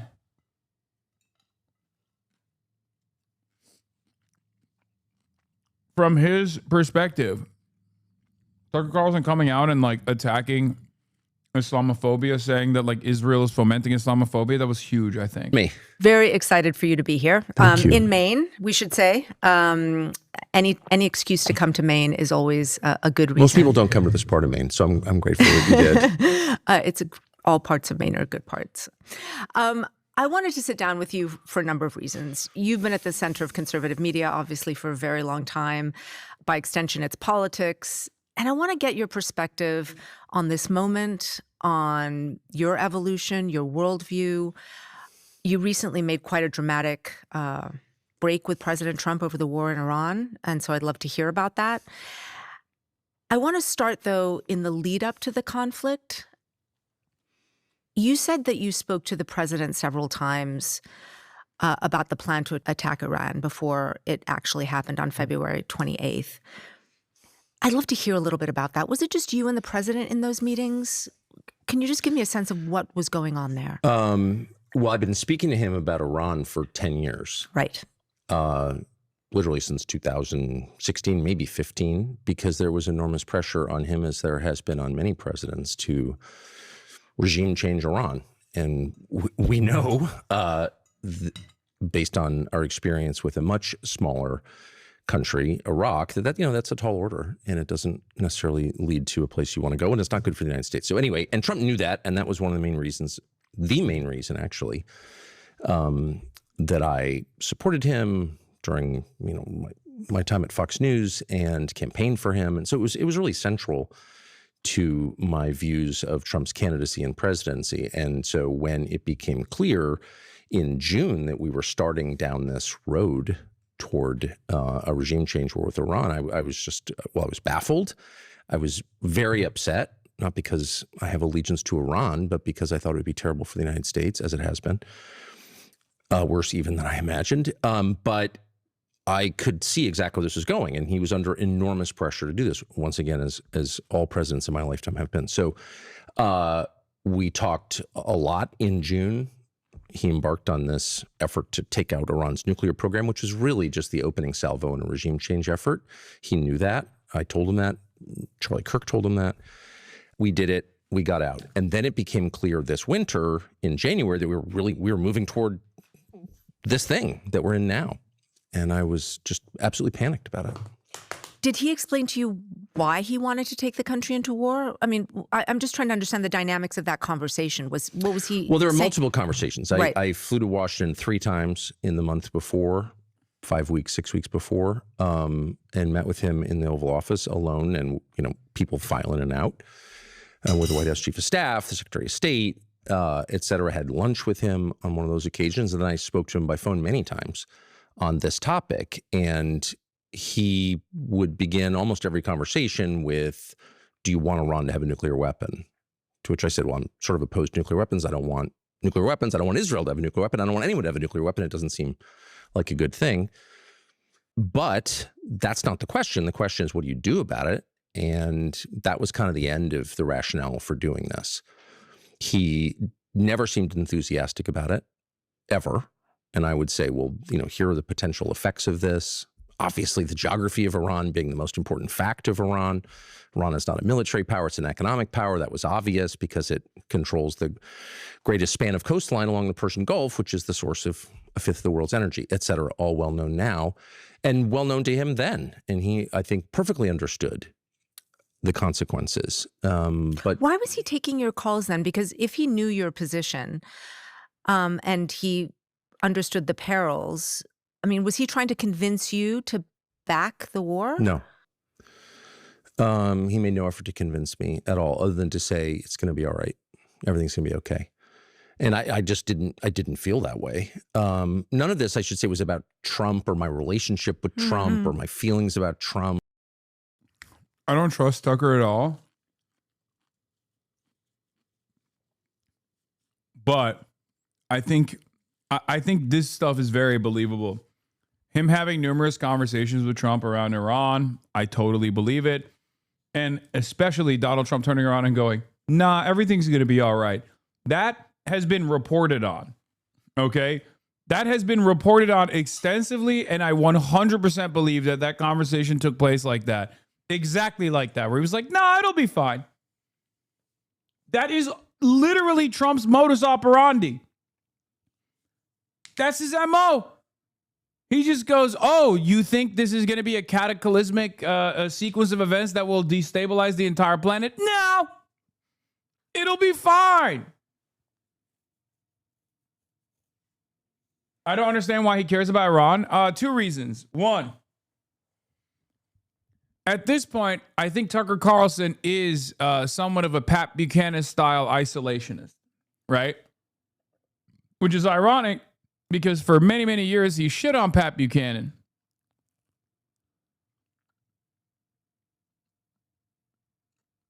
Now, do I believe that Tucker Carlson's main reason for supporting Trump's political rise was his impression of his opposition to the war in Iraq and a new war with Iran? No. I don't believe that. I don't believe that. He's lying about that. he's a grifter. That is retconning of history. However, I do believe that he was telling Trump not to wage war with Iran because anyone with like 3.5 brain cells could see exactly how the situation was going to unfold. We knew it. And I don't think I'm necessarily smart. I don't think I'm a particularly intelligent person. I think I have just common sense, right? So Tucker Carlson most likely understood that waging war at with Iran at the behest of Israel would be unbelievably bad for America's geopolitical power posture, America's like political future, America's capabilities of force projection.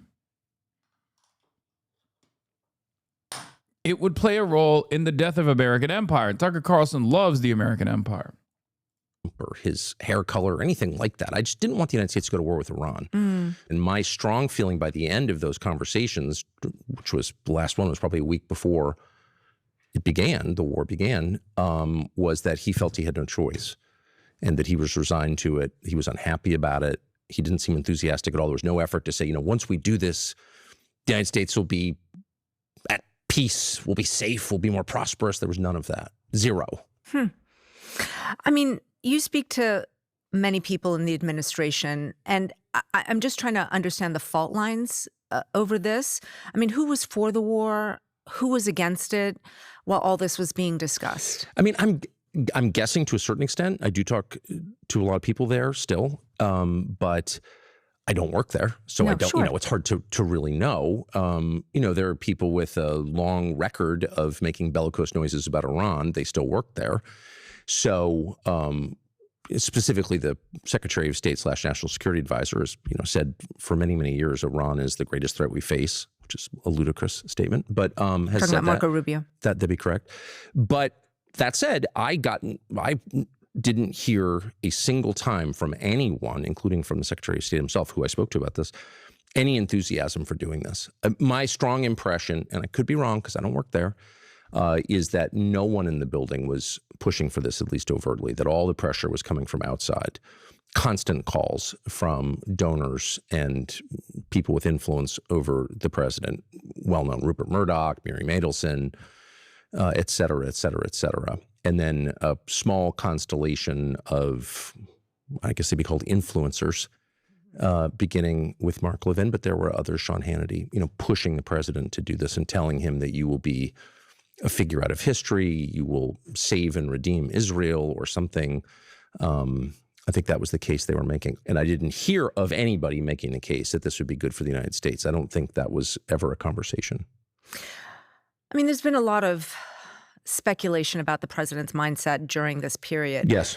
And part of it is, of course, about what happened after Venezuela and the successful, in their view, operation there, removing Maduro from office, and that he felt sort of emboldened by that, the success of that operation, and that he felt that this was going to be similar, that he underestimated the Iranians and what they might do in response to an attack. Yeah, I don't believe that. I think the Venezuela operation allowed him to retreat into a kind of fantasy in which he told himself this is going to be easy. But I don't think he believed that. And I should say, having spoken to him a lot in this calendar year, I detected no evidence at all of dementia, mental decline. You hear people say, well, he's gone, soft. That was not my impression at all. Trump is not well informed on a lot of topics, for sure, is proudly ignorant on a lot of topics, but he has kind of remarkable powers of insight into people and power dynamics. Like, you don't get to be president by accident. The guy's smart in the ways that matter politically. And my strong read was that he was doing this against his will. Famously, the head of the Counterterrorism Center, one of the top intel officials in the country, Joe Kent, resigned shortly after the war began and said, "Oh my God. Okay, listen. Oh, dude. Stabbed in the back. Okay? Remember those words. Okay, I have in the past been critical of people, criticizing me for saying like, oh, Tucker Carlson says Trump is a slave to Israel.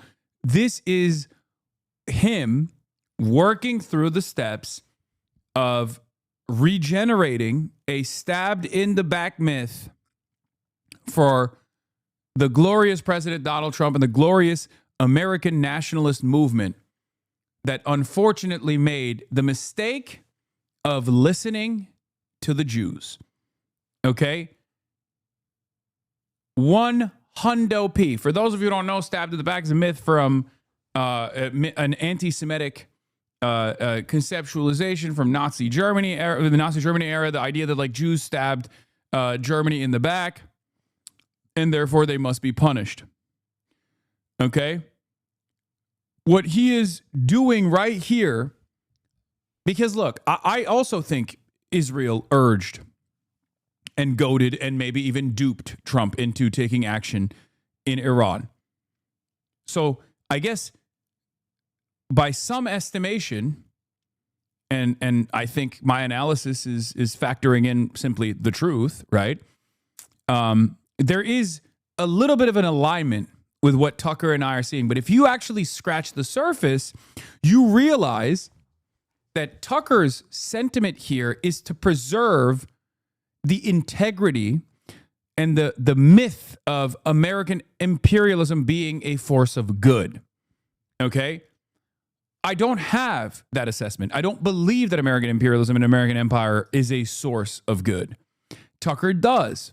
So what he's basically trying to design here is the notion that Israel, the Jewish state, okay, he will never say it was the Jews that did it until it's like permissible to openly say that, right? Like until, there is no stigma whatsoever associated with that. That's what I mean when I say openly say that. But his assessment is most likely that, right? But he won't say it.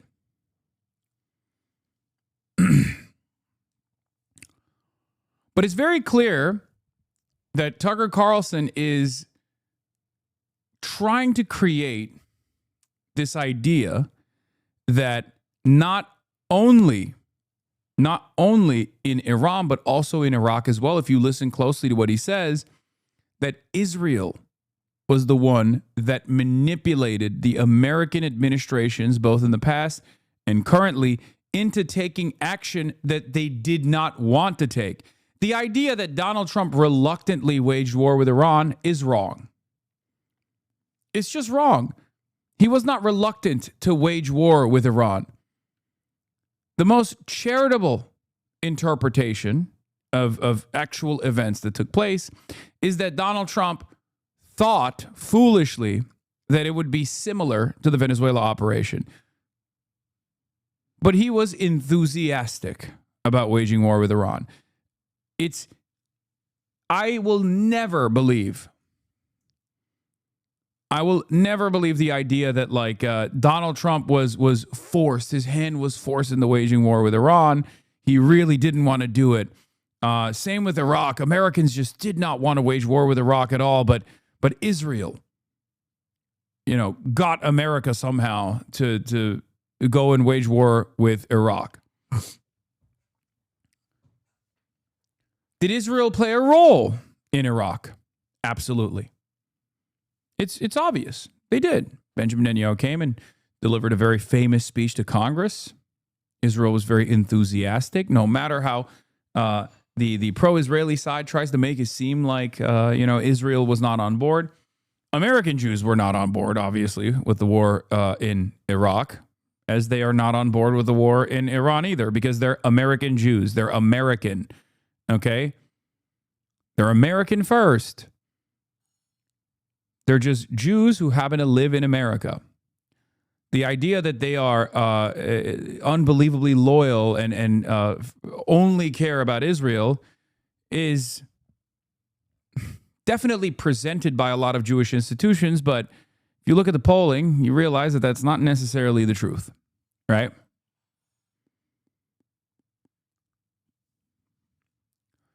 Having said that,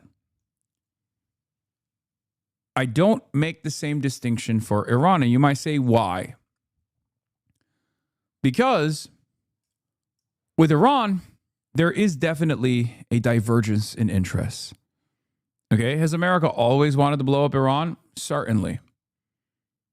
For 47 years. But no president has ever done so. Donald Trump, on the other hand, has been unbelievably servile and unbelievably loyal to the interests of Israel, unlike any other president, with maybe the exception of Joe Biden.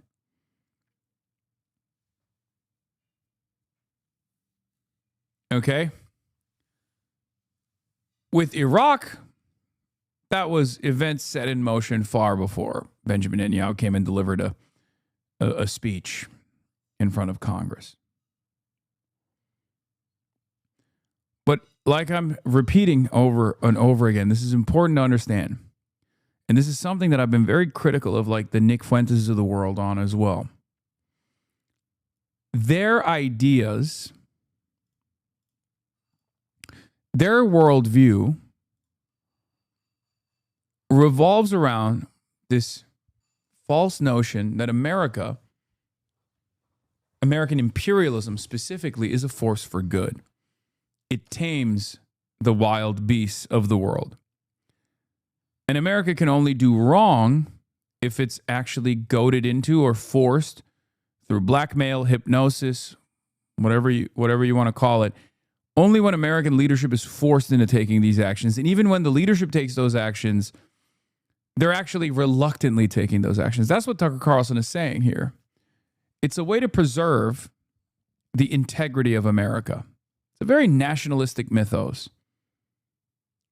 Exactly the same. That's the major distinction between my analysis of the situation and someone like Tucker Carlson's. I think this decision is connected to a series of seemingly disconnected events, all of which revolve around violence. And we need to find out more about how this happened. And he was, of course, dismissed and threatened with an F. Yes, it's a weird way to absolve America's crimes and the centrality of blame and put it back on Israel instead of both countries. And that is the reason why this is a very appealing sentiment for many Americans who already have that American exceptionalist attitude regardless. That's what's so terrifying about this prospect, and that's precisely the reason why, for two reasons. One, it's much easier to fucking blame the Jews than to blame ourselves. Okay? That's number one. Number two, when you do blame Israel, you actually lean into the idea that America is an exceptional country and America is not a violent country, or if America is violent, it's actually doing that violence as a necessary form of violence. And sometimes it can appear as cruel, but you simply don't understand it. That cruelty is unfortunately necessary because our enemies are far crueler than we ever could be. So those two factors make Tucker Carlson's rhetoric infinitely more appealing than my rhetoric. Because you can turn around and say, Hasan hates America. His name is Hasan. He's Muslim. He's an Islamist fundamentalist. He's a jihadist. He's an Islamo-communist. All this stuff. He's so critical of America. He hates America. He says America is bad. America bad. That's all he says. Liberals align with that unbelievably reactionary belief system as well.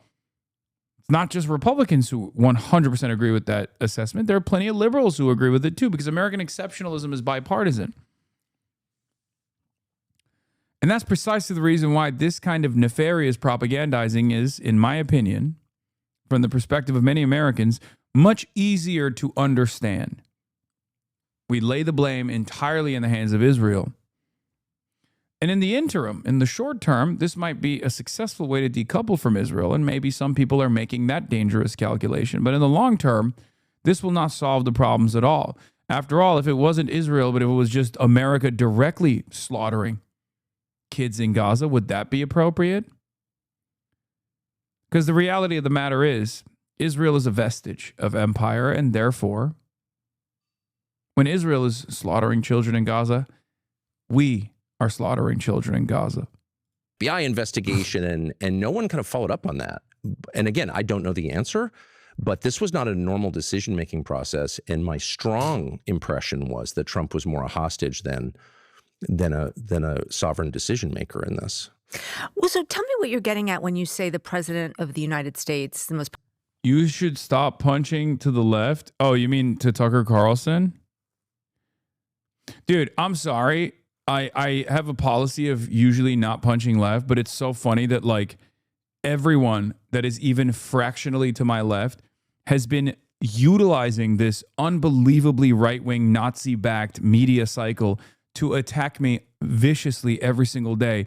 And the one time I respond, I'm like, oh, I'm such a bully. I'm punching left. It's so fucked up. Like, really? You know? I've kept quiet on purpose because I do have a policy of not fucking punching left. But at some point, I have to, I have to force people to rein it in a little bit. Unless you were making a joke about Tucker Carlson being to my left, in which case I apologize. I autistically didn't understand your joke.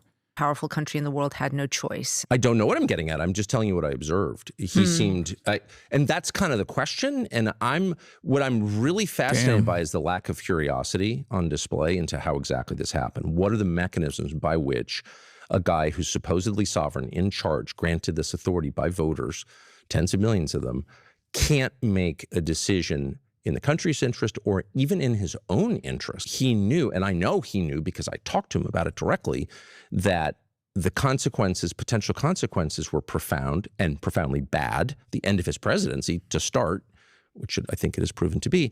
He knew that. And he wasn't, this is my read, and I could be completely wrong. I don't know what's in his head, and I don't want to overstate my knowledge at all, but this is my strong perception on the basis of many conversations on this topic. He felt he had no choice. And he said to me, everything's going to be okay. Because I was getting overwrought. Don't do this. The people pushing you to do this hate you. They're your enemies. This will destroy you. This will gravely harm our country. We've got kids. I'm hoping for grandkids. Let's not go there. And he said, it's going to be all right. And he said, do you know how I know that? And I said, no. He said, because it always is. And I do think there's a kind of, Teddy Rooseveltian optimism there, but that's not getting right off the bat. The jokes and trolling coming from a chat of thousands of people is not autism, by the way. Okay, well, sometimes it is. Really what it was, and this is my read, that was more a kind of justification from a man who feels he has no choice. And that is my strong view. And not just my strong view, the view of others who were around him and involved in this deliberation to the extent it was a deliberation, which is not much. Who are the other people around him who had that view? I can't speak for the views of others, but I will just say once again.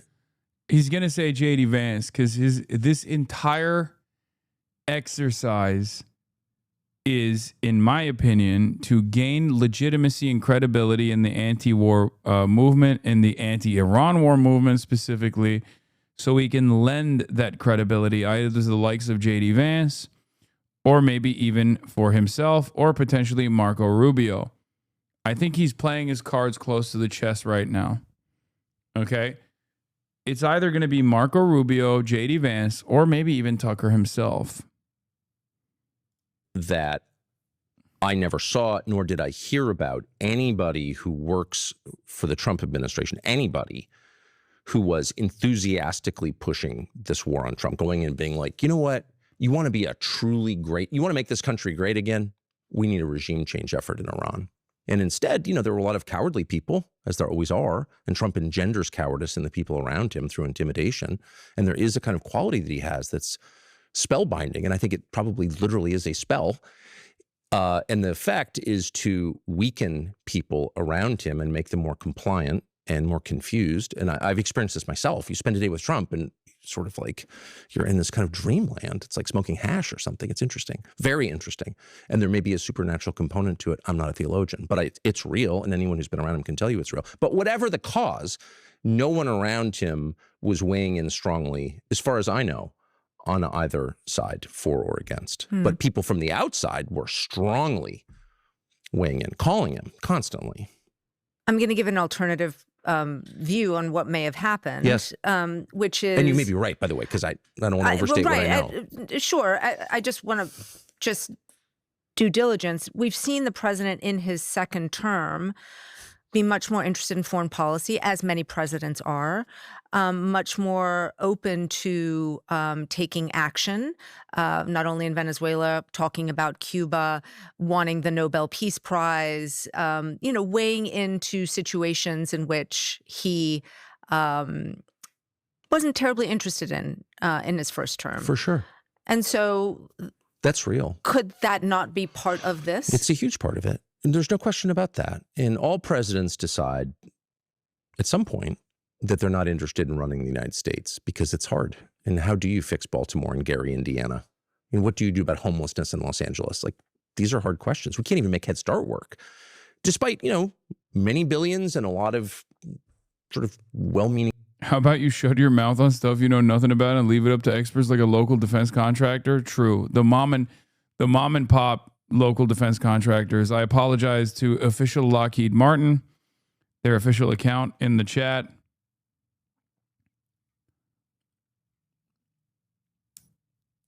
Clearly I was wrong. People working, spending their lives on it, can't make it work.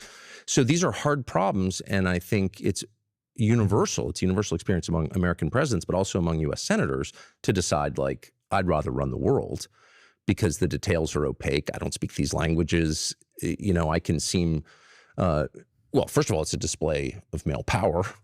Send the bombs in, kill the bad people. But moreover, you get to feel like I did something, and that's important. And I get it. And this is, again, as you wisely note, a process that all presidents tend to go through. And so Venezuela, Cuba, I object to both of those efforts very strongly, but neither one, in my view, risks the future of the United States in the way that the Iran war now does. And so it's a big deal. But because it is, by the way, a contiguous neighbor of Iraq, and because Trump spent years talking about what a terrible idea the Iraq invasion was, in fact, defined his candidacy in 2016 on. Yeah, that doesn't mean anything, man. Like, what the fuck? Oh my God, how could Trump do this after he said so much about how dangerous the Iraq invasion was? Clearly something changed dramatically. I don't know. It's not like Donald Trump was actually a fucking peaceful dove. Wow, he lied.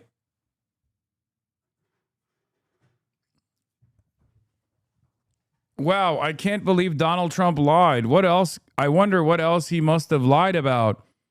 What else did he lie about? For example, he said he was going to drain the swamp. The DC swamp has been swampier than ever since Donald Trump got his fucking money molestation paws on it. Especially in the second term. He even lied about locking Hillary Clinton up, which was an unfathomable L. It could have been the one upside. This is like little baby upside. And Hillary Clinton still roams free. You know what I'm saying? It's like, yeah, Russia, Ukraine fixed by day one. He just lies about everything. It's easier to find what he's saying. It's easier to find something that he said that is like truthful than it is to calculate all the lies. Yeah, new Trump truth. I will soon be reviewing the plan that Iran has just sent us, but can't imagine that it would be acceptable in that they have not yet paid a big enough price for what they have done to humanity and the world over the last 47 years. Thank you for your attention to this matter.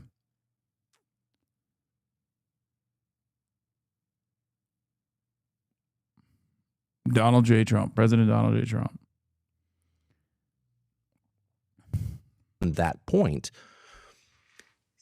it's hard for me to believe that he just sort of organically reached this place at the end of February. He's like, oh, I think it's a good idea. He did not think it was a good idea. Shutting down a fifth of the world's oil and gas?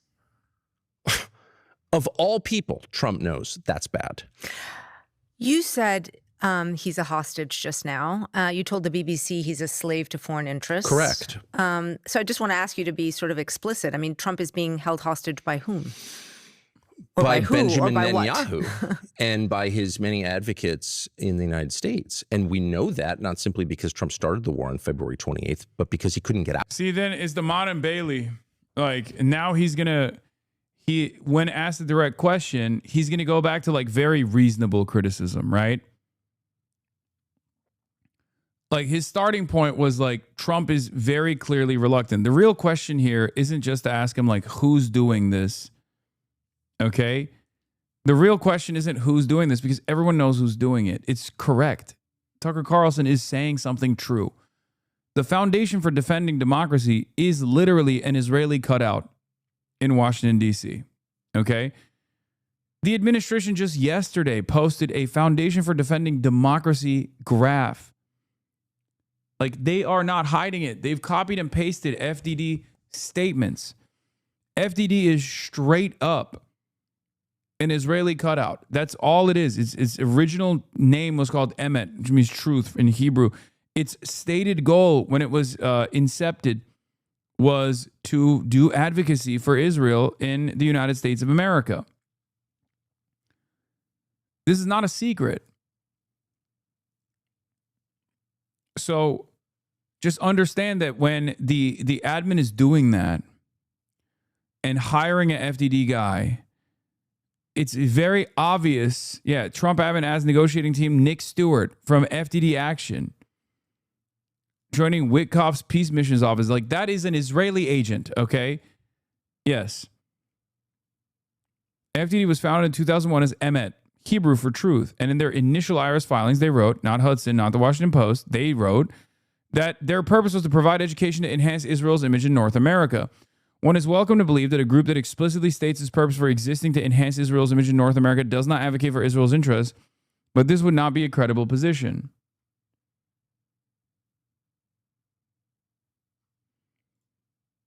Now we know you aren't a golem, because if you were, saying Emet would have caused you to self-destruct. Is that like Hebrew lore? Is that Emet is a reference to the golem of Prague, the clay defender of the Jewish. Oh, you mean John Fetterman?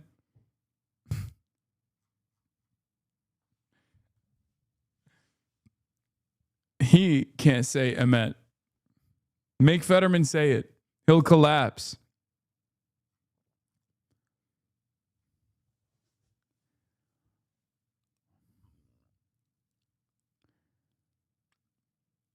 Yeah, now we know the secret words.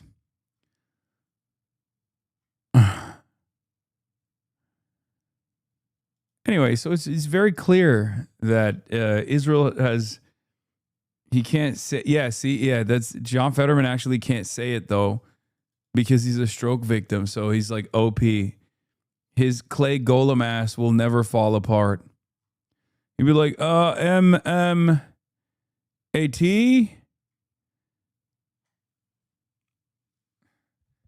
John Fetterman trying to say Mehmet Oz accidentally says Emet Oz and then perishes on the spot. Huh. Emet Oz? Oh, no.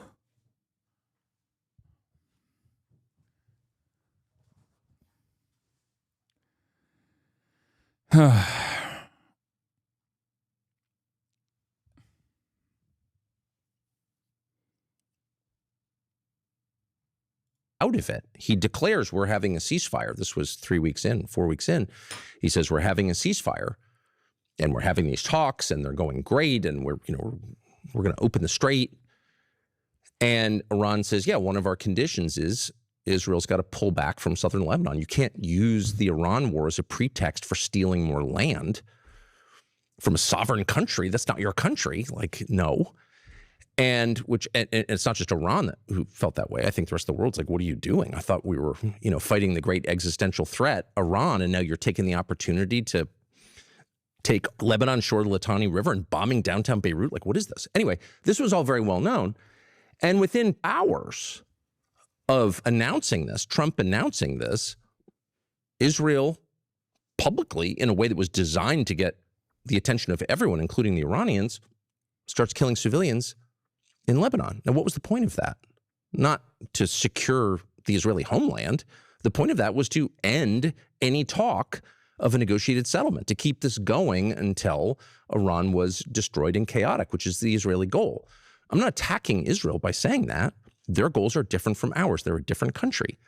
Yeah, they would argue, of course, that what they are doing is neutralizing the threat that has been persistent in Lebanon through Hezbollah. Oh, okay. But, I mean, they invaded Lebanon in 1982. Okay, so that was 44 years ago. They've had a lot of experience in Lebanon, a lot. They've had a lot of time to fix Lebanon. They killed Nasrallah. They blew up Hezbollah with explosive. Again, Israel's evil is so severe and so flagrant that Tucker Carlson, an American fascist, can make decent commentary on it and look like the good guy in comparison when he's objectively not the good guy. Just because he might be the better guy comparably to Israel in this equation doesn't mean that he is a good guy at all.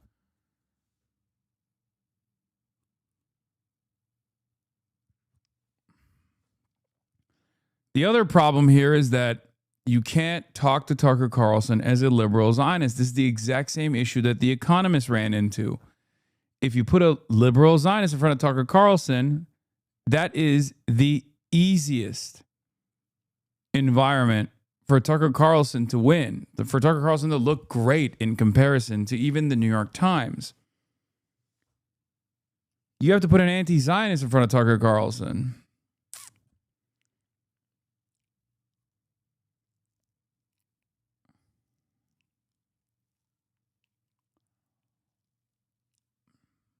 That's the only way to highlight the contradictions. Pagers, like they've done a lot since October 7th in Lebanon. They chose that moment to derail the negotiations. And they've done this repeatedly. And so my perspective as an American is, look, we're the United States. We're a country of 350 million people. You are wholly dependent on us. You're a country of 9 million people with no natural resources. I'm not against you, but like we're not co-equals here. But the point I'm making is Trump could not restrain Netanyahu. Netanyahu is the one person Trump could not say, hey, settle down, or we'll just defund you and your country will collapse in about 10 minutes, which is true. Israel can't defend itself without the United States, despite whatever propaganda you may have heard. So, again, it's not an attack on Israel. It's an attack. Mehdi Hasan, oh my God. Oh my God. Someone like myself would do very well, I think, in front of Tucker Carlson, but Mehdi Hasan is like the perfect antidote. Okay? That would be like the perfect counter. Especially because Mehdi is like liberal enough too.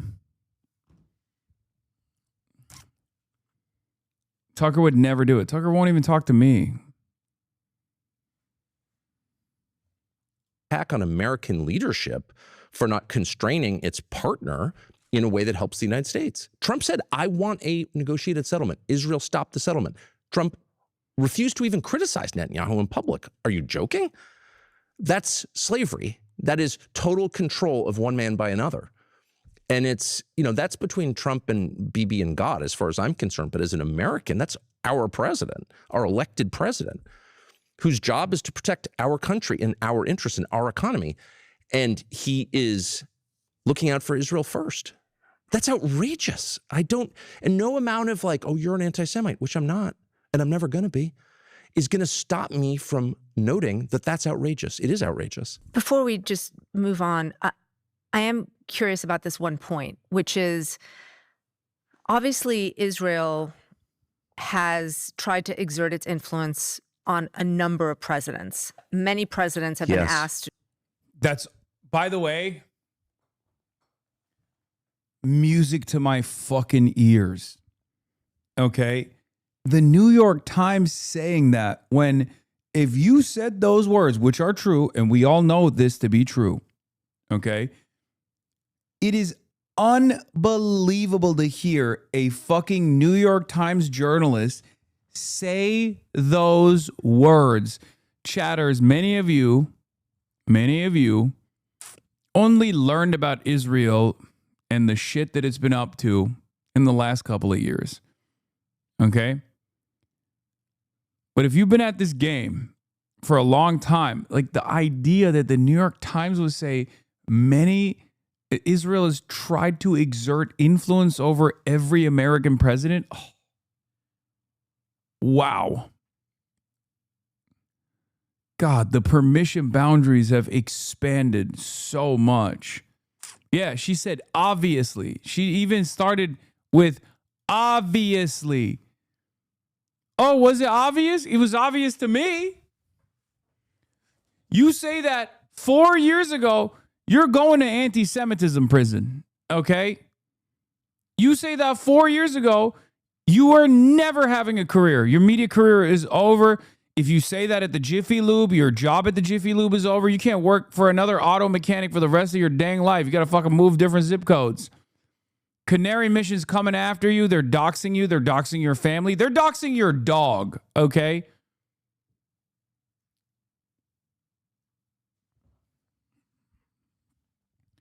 So the fact that the New York Times, the paper of record, and its representative is openly saying, obviously, oof, times have changed. To decapitate Iran, to do a joint military operation in the Middle East, which this is the first time really that this has happened, where the United States and Israel are doing a joint military operation against a Muslim country.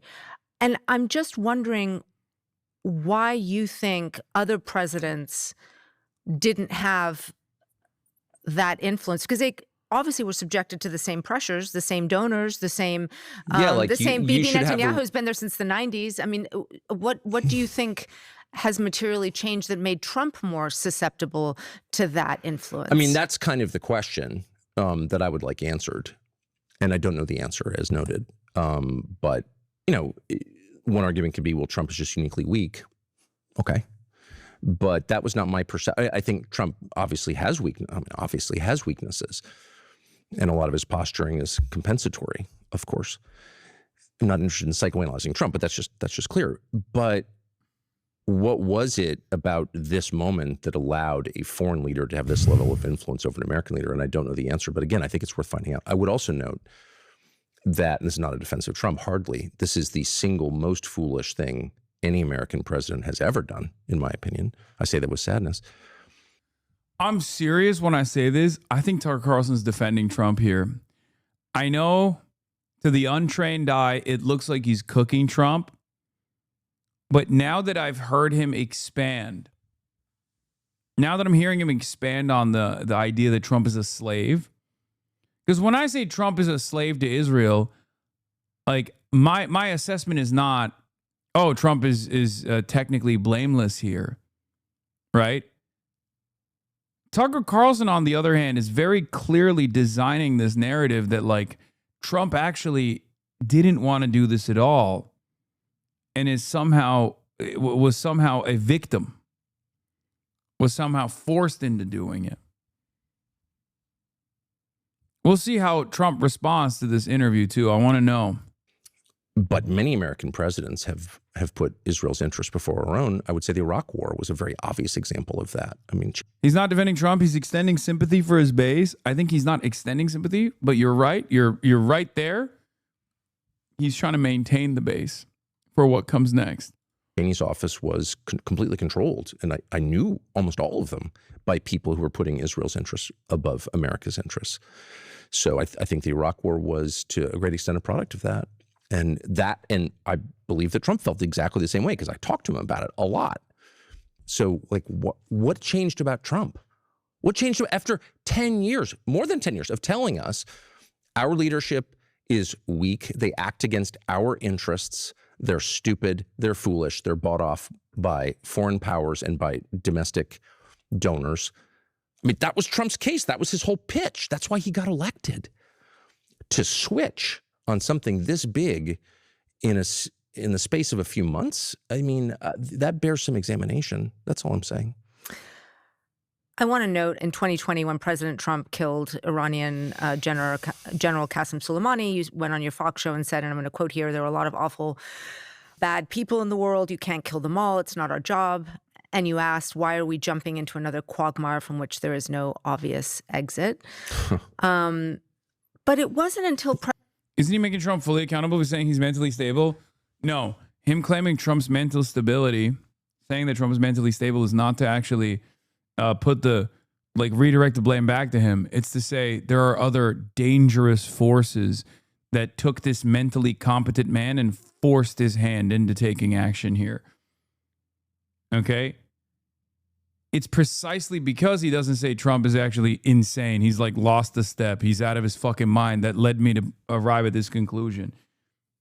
Okay?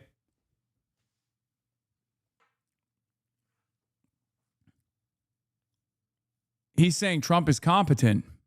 He's just saying that there are more powerful forces, puppeteers holding the puppet strings above Trump's head.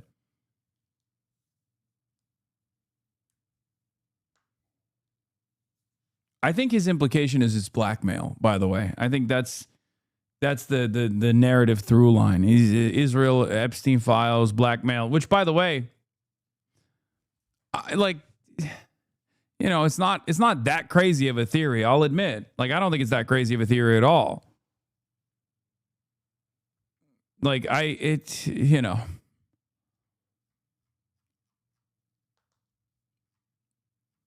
Every time Donald Trump is throughout this Iran stuff, even Melania coming out and just giving an advanced warning about how she had no affiliations with Jeffrey Epstein whatsoever, right after the fucking ceasefire negotiation that Trump put together with Iran against Israel's demands.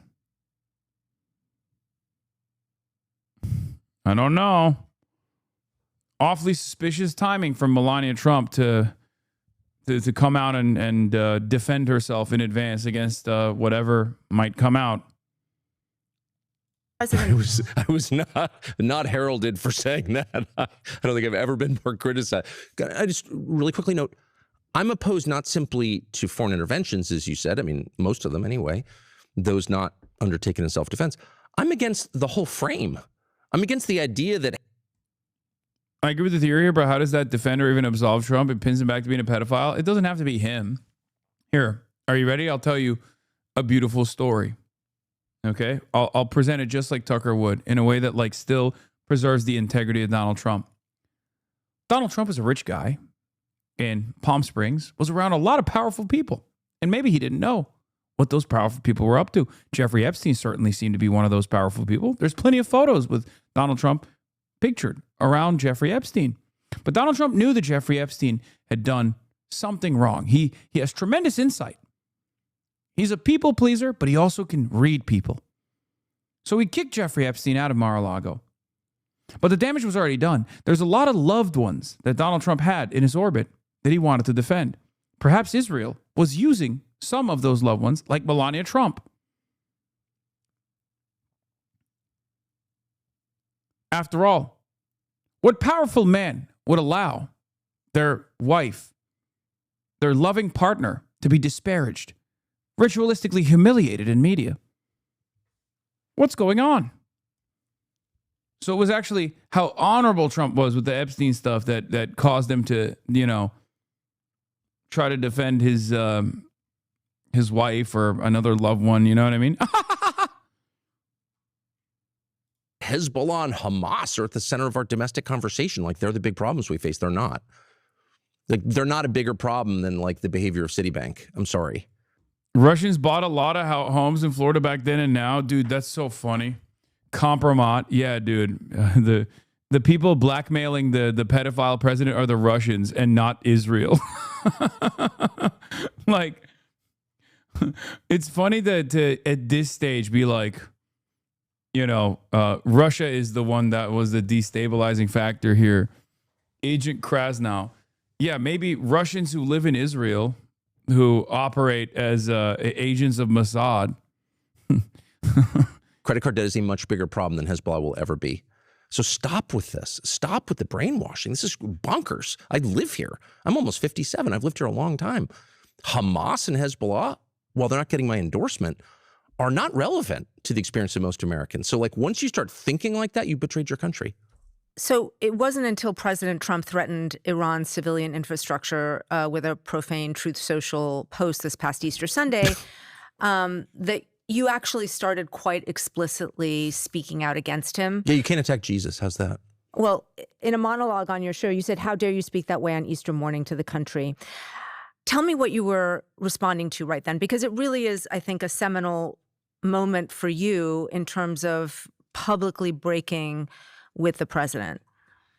So I will say, I don't do monologues. That's ad lib. So that's just, I didn't write it. I don't have notes. It's just like, that's how I feel. So it's probably not as coherent as it should be. But that was really just an emotional reaction to the experience of waking up on Easter Sunday, the holiest day on the Christian calendar, and a day of joy and hope, literally the resurrection of Jesus, and seeing Donald Trump using profanity, threatening to. He just mocked you, saying he wouldn't endorse Hezbollah. Yeah, that's why the New York Times is not doing a fucking 2-hour sit down with me and is doing a 2-hour sit down with this danger, Tucker Carlson. What the fuck do you think is the reason? Because Tucker Carlson is unbelievably safe, okay? By the standards of being critical of American foreign policy, Tucker Carlson has spent most of his career as a commentator defending American foreign policy. Well, the New York Times did do a podcast with you. Buddy, this is very different than that, okay? This is the interview portion. It's an entirely separate segment designed around understanding the nuances of one singular person. Very different than me going on Ross Douthat's show to get yelled at by Ross Douthat at a time when, right after Charlie Kirk's assassination, they were trying to present me as a dangerous figure that should be prosecuted by the American government and not some liberal like fucking Jimmy Kimmel. That's what Ross Douthat was trying to do in that convo. Trying to jam me up. Or, I don't know, going on New York Times podcast to talk about like micro-looting or whatever the fuck. This is very different. Murder civilians. I mean, that's a crime. That's a moral crime. So to brag about that and then to mock Islam, I don't think you should mock people's faith. I don't care if it's Judaism or Christianity or Islam, but it's especially galling as a Christian I voted for Trump in. It is actually kind of crazy because Tucker Carlson is like a media figure, mainstream media figure, has been around for a very long time. And I think in the last 2 months, I've probably gotten more reporting, like more negative reporting from both Fox News and also CNN and other like liberal outlets, as opposed to the Tucker Carlson commentary hour. Like Tucker Carlson certainly receives a good deal of that. He's critical of Israel, so obviously he's anti-Semitic narratives, right? He definitely has been on the receiving end of a shit ton of hit pieces, but never to this degree, never to this severity. Perhaps it's because he doesn't say certain things. Like Tucker Carlson is not going to ever endorse any sort of militant resistance against America or Israel, right? He's never going to do that. He's never going to do that.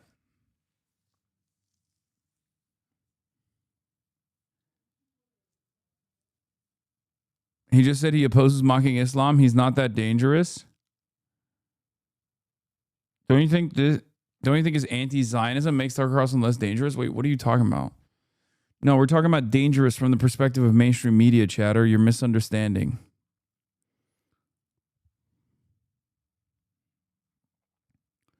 He's not an anti-capitalist. He actually is a defender of capitalism. And he's not an anti-imperialist. 2024, and one of the main. He's not even an anti-Zionist. He's not even an anti-Zionist. His job isn't to try to explain to people why, certain groups that have been dominated for 80 plus years are going to inevitably fight back. At most, he'll say, Hamas and Hezbollah are not my primary concern. What's going on? Why are we even talking about these guys? They're not dangerous to America or whatever, you know? Typically, but I voted for him this last election and campaigned for him in a bunch of cities with him because I felt that there was clear persecution of Christians in this country, people of faith, and it was demonstrable. And I felt that Trump, and I based this on his explicit promises, would be a protector of. Never thought Trump was a Christian for a moment, but I thought that Trump, I took him at his word, would be a defender of faith, people of faith who need to be defended. And this country exists to defend them. It's in our charter.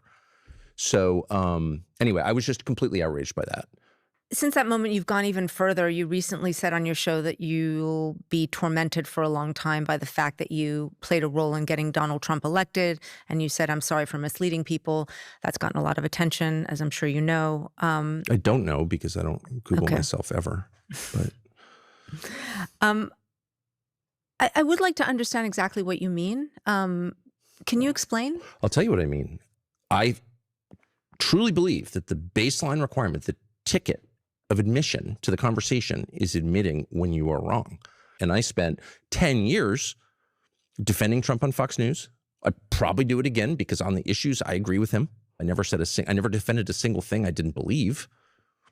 But at this point, the consequences of this decision are so bad for the United States and for my family and your family that, like, you just have to say it out loud. Like, I'm a small reason. I don't think I moved a lot of votes, but I tried to. I told people. Is there a greatest hits of Tucker Carlson being a white nationalist so we can exposure therapy some chatters? Hold on.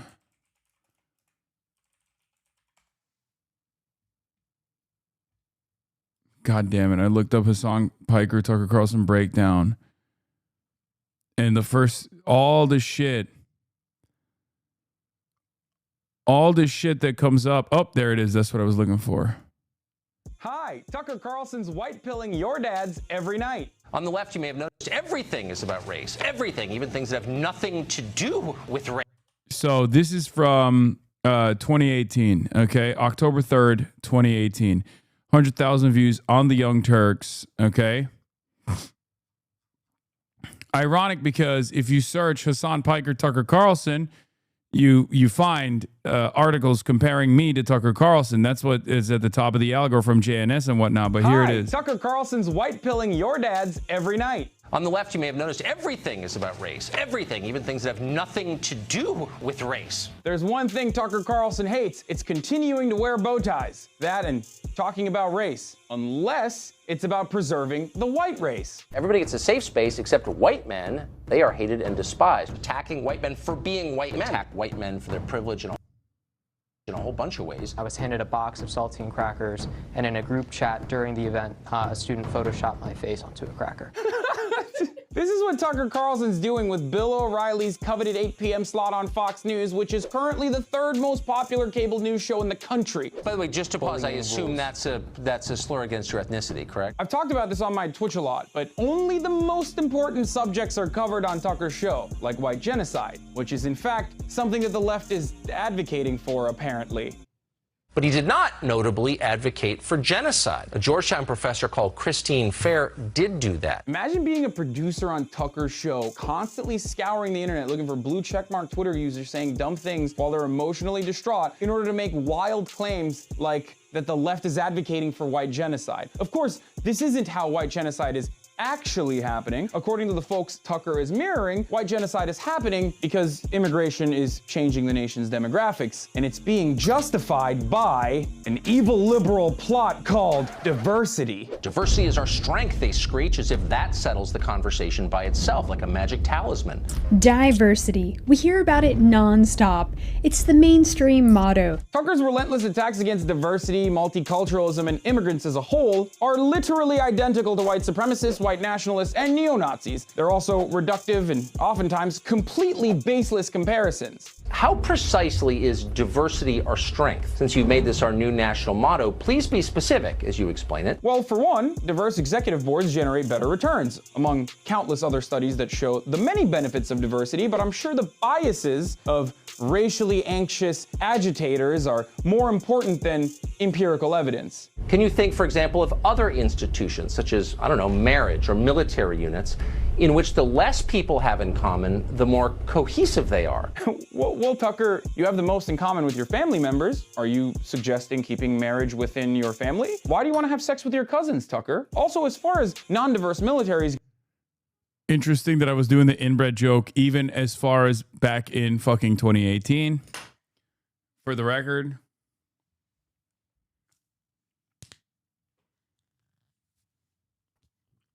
Another another moment of irony is now the inbred jokes that I use against like Jewish supremacy is now being presented as like the utmost maximalist anti-Semitism.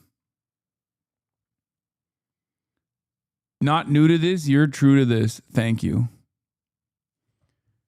Damn, Unc, you even looked old back then.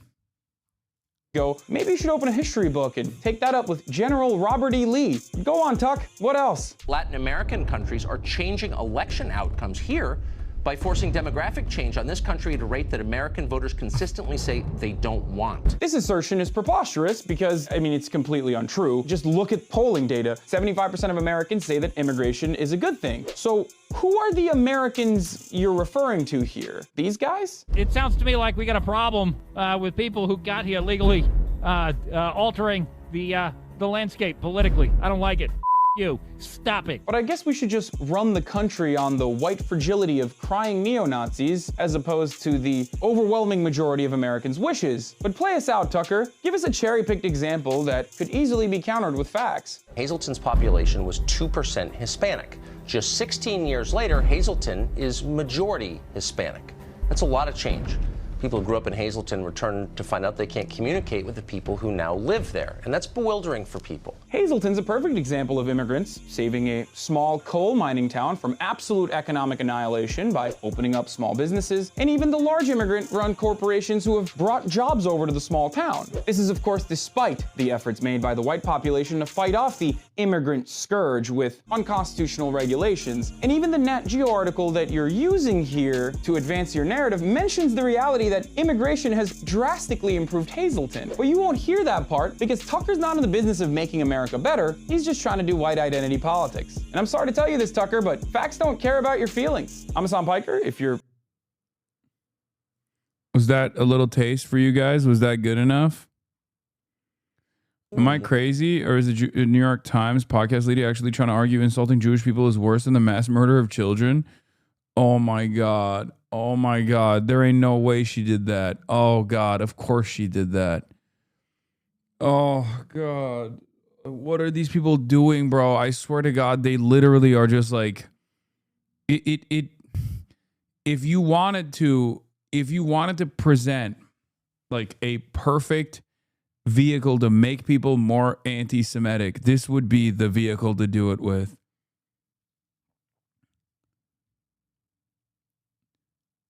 Like that's an insane thing to say.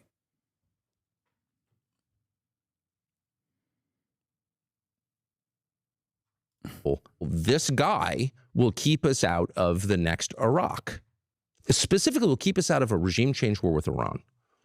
And here we are in the middle of a regime change war in Iran where hundreds of Americans have been wounded. Some number have been killed. They won't tell us. And that's just the opposite of what I said would happen. So I'm sorry. So I hear you say that, but I am compelled to question it a little bit because are you simply just going public about something that you felt privately for some time? Because in 2021, through the Dominion lawsuit against Fox News, some of your texts went public. Right. And I'm just quoting from a couple of them. You know, you said there really isn't an upside to Trump. You said, I hate him passionately. I mean, clearly you had some feelings of reservation about the president. Without question. Before this time. There's no. Yeah, no, it's because he's a fucking phony. Dude, that is the best one where the Dominion case revealed that Tucker was just like, I fucking hate this piece of shit. God damn it. He's such a son of a bitch.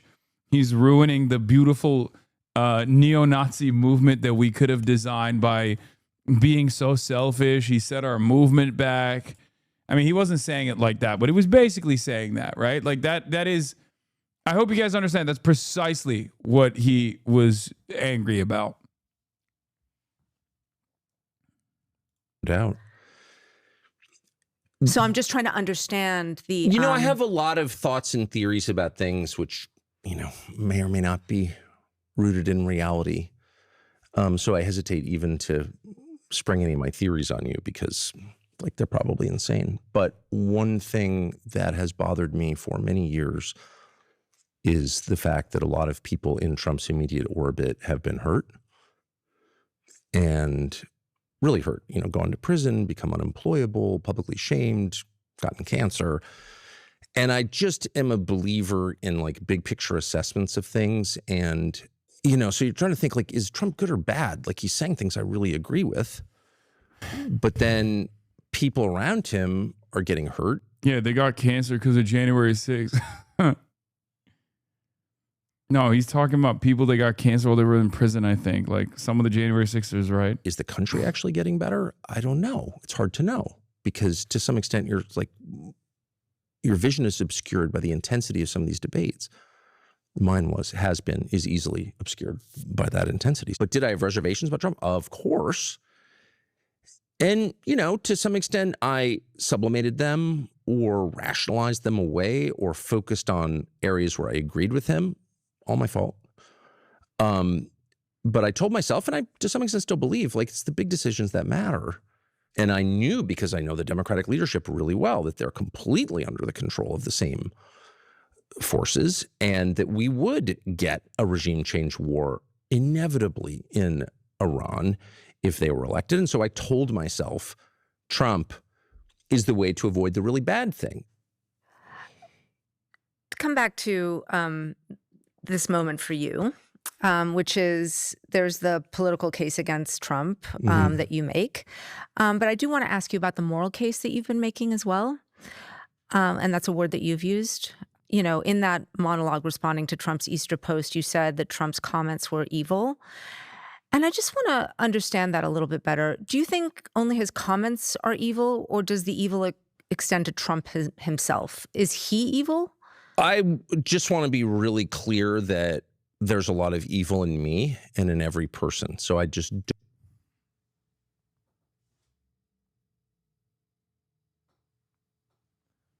when I was calling Trump evil, I was doing Christian style, okay? I was doing it Christian style.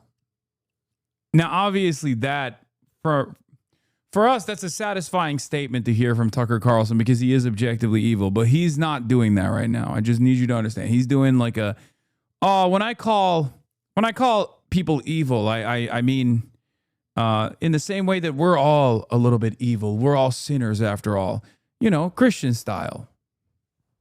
That's what it is. That's what it is. That's what it is. That's what it is. Don't want to, and I've certainly experienced it in myself, and I've seen it in all people. We're all capable of evil. So I want to pull back on the judgment and be very precise about what I was saying, which is you cannot mock other people's gods and put yourself in their place. Period. That is a deal killer for me. That's worse than the war with Iran, in my opinion. Yeah. But I ask because, you've been talking on your show about whether Trump is the Antichrist. I have not said that. On your show the day after Easter. That's worse. That's worse than murdering little schoolgirls, okay? I just don't think Tucker Carlson or any person sincerely believes that, okay? Disrespecting God, like disrespecting Christians and Christianity is fucking worse. Tucker, first of all, you're not a fucking fundamentalist Islamist, okay?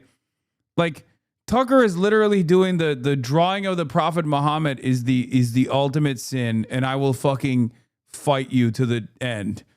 But this time for disrespecting gods. Like, shut the fuck up. Shut up. You don't believe that. You have in the past openly stated. By the way, that's like ISIS. Tucker Carlson is like, well, as a Salafist, as a follower and a worshiper of Allah and the Prophet Muhammad, peace be upon him, I consider disparaging the God that we all believe in, the one God, the one true God, Allah, the disrespect to be the ultimate sin, ultimate haram, as we say. Yeah, he called Iraqis monkeys on air, bro. He said Iraqis are primitive monkeys that deserve to be bombed back to the motherfucking Stone Age. Like, people don't know Tucker's background. They're just, oh, that's what it is. When you're around for, 30 fucking years, right? And you have been such a target-rich environment for every different kind of reactionary opinion. Most people don't know this motherfucker's background.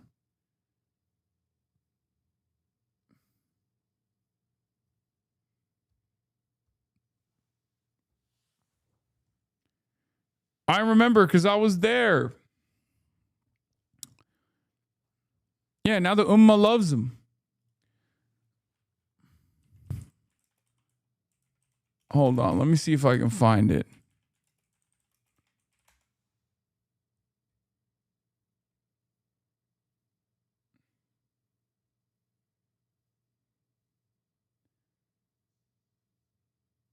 Where the fuck is it?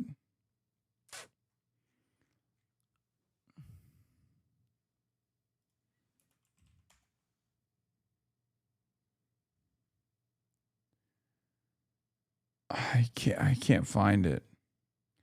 I've covered that shit too. You noted he did not put his hand on the Bible during his swearing-in ceremony as president. You said, and I'm quoting, maybe he didn't put his hand. Here, there's a chatter sent this one. Tucker, aren't we the only country allowed to make preemptive strikes? Who the hell does Iran think it is? That's it. Actually, I know you're sort of kidding, but I agree with that. I think we are the only country. No, I'm not with the kidding moral at all. authority. Rather, we are. That's absolutely right. The only country with the moral authority sufficient to do that. The only country that doesn't seek hegemony in the world. I do think, I'm sure I'm the lone voice in saying this, I think Iran deserves to be annihilated. I think they're lunatics. I think they're evil. I do think we ought to assess what would happen to the price of energy were we to do that. I don't think that's a small factor. It could tank our economy. Tucker, aren't we the only country allowed to make preemptive strikes? Who the hell does Iran think it is? That's it. Actually, I'm running it again so you can hear it again. I know you're sort of kidding, but I agree with that. I think we are the only country I'm not with the kidding moral at all. authority. Rather, we are. That's absolutely right. The only country with the moral authority sufficient to do that. The only country that doesn't seek hegemony in the world. I do think, I'm sure I'm the lone voice in saying this, I think Iran deserves to be annihilated. I think they're lunatics. I think they're evil. I do think we ought to assess what would happen to the price of energy were we to do that. I don't think that's a small factor.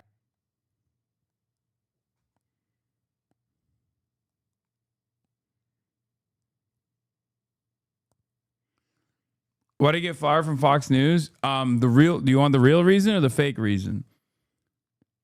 The fake reason that they released to the media was a Dominion case. The real reason was because Rupert Murdoch was personally fucking terrified of the unbelievable influence Tucker Carlson commanded. The real reason was that, and I remember reading something about this at the time. Like, Rupert Murdoch had like a much younger wife at the time, and she had become a huge Tucker Carlson fan.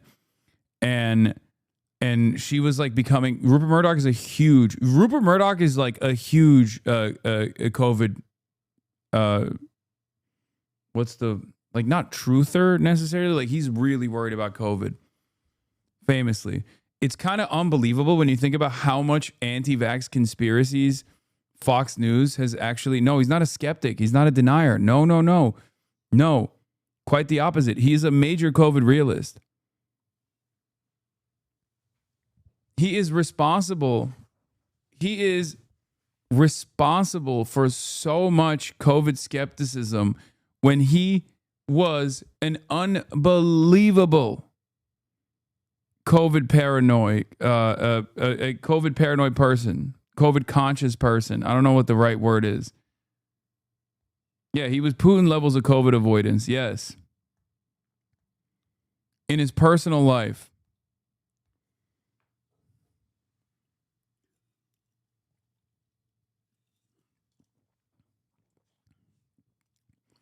I talked about this.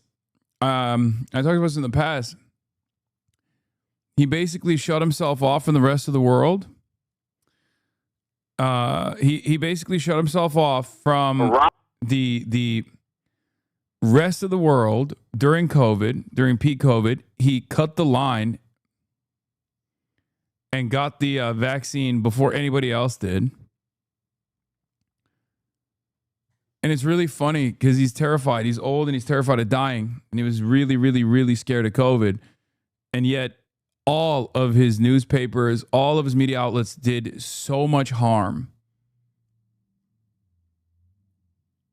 So much unlimited harm to the discourse. Iraq is a crappy place filled with a bunch of, semi-literate primitive monkeys.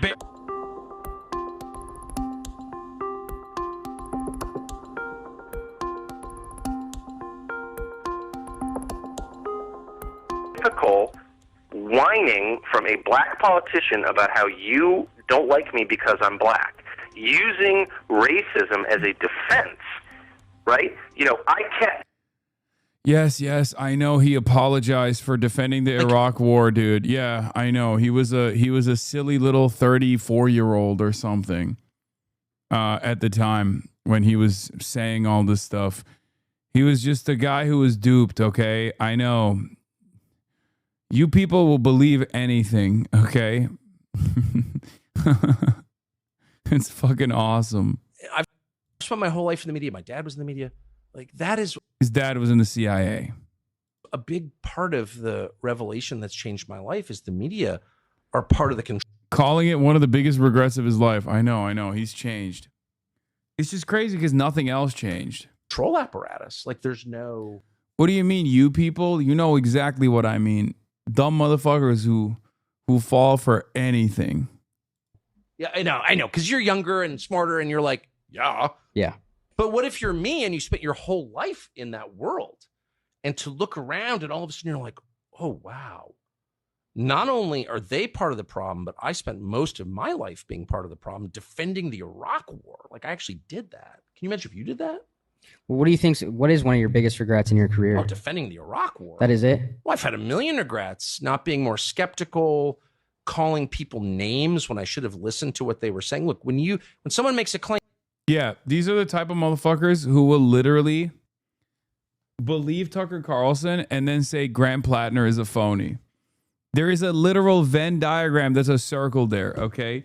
There are hella people who genuinely think Tucker Carlson is a changed man, and those very same people are like, well, Grant Plattner is a fucking child killer, baby murderer, bloodthirsty monster who's just obviously fake.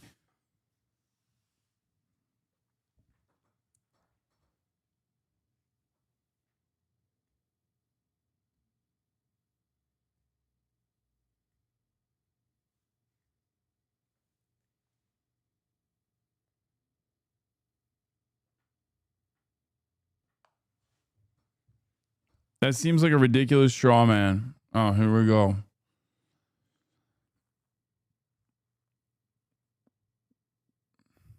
At least I couldn't catch you defending Tucker Carlson. At least you are sincere, and you are sincerely skeptical of Tucker Carlson. So you're safe for today. But if I catch you in an inconsistency, it's over. No, I'm just kidding.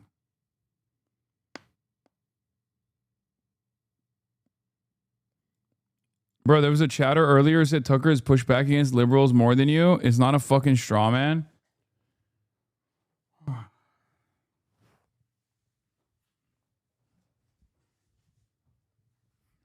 Why spend your whole life fighting for your values, fighting for your principles,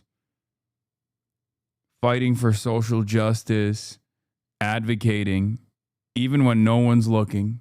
Advocating for the same exact things when there's 35 people in here as opposed to 35,000, getting yelled at endlessly, doxxed, swatted, smeared all around the internet, when you can just make a fucking heel turn one day and be like, yeah, actually, now that this shit's unfavorable, I decided it's bad. And dumb fucks will turn around and go, yeah, that guy is actually righteous. You, on the other hand, you're a fucking piece of shit, dude. Fuck you. No one is right all the time, you fucking asshole.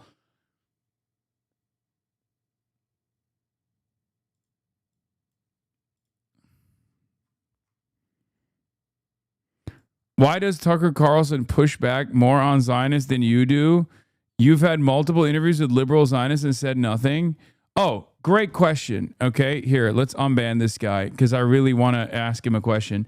Hey, if I said what Tucker Carlson says about Israel, do you think that would be defensible? Like, I love Israel. I think Israel is a wonderful country. I've visited Israel many times. I have many friends who actually love Israel. I have many friends that work in the Israeli state. I actually love all of that. Do you think that you would be as skeptical of Tucker Carlson as you are of me in that situation? Because I can tell you the answer. You glazed Tucker Carlson, and he said all of those things. I never have. You're a fucking rube, jackass.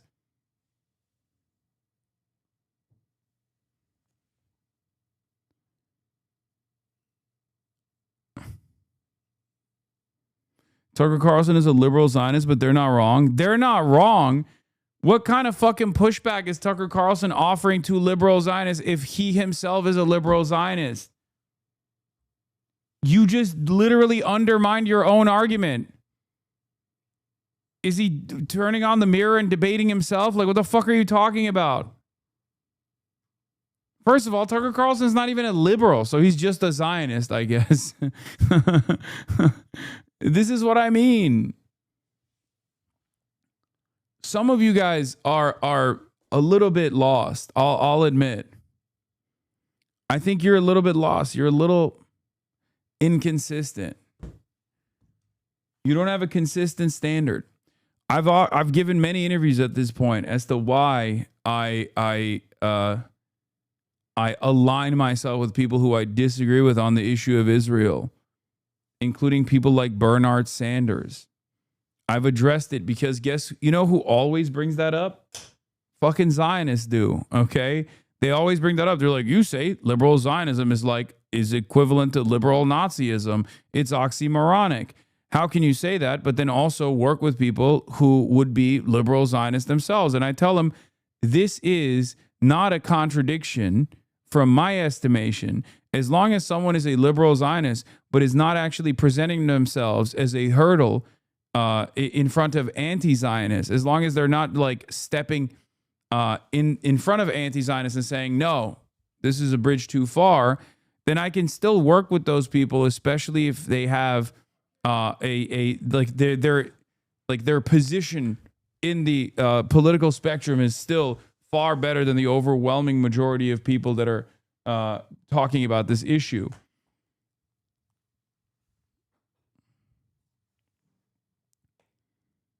Okay? And the argument that I always present is this. I'm anti-white supremacy. There are plenty of resilient white supremacist attitudes that the average American has. Okay? Do I just automatically write them off, or do I try to convince them? Do I try to talk to them? Do I try to work with them?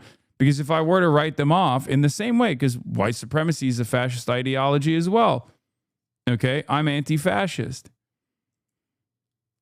One can say they're anti-fascist and then, I don't know, try to rid themselves of any association they have with people who have fascist tendencies in the same way as people that have Zionist tendencies. When you question the journalists on what they mean by Israel's right to exist, you couldn't push back a little on Matt Duss. I dislike disingenuous ultras too. Wait, what? When you question the journalists on what they mean by Israel's right to exist, you couldn't push back a little on Matt Duss? Do you like even this assessment is wrong, because Matt Duss, regardless of the role that he's occupied, is infinitely closer to our worldview than the fucking Economist, you dumbass. What are you talking about? The Economist woman was like straight up defending Israel.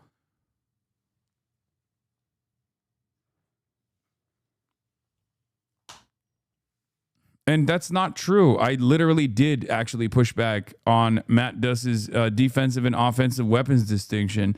You just don't think it was sufficient because I didn't call him like I don't know, a neo-Nazi that I can't have any fucking conversation with or any reasonable disagreements with.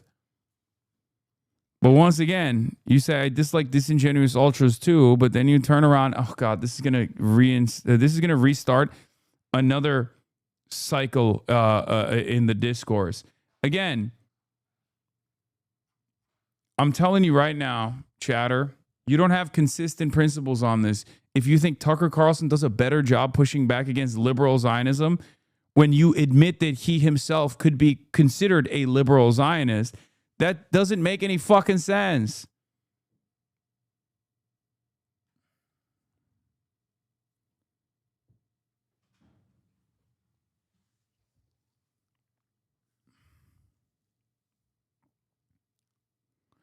You accuse the chatter of being lost, but the line you draw on Zionism, liberal or not, is pretty arbitrary because that's what beliefs are. There's a line you draw that doesn't mean you have some magic set of rules the rest of us don't. Okay, but the magic set of rules cannot be not only defending Tucker Carlson, but even going so far as to say Tucker Carlson does a better job of addressing Zionism than I do. Do you agree with that chatter's distinction here? Do you agree with the line that that chatter has drawn, no matter how arbitrary? Or do you feel like it's unbelievably incoherent, especially considering that the chatter himself has admitted, chatter himself has fucking admitted personally that Tucker Carlson could be considered a liberal Zionist? Tucker Carlson could also be considered many things, like white nationalist, a fascist.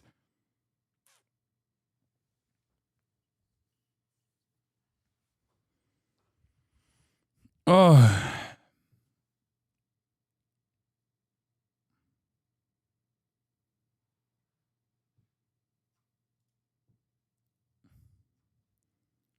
He is the #1 advocate of the white replacement theory, the great replacement theory. There's only one question that's important at the very beginning, which is the claim true or not? So I say, you committed murder or you rigged the last election before you... I don't know. I think you're afraid of being mocked by Tucker. Yeah, so afraid. That's why I'm constantly trying to have a conversation with Mr. Mogger himself. And he's the one who's avoiding it. Ball's in his court, buddy. What? Attack me as a crazy person for saying that. Maybe you should explain whether you did it or not. You know what I mean? Yeah. And for too long, I participated in the culture where I was like, anyone who thinks outside these pre-prescribed lanes is crazy, is a conspiracy theorist. And I just really regret that. I'm ashamed that I did that. And partly it was age, partly it was the world that I grew up in. So when you look at me and you're like, yeah, of course they're part of the means of control. I'm like, that's obvious to you because you're 28, but I just didn't see it at all. And I'm ashamed of that. Isn't that what the media tries to do, though? It's their only purpose. Right. They're not here to inform you. Really? Even on the big things that really matter, like the economy and war and COVID and like things that really matter that will affect you. No, their job is not to inform you. They are working for the small group of people who actually run the world. They're their servants. They're their Praetorian Guard. And we should treat them with maximum contempt because they have earned it.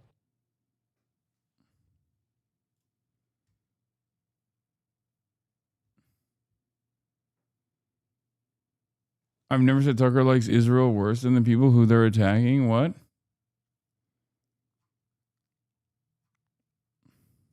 On the Bible because he affirmatively rejects what's inside that book. And then on a recent show, you went further saying, here's a leader who's mocking the gods of his ancestors, mocking the God of gods and exalting himself above them. Could this be the Antichrist?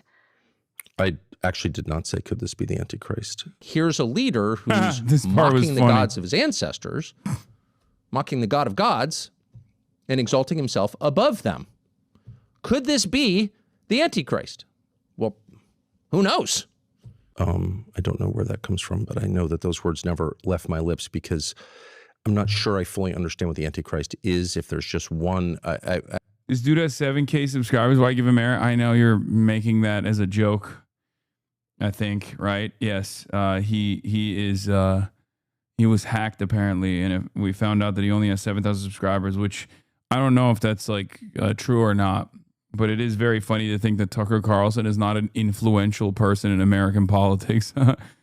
Like, aside from however many subscribers he has. actually tried to understand it. I may have said some are asking that. I'm not weighing in on that because I don't understand it. Just to be totally No, in clear. Revelations, obviously, the Antichrist is named in different Yeah, and not just Revelation, but throughout the New Yeah. Testament, there are references in the prophets as well. So, but no, I'm not speculating about that. I know that people are speculating about that, but I would say it's enough to acknowledge that Trump, like many leaders through history, is putting himself above God. But even on a more terrestrial level, like to send out a picture of yourself as Jesus has got to be a red line for Christians. How could it not be? It has to be. And I wish that Christians would speak up when he attacks Allah, when he mocks the faith of Muslims. Just so to be clear, though, that was not what you were suggesting. If I thought Trump was the Antichrist, I would just say so. The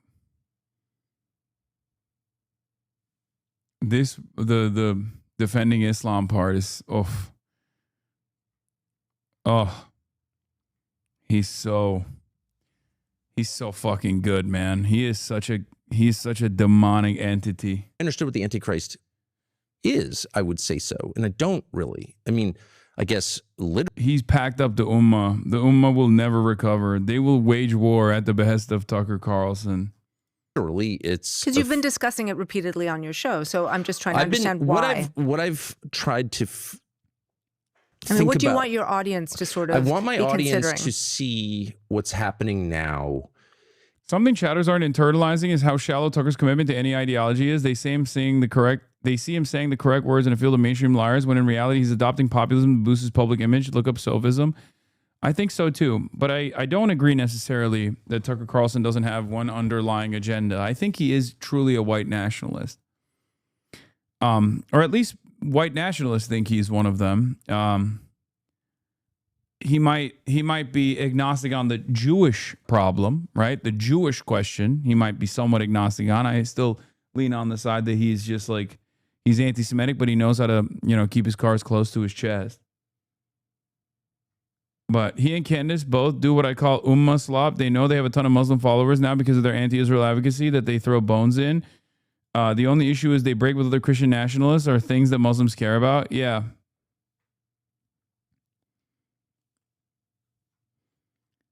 There is nothing more powerful than a white man defending Islam, a white Christian man defending Islam from a position of authority in the eyes of the entire Muslim world. Or, Candace Owens as well, Powerful American Christian woman. Oh, you don't understand, dude. These are going to do fucking numbers in the WhatsApp group chats. Oh my God. In terms beyond just material. Obviously, the commodity flow through the Strait of Hormuz is, essential to the global economy. Got it. But I also think there is a world beyond our senses. Every culture and civilization has understood that from the beginning of time, and we're in this weird anomalous moment where we've been trained not to think that, but it's real. And this is a realization that's dawning on me. I mean, I wasn't thinking like this at all until several years ago. So I don't want to pretend that I'm a shaman or anything like that. I just want to make the point repeatedly, again and again and again, that there are unseen forces that act. There is a spiritual realm, and we are subject to those forces for good and bad. And I don't think that Bro, this guy once unironically said that he woke up one night and he has scratches all over his body and he thought that there was demonic possession at play. Oh my Lord, it's like such a ridiculous person. Any person can deny that. I just want to make the point that you did say, could this be the Antichrist? And then you said, well, who knows? You did use those words. So, man, then my apologies to you if there's video of me saying that. I guess what I'm expressing to you is it doesn't. Boom. Yeah. Wow. He's so apologetic. He's so good, dude. He's such a good guy. You see, he's sincere and he's apologetic. Reflect exactly. Why are you still pressing him? How I feel. That suggests a precision that I haven't arrived at. Trump is the Antichrist. Well, you'd have to define, we're sort of quibbling here, but you'd have to define Antichrist. And I know that I can't define Antichrist, and it's not clearly defined in the New Testament. I'll be honest, like the only thing that I think he has had a sincere change of heart on is the violence of Israel. I do genuinely believe that he found the violence to be unconscionable. I think that is sincere. I'm willing to go that far.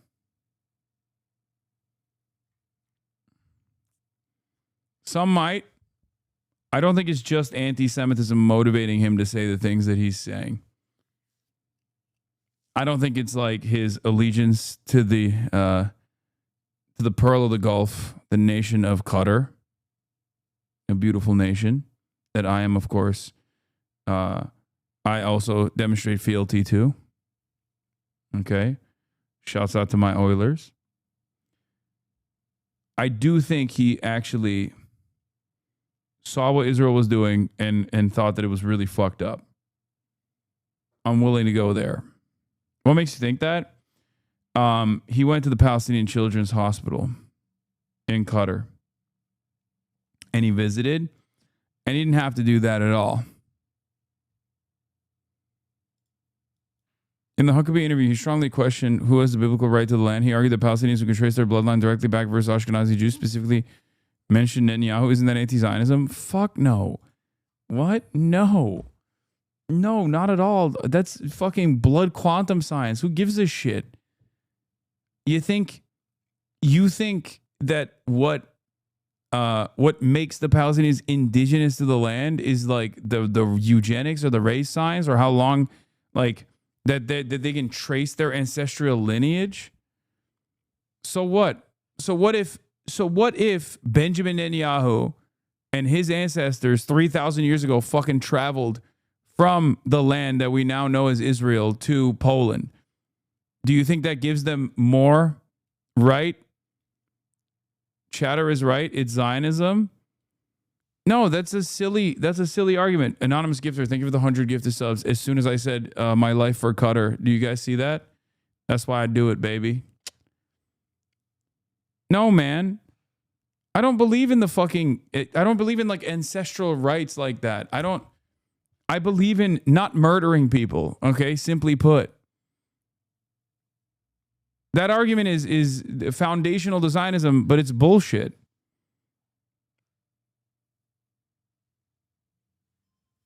Many people don't even sincerely believe it. And it doesn't matter anyway. It doesn't even fucking remotely matter. I don't buy it. He loves the violence America dishes out around the world. He loves the violence Russia has done in Ukraine. Tucker has no moral backbone. I don't buy that he was genuinely moved by the violence. I mean, it is a little different, dude. That's why I'm saying it's like I'm willing to entertain that he sincerely had a change of heart on that issue and that issue alone, but it doesn't translate to his worldview overall. You know what I mean? Because it's different. Like what Israel has done is different. It's not all violence is the same, right? I mean, that's why there's a distinction between a genocide and like a military invasion and occupation of other countries, whether it's us doing it or Russia doing it. Like what Israel did and is still doing is a little different. That's why there's a specific designation for what Israel did. And it's considered the crime of all crimes.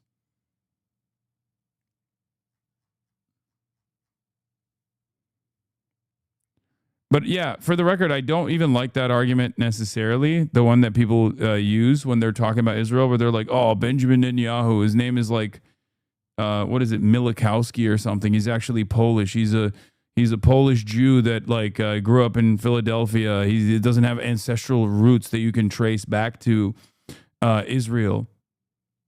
And for me, that's, even if that was the case, do you think Israel's actions would be justifiable then? That's what it is, right? You don't believe in murder, but apparently white supremacy is worse than murdering brown people overseas. You see Platter had a genuine change despite not having done anything to prove it, but don't believe Tucker despite him also not having done anything to prove he's changed beyond words. Apparently white supremacy is worse than murdering brown people overseas. White supremacy is the underpinning ideology that allows people to murder overseas with impunity. That chatter is not stop talking about Grand Platinum, by the way. Yes. Yes. I don't know what it is that like breaks people so hard with Grand Platinum. I will never understand it.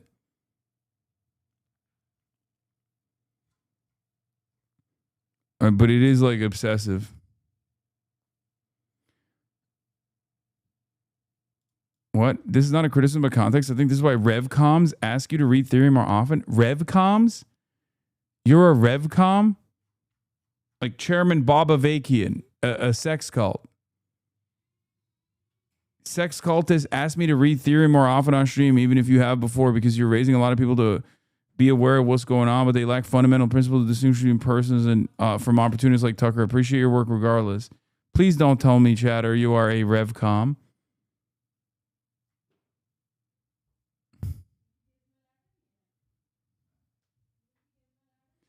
There are no RevComs under the age of 65. I think they just mean revolutionary communists. Oh, okay.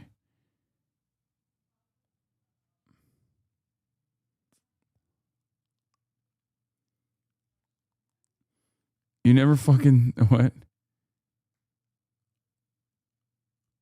Someone said, Caleb, you need to read the work of a guy named Caleb Maupin. I don't see the connection between white supremacy and the murder of non-white people. Could you explain that further?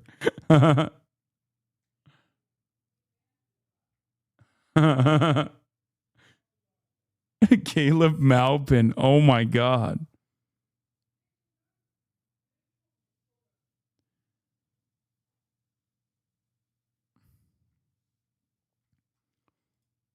Testament or Old Testament. So you're open to the possibility? I think what we're seeing is evil. Like, are you allowed to kill people who've committed no crime? No. Super simple. You're not allowed to do that. Under no moral standard is that allowable. All of a sudden it's allowable. It's allowable in Gaza, and our leaders are like, yeah, no, it's just totally fine. It's not fine. But it's repugnant to the Christian understanding of the world and the human soul. Every person has a soul. That's the Christian view, and not just the Christian view, it's the Islamic view too. So, and it's my view. Your Easter episode was titled in part a warning to Christians everywhere. Yeah. And sort of my interpretation was that you were warning other Christians sort of not to follow a false prophet. Yes, that's exactly what I'm warning. And that false prophet being President Trump in this case. And Netanyahu. There are a lot of evangelical Christians who are convinced that God wants you to support Netanyahu, which I find incomprehensible. You know, Christian evangelicals in this country have been a hugely important part of President Trump's coalition. Many support Israel because they believe the creation of the state of Israel fulfills biblical prophecy. They're called Christian Zionists. I will note you have said you dislike Christian Zionists more than anybody. You've said they have a brain virus. You have apologized for those comments repeatedly. I shouldn't have said that. Repeatedly. But would you like to see those? They have a blame virus? Wait, what? What did he say? You dislike Christian Zionists more than anybody. You've said they have a brain virus. You have apologized for those. They have a brain virus? Wait, he apologized for that? Ugh. God. He's such a bitch, too. He can't even say they have a fucking brain virus. Oh, I was so apologetic about that. I can't believe I said some of the most brain-broken, insane people in this country. This is... Man, fuck this shit, okay? This is why I stand on my fucking principles, okay? This is why I can't stand motherfuckers who come to me and be like, oh, Hasan, you're not being consistent here. It's like, oh, shut up, bitch. Shut up, okay?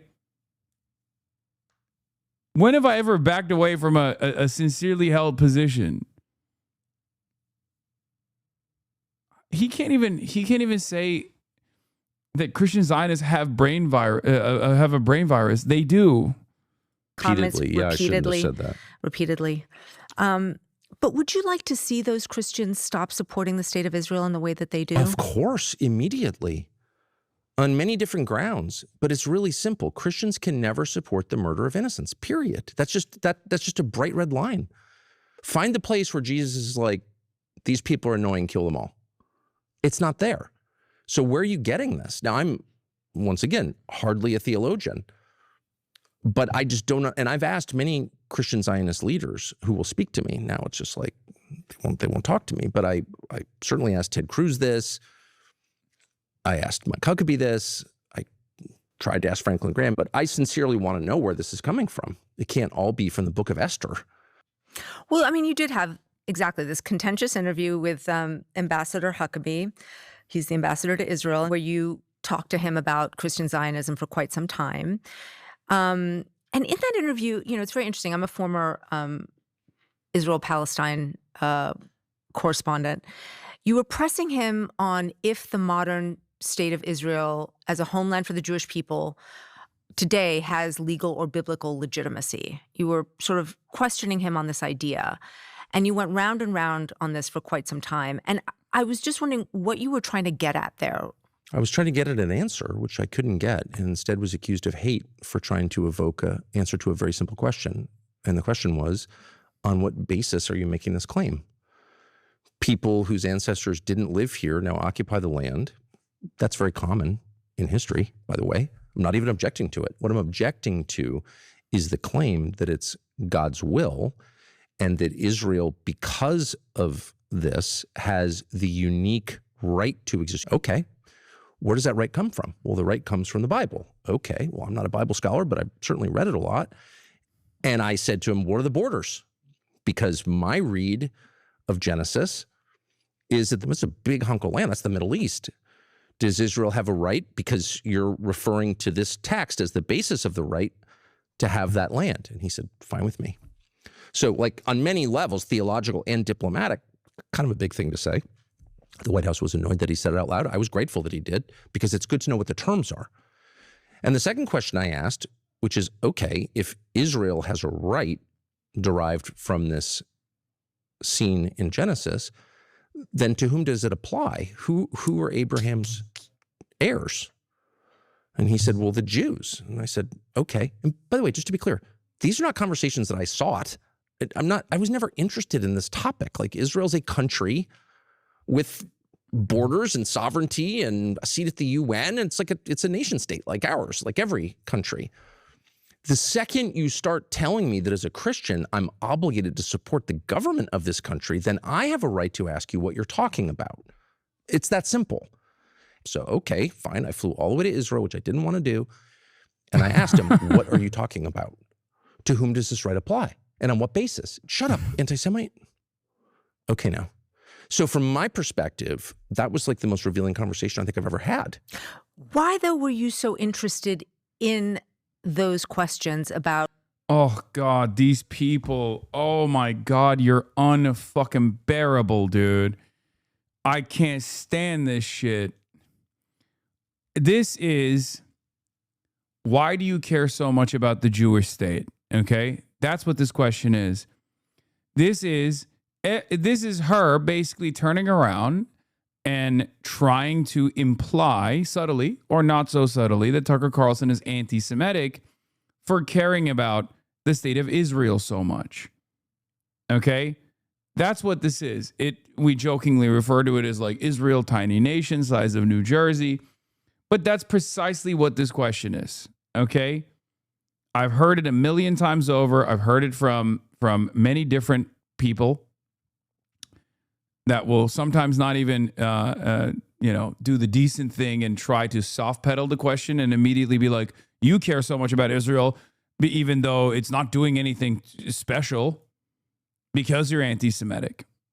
That's what this conversation is. Why? Because we're now in a war which is in the process of destroying the United States economy and getting Americans killed because Israel pushed the United States president, who caved. I'm not giving him a pass, but that's just a fact. That's what happened. I saw it. And Israel has that power in our Congress, not because we have so many Jews. I don't know how many Jews live in the United States, fewer than 10 million, I think, but because we have tens of millions of evangelical Christians who unquestioningly support Israel.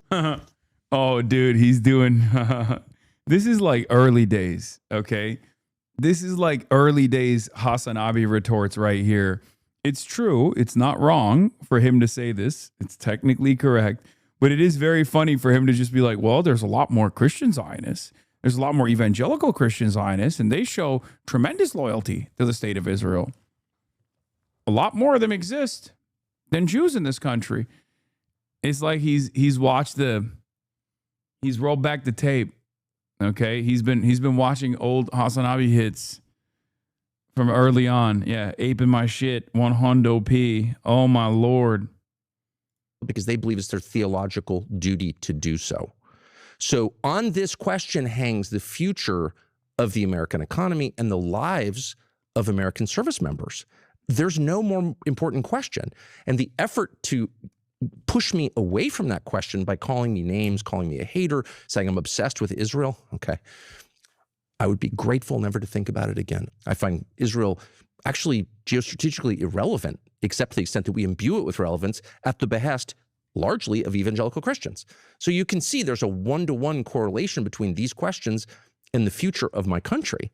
Mike Huckabee and the people he represents have made it the nation's business, at which point it is entirely fair. In fact, it's a requirement of good citizenship to press him on what are you talking about? And he refused to. No, it's not shocking that he's going after evangelicals. It's totally normal for him to do that.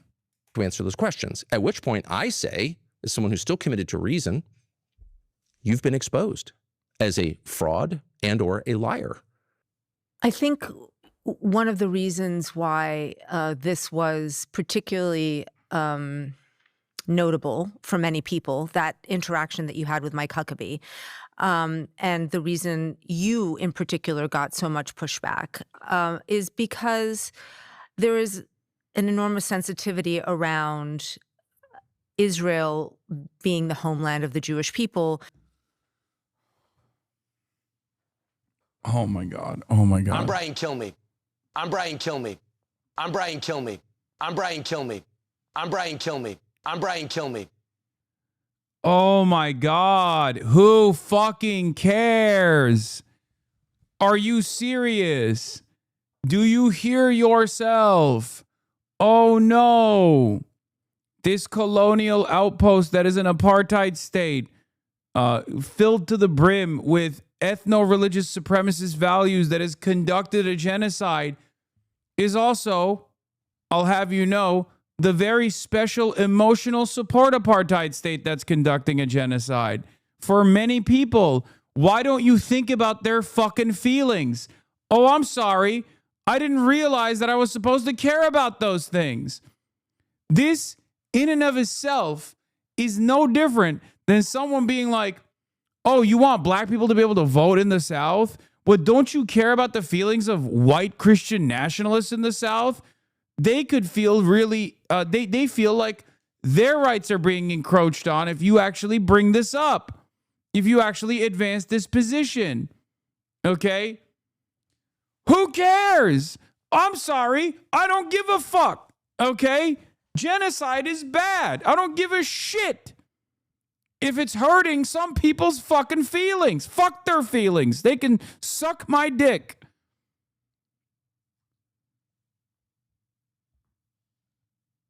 This is what I mean. It's like such a stupid fucking way, such a self-centered, unbelievably narcissistic way to frame this conversation. Oh no, I'm going to hurt the feelings of people who feel a special bond to Israel. What will I do? This is also part of the reason why I get so mad when people are like, Hasan, you're a Zionist, or Hasan, you engage in like Jewish exceptionalism or whatever the fuck, because I separate actively Judaism and Jews from the nation state of Israel, where people will be like, oh, dude, that's Jewish exceptionalism or whatever the fuck. Or the fact that I also care about anti-Semitism implies that I'm engaging in Jewish exceptionalism. It's bullshit, okay? I separate between those who are cynically advancing anti-Semitism as a cause in an effort to deflect away criticisms of Israel, valid criticisms of Israel, okay? And I know every dumb fuck loves chirping at this very moment, okay? And goes, oh, not gonna lie, it's kind of true though. Yeah, totally, dude. You're right. We should actually be anti-Semitic. We should actually be anti-Semitic. That's the best way to defend Palestinians, right? You're a fucking idiot. My question always is, does this help the cause? Okay? Is being anti-Semitic helping Palestinians? No, it's not. There's no strategic goal there. There's no calculated goal there. It's just fucking untrue and it's stupid.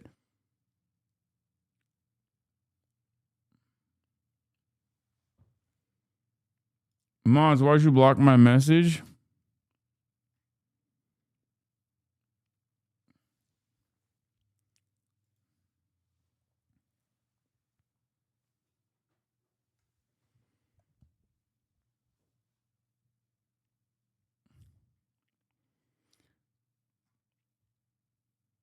Oh, he was bringing up bad empanada. Oh, God.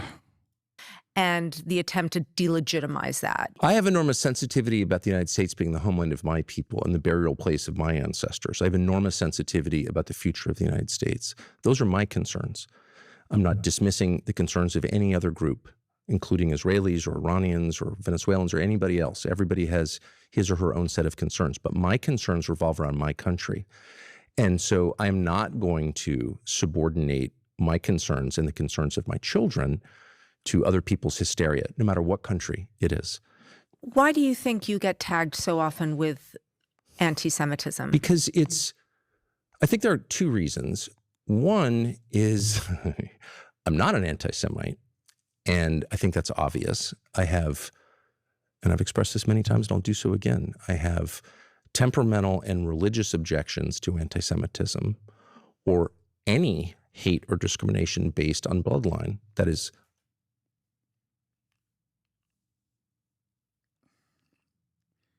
bro, this man literally said there's 65 million people that need to be deported, which happens to be the same number of Latin Americans living on U.S. soil.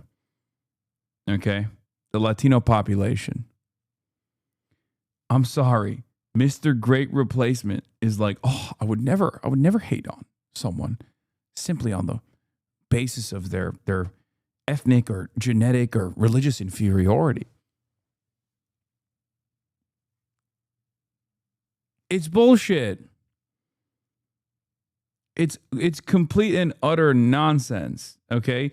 This is where a competent libtard is supposed to interject and go, I don't think that's true. You are the most prominent defender of the Great Replacement theory, okay? Like, please, be a competent libtard, okay? I have listened to you on NPR for years. I know you have it in you. Please do this. Against Christian theology. It's against my personal ethics, and I oppose it no matter who is suffering from it, whether it's whites or blacks or Jews. Nobody can be punished. He'll say it's about legality, not bloodline. Yeah, what the fuck does Israel do? Israel also says it's on legality.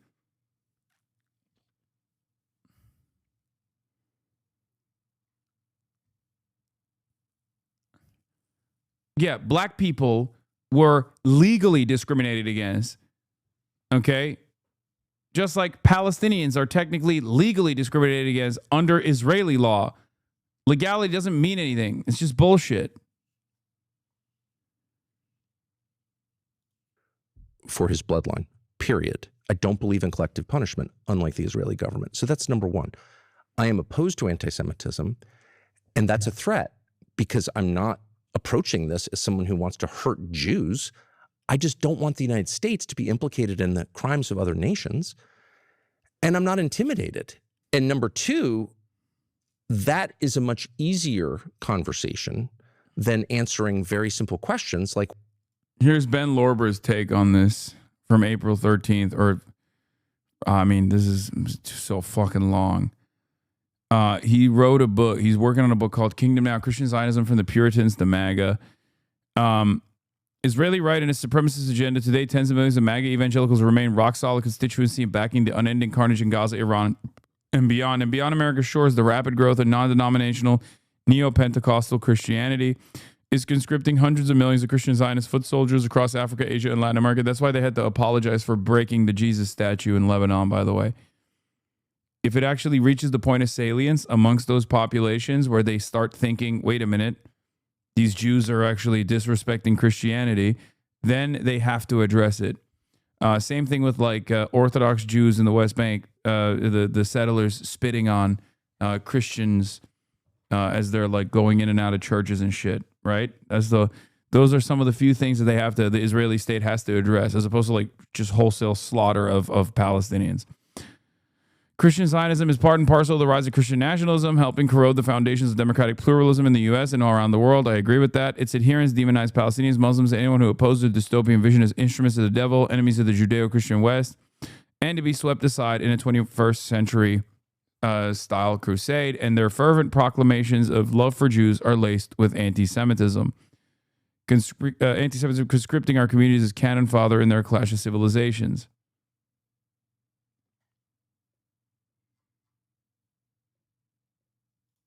Where does the right to exist come from that Israel has, that I've been told for many years has a unique right globally to exist? Where does that right emanate from? Who granted that right and on what grounds? And they can't answer the questions, and they don't want to have the conversation.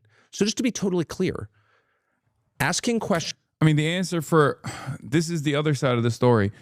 The answer to this question is the same as the United States of America. America is also a settler colonial operation, right? And so was Israel, and so is Israel, I guess. And that's what it is. It was through blood. It was through conquest. So the answer is the exact same for Israel as it is for the United States of America. Okay? It's built on violence. That's how states were designed. Is not hate. Telling the truth is not hate. And they don't want to answer the questions, and they don't want to tell the truth. And by the way, it's not just Jews. I think I've been attacked more viciously by Christian Zionists than I have by Jews, just in point of fact. It's a kind of nice universalism to it.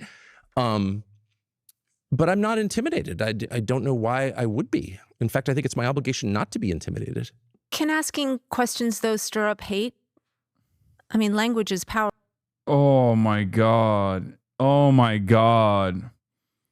Lulu, you are doing a terrible job asking these questions. What are you doing? What are you doing? What the fuck kind of... Are you just giving Tucker Carlson a nuke? Is that what it is? These are questions that you would design if you wanted to make Tucker Carlson just dunk on you. Okay? These are unbelievable layups. Like, just straight fucking lobs, dude.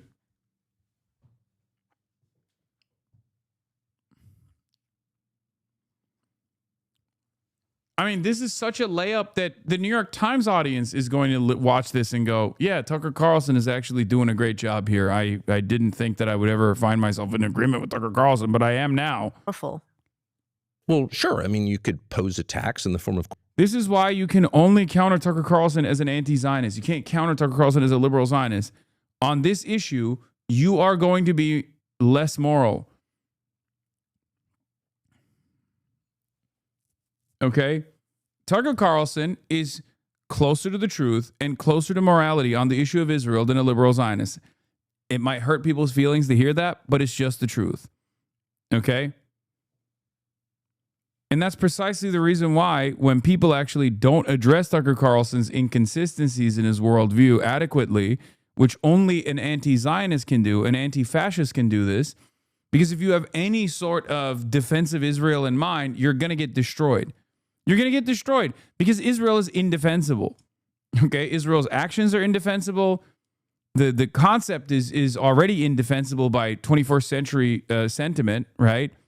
The notion that, ethnic cleansing had to take place and has to continue for 80 fucking years, and an apartheid has to continue so that, there's a demographic majority that must remain, a Jewish demographic majority that must remain, and it's like backed by the state. Everyone understands now that that is an unbelievable crime.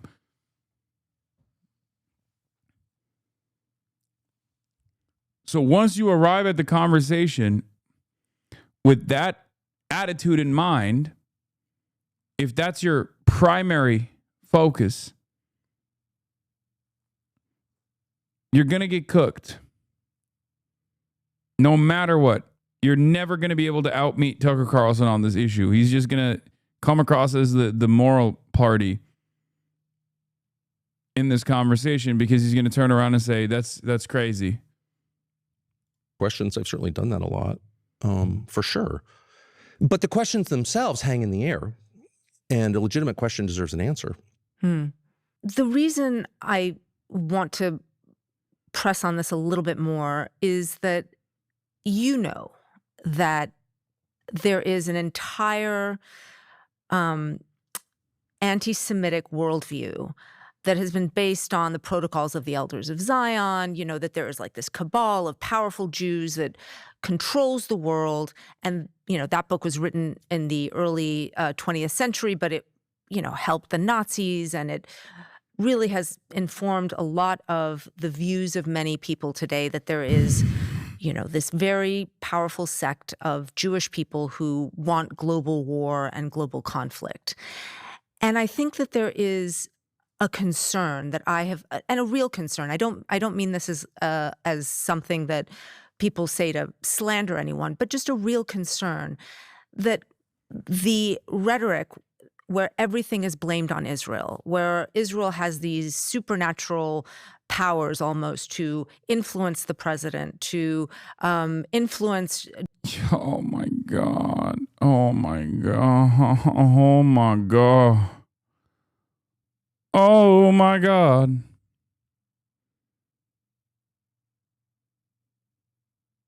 What a totally ridiculous line of questioning. The previous president, George W. Bush, to enter into the Iraq War, to be involved in assassinations, etc., that it has echoes of that, and that people are genuinely. Yeah, well, it's not.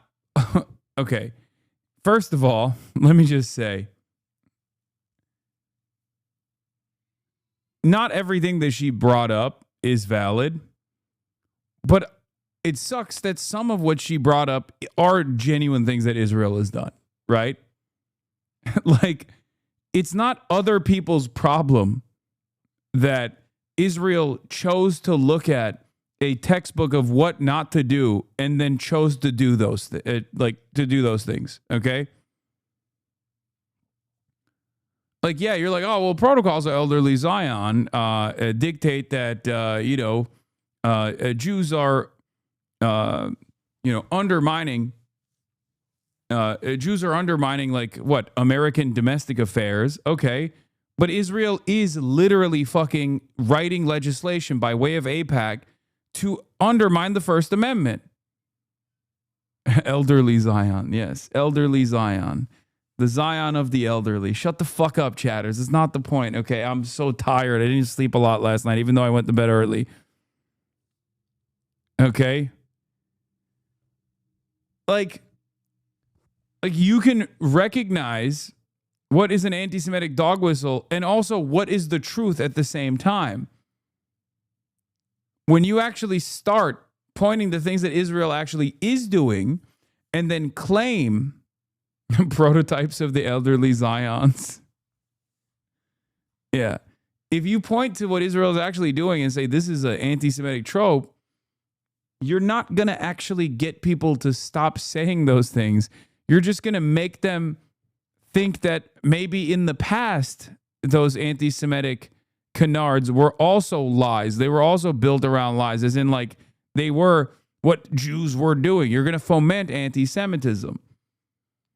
The greatest example I can give you, the most direct one I can give you, okay, no holds barred, is blood libel.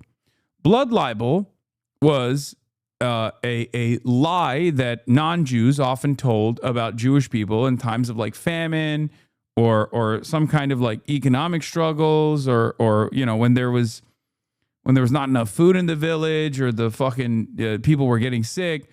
The idea was that Jews were responsible for that because they were like, I don't know, eating children, like drinking the blood of Christian children, right? That is a blood libel. And this lie was deployed to drive out Jews in pogroms, oftentimes very violently, from the villages that they occupied. Okay?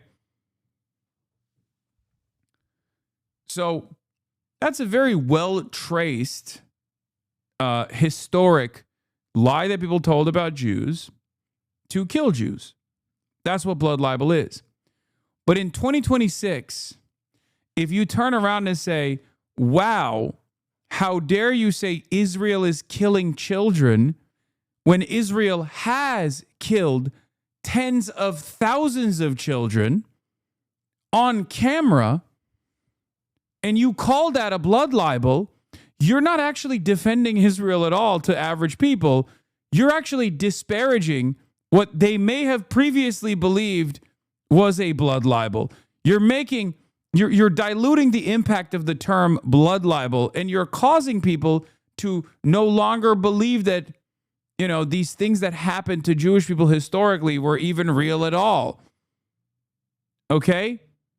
Because we can see what Israel is doing, especially when you turn around and you tie Israel's actions to Judaism.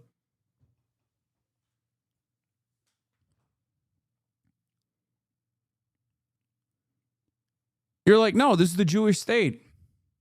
How dare you accuse the Jewish state of killing children? Well, first of all, you're saying it's the Jewish state. Okay, that's you. And I've seen Israel kill children. What am I supposed to believe? You listen to normies who aren't super into politics describe why they're anti-Israel, and you realize most of them have just never been challenged on it by anyone around them or the media they consume. Exceptionally true for Europeans. It's because they see dead kids on their social media. It's not that hard to understand. Or maybe they just decide to stop dialoguing after they realize they're talking to a pro-child murder psychopath. That's true. It's probably what it is, too.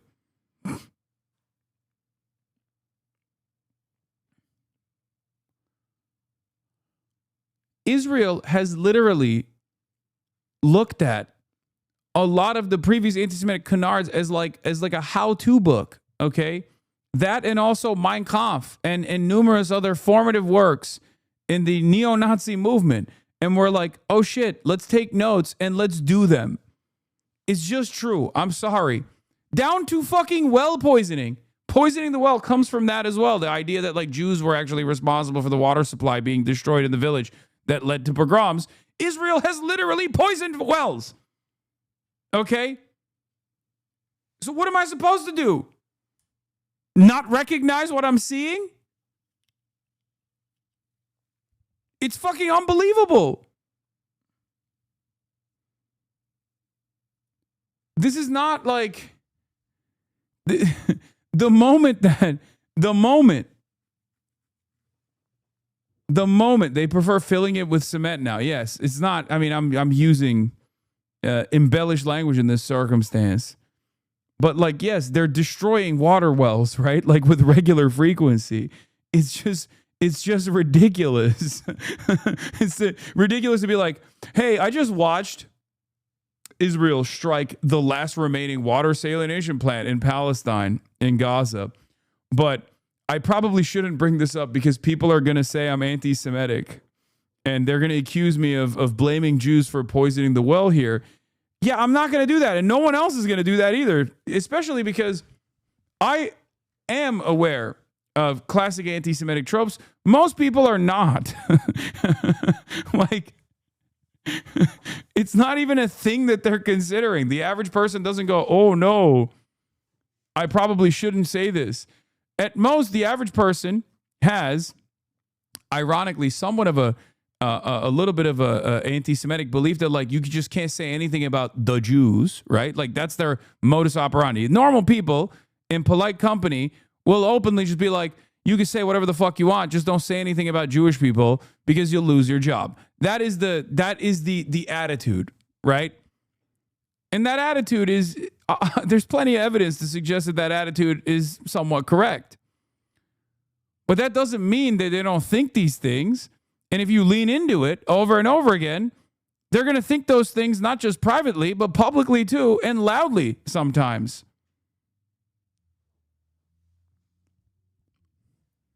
And for the record, if I believe those things, I wouldn't say what I'm saying, okay?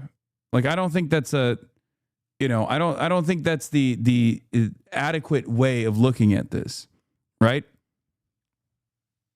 I think you should always just say the truth. Always.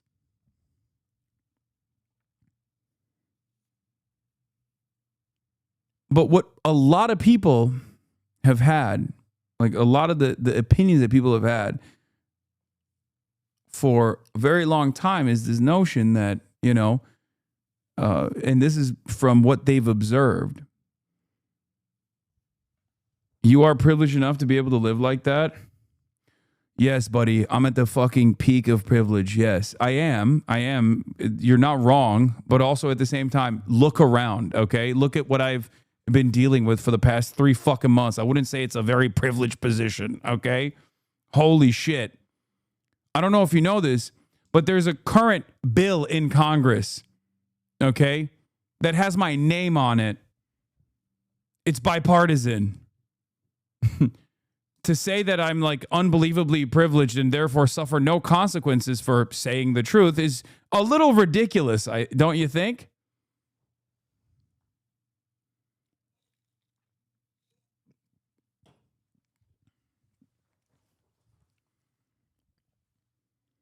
Also, everyone on the timeline is anti-Semitic now. I don't think that stigma is as brutal as it used to be.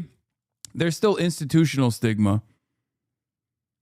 A big part of the polite company social stigma has gone away because Israel hit that button too much. Defenders of Israel kept spamming it for the last 3 years as Israel carried out a live stream child holocaust in front of our fucking eyes. And then anytime someone had a negative opinion about that, they kept hitting that button over and over again. Anti-Semitism, anti-Semitism, anti-Semitism. And of course, you know, after the 10 millionth fucking time that they tried to spam that button, people started going, all right, fuck off. You say that about everybody. I don't believe you anymore. What the fuck is this shit? Shut up.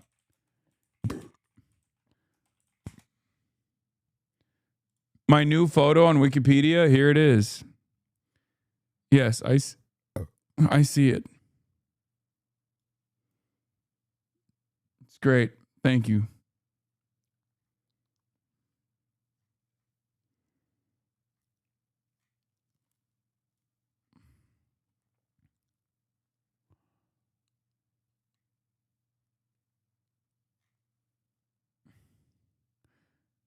Where's my fucking controversial? Where's my controversies?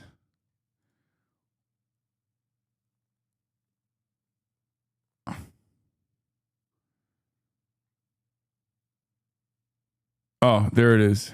Gaza war.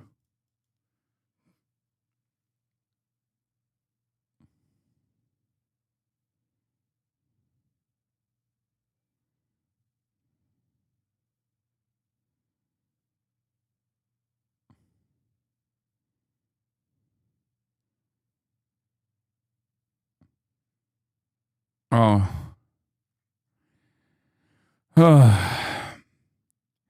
Yeah. Have you guys noticed something, by the way? I used to pack these up. Look at the year that this stopped. It's been 3 years. It's curious. I wonder what happened. 0 awards. I guess I fucking fell off. I mean, I don't give a shit, but it's just it's just interesting. Nominations and victories galore. And then done.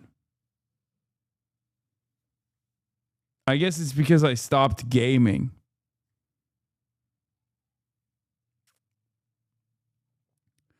Yeah, why didn't they give me the Trinity Award? I did win one, but it was Irish, so I guess it doesn't count. Check what category's that. You're in the bottom? Where? What do you mean?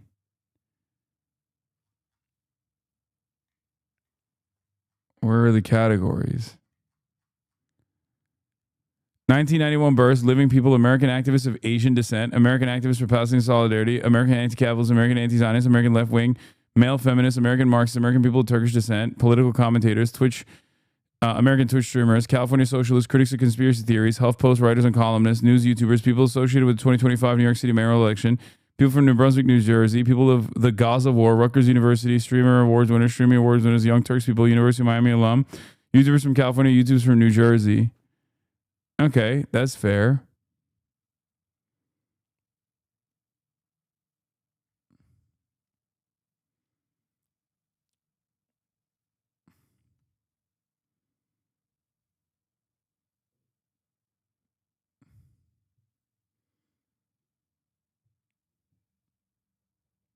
By the way, dude, the core boys got a new pad for the core crib. It looks lit as fuck. Yeah, why am I one of the categories that I'm not associated with is sex symbol? Okay. Sexy hunk of man category. I'm in the living people. What the fuck does that even mean?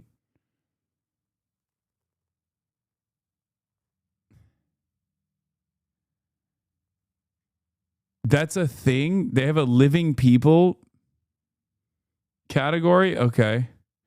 That seems strange. Let's keep going. Concerned that it opens the door to this idea that has been debunked and has been used in, you know, absolutely vicious ways to annihilate an entire people. Conservapedia? What the fuck is that? Quite sure. Oh, God, I was so mad. I went on a tangent about And this. debunked and has been used in, you know, absolutely vicious ways to annihilate an entire people. I'm not quite sure what that means. Let me tell you my concerns. My main concern is the destruction of the United States. And that is in no way to minimize anyone else's concerns, but I have a right to that concern. And I will not have my own concerns hijacked. I will not submit to being told what my concerns should be. I'm an adult man who pays his taxes. I have a right to come up with my own hierarchy of concern. And at the very top is the destruction of my country, which I've lived in for 56 years. And I know that it's not better than it was, and it's not getting better than it was. And there are many reasons for that. One of them is this war, but there are many others. And so people say, well, I'm really concerned. Well, I'm really concerned too. I'm really concerned that the Prime Minister of Israel and his many cheerleaders in American media, including at the New York Times, if I can say, pushed the U.S. government into a war that hurts the United States. That's my concern. And I would say that's at least co-equal with anyone else's concerns. So that's the first thing I would say. Second, as the elders of Zion or whatever, I don't know what that is. I've heard references to it. It's like a czarist forgery or something. Look, I guess I'm just wondering what the line is for you. The line for me is the truth. What is actually happening? Between criticism. I mean, this is, by the way, a very difficult line. I am in no means purporting to understand necessarily where it is. I'm curious for you where the line is between criticism of the state of Israel and how that could be perceived as feeding into anti-Semitism. Well, it breaks my heart that it is perceived that way, and that's the product. That perception is the product of a decades-long effort to conflate anti-Semitism with any criticism of the secular government of Israel. Okay, so the IHRA definition of anti-Semitism lists 11 examples of anti-Semitism, and that's been adopted globally. 40 different governments have adopted it as their standard of what anti-Semitism is, and 2/3 of the examples are criticism of Israel. So, you know, I don't get to write these standards. I also don't have to abide by them. And I reject. Bro, I swear they're fucking way harsher with me than they are with Tucker, by the way. Like these are just softballs that are such easy dunks under the veneer of charitability from the New York Times. You keep navel gazing over where the line stands, Lulu, while Palestinians are starved and bombed. Yeah. It's just, I've never got, like, dude, when people talk, even when it's like a fucking friendly conversation that I'm having with like a non-contentious reporter, even if it's a fucking puff piece that they're writing on me, I have to address way more cynical smears than Tucker Carlson is addressing here. Now, part of that is because Tucker is a much more experienced media demon than myself. He's been doing this for almost as long as I've been alive, let's be real. And therefore, he's shaped his commentary in a way to never step on any landmines. But also because Tucker Carlson's worldview is different than mine, where he is an America first, American exceptionalist, right? I don't treat America as an exceptional country. I want America to potentially be an exceptional country one day, but it's truly not an exceptional country currently. And how do I make this about me? I'm a prominent critic of Israel that's been named in a bill by the a bipartisan bill by Congress this past week. I'm comparing mainstream media outlets in the way that they are treating another prominent critic of Israel versus myself, and wondering what the distinguishing factor is in the way that I get treated and sometimes attacked, as opposed to Tucker Carlson. I think it's a pretty interesting thought experiment, right? Anyway, the second point that I was trying to make at the HasanAbi broadcast, which is, you know, the broadcast that I named after my own name. Anyway, you might be thinking you're in a different chat or something. But yeah, the second reason is because he's an American exceptionalist, and therefore, like, his perspective is, even if it's his perspective on Israel is not within the confines of permissible speech in American mainstream discourse, he's a lot closer to the edges of permissible speech than I am, especially because I will often go so far as to explain the ways in which the resistance front is formed against Israel and against America at times, right? So that really pushes a boundary that I think many Americans are not very comfortable with, and certainly mainstream media is not very comfortable with. And last but not least, I'm Muslim and Tucker Carlson is a WASP.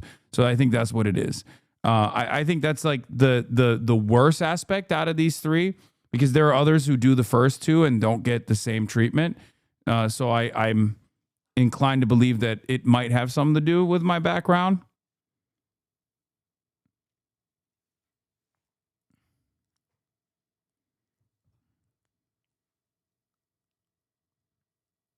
So, yeah. As ludicrous, out of hand, the idea that the criticism of a secular government is the same as criticism of an entire ethnic group, many of whom do not support that secular government, many of whom reject that secular government, and a lot of those I know personally. So you're just not going to get me on board with the lie that criticism of Netanyahu is hatred of all Jews, because it's not. And I don't care how many times someone repeats that to me. I don't care. And by the way, I've lost friends over this, and I do grieve that. People who are totally convinced that criticism... Is it just Bibi that you're against, or if there was a different government in Israel, it would be okay? I'm against anything that hurts my country. Why wouldn't I be? I live here. No, but I'm just curious, like if there's elections coming up and if Bibi gets kicked out, are you... I took my family on vacation there. I'm just trying to understand. Obviously, I'm not against... Yeah, this is y'all's hero. Anti-Zionist in the chat. Y'all's hero is Tucker Carlson. Mr. He's a better critic of Israel than you? Israel? I never have been against. By the way, you can check the record. Before maybe 2.5 years ago, I don't think I ever, well, I certainly never criticized Israel, but I rarely even mentioned Israel. I could give you a long list of the things that I love about Israel, particularly about Jerusalem, which is one of my favorite cities. Jerusalem and Beirut, greatest cities in the world. It kills me to see them at the center of all of this. I think the second that we ban criticism of a foreign country, well, of course, we're not free at that point. We're slaves of that other country. You know, whatever you can't criticize is the force in charge. I don't think it's, by the way, good for global Jewry to have any of this at all. If you tell 350 million Americans that it's against the law, and it's very close to against the law at this point, it's against the law to criticize Israel, how does that help the perception? Does that feed anti-Semitism? I think it does. Not that it's my job to monitor or regulate this stuff, but I mean, just common sense would tell you that's not good. If you want to make the case on behalf of anything, any idea, including ones I disagree with, make your case. Tell me why it's a good idea. And we're falling out of that habit and instead trying to hurt people who disagree with us. And I just will always reject that. I guess I'm the liberal. I would say it's not exactly against the law, but I understand you're someone referring was someone was just arrested. Because look, the specific things that well, the second you say that place. Criticism is the same as a threat or words or violence, then of course it's very easy to arrest people, as they are arrested in Great Britain. They've had hundreds of people arrested in Great Britain for criticizing Israel. I don't know why any liberal-minded, and I'm in that group, liberal-minded, you have a right to your views, I have a right to mine. I don't know why any liberal-minded person will go along with this and not say, whoa, whoa, whoa, whoa, this is totally bonkers. And this is the road to totalitarianism. And I would say that about any topic. I'm going to move on because we've talked about some fissures that have emerged among conservatives over Israel. I mean, he just fucking owned that. That was like 15 minutes of just boom, boom, boom, boom, boom, boom, boom. He cooked. And once again, the reason why he cooked in this otherwise polite conversation is because her framework is just busted. Her framework is her starting point is objectionable. An expert here would at least keep the conversation on Tucker's past statements, okay, and keep holding him to account for his dangerous conspiratorial thinking, his advocacy around the Great Replacement, things of that nature. But they want to prove a point. They want to, in the New York Times, they want to have a conversation with Tucker, and they want to have it on Israel. And if you have a conversation with Tucker on Israel, it's only going to benefit Tucker Carlson, especially if you're not coming correct with quotes that he has that you could at least massage to come across as anti-Semitic. It's going to be very difficult for you to do that because Tucker Carlson, unlike myself, will not go beyond a certain point in his anti-Israel advocacy, right? Because he doesn't believe in certain things. He's not an anti-Zionist, for example. I am. And I don't shy away from revealing that position. So that's precisely the reason why it's much more difficult for the New York Times to just like maintain a liberal Zionist position and try to like attack him on you know, possible instances where what if what you're saying could be seen as anti-Semitic. They always hit him over the least objectionable things he said. If you're trying to accuse him of anti-Semitism, hit him on the Great Replacement, his World War II revisionism, his comment about how hummus eaters killed Charlie Kirk and Jesus. There's a lot there, but no, we got to do the greatest hits instead. Yeah, that's what I was talking about, though, because they hit me with fucking bullshit all the goddamn time that at least, like, on its face sounds bad. It's nowhere near as, like, anti-Semitic as, you know, half the shit Tucker Carlson has done, and that's what's so fucking frustrating about this conversation.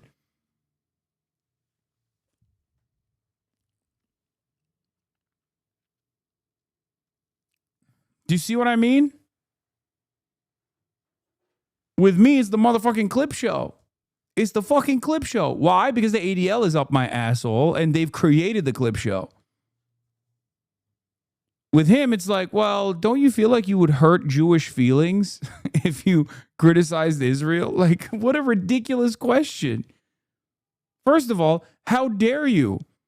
Okay? How dare you say Jewish feelings are going to be hurt if someone has a disagreement with Israel's unlimited child murder policy? Okay? That's an insane thing to do for American Jews. You're just throwing them under the bus, okay? By being like, don't you feel like all Jews love Israel, Tucker? And they love the baby murder campaign?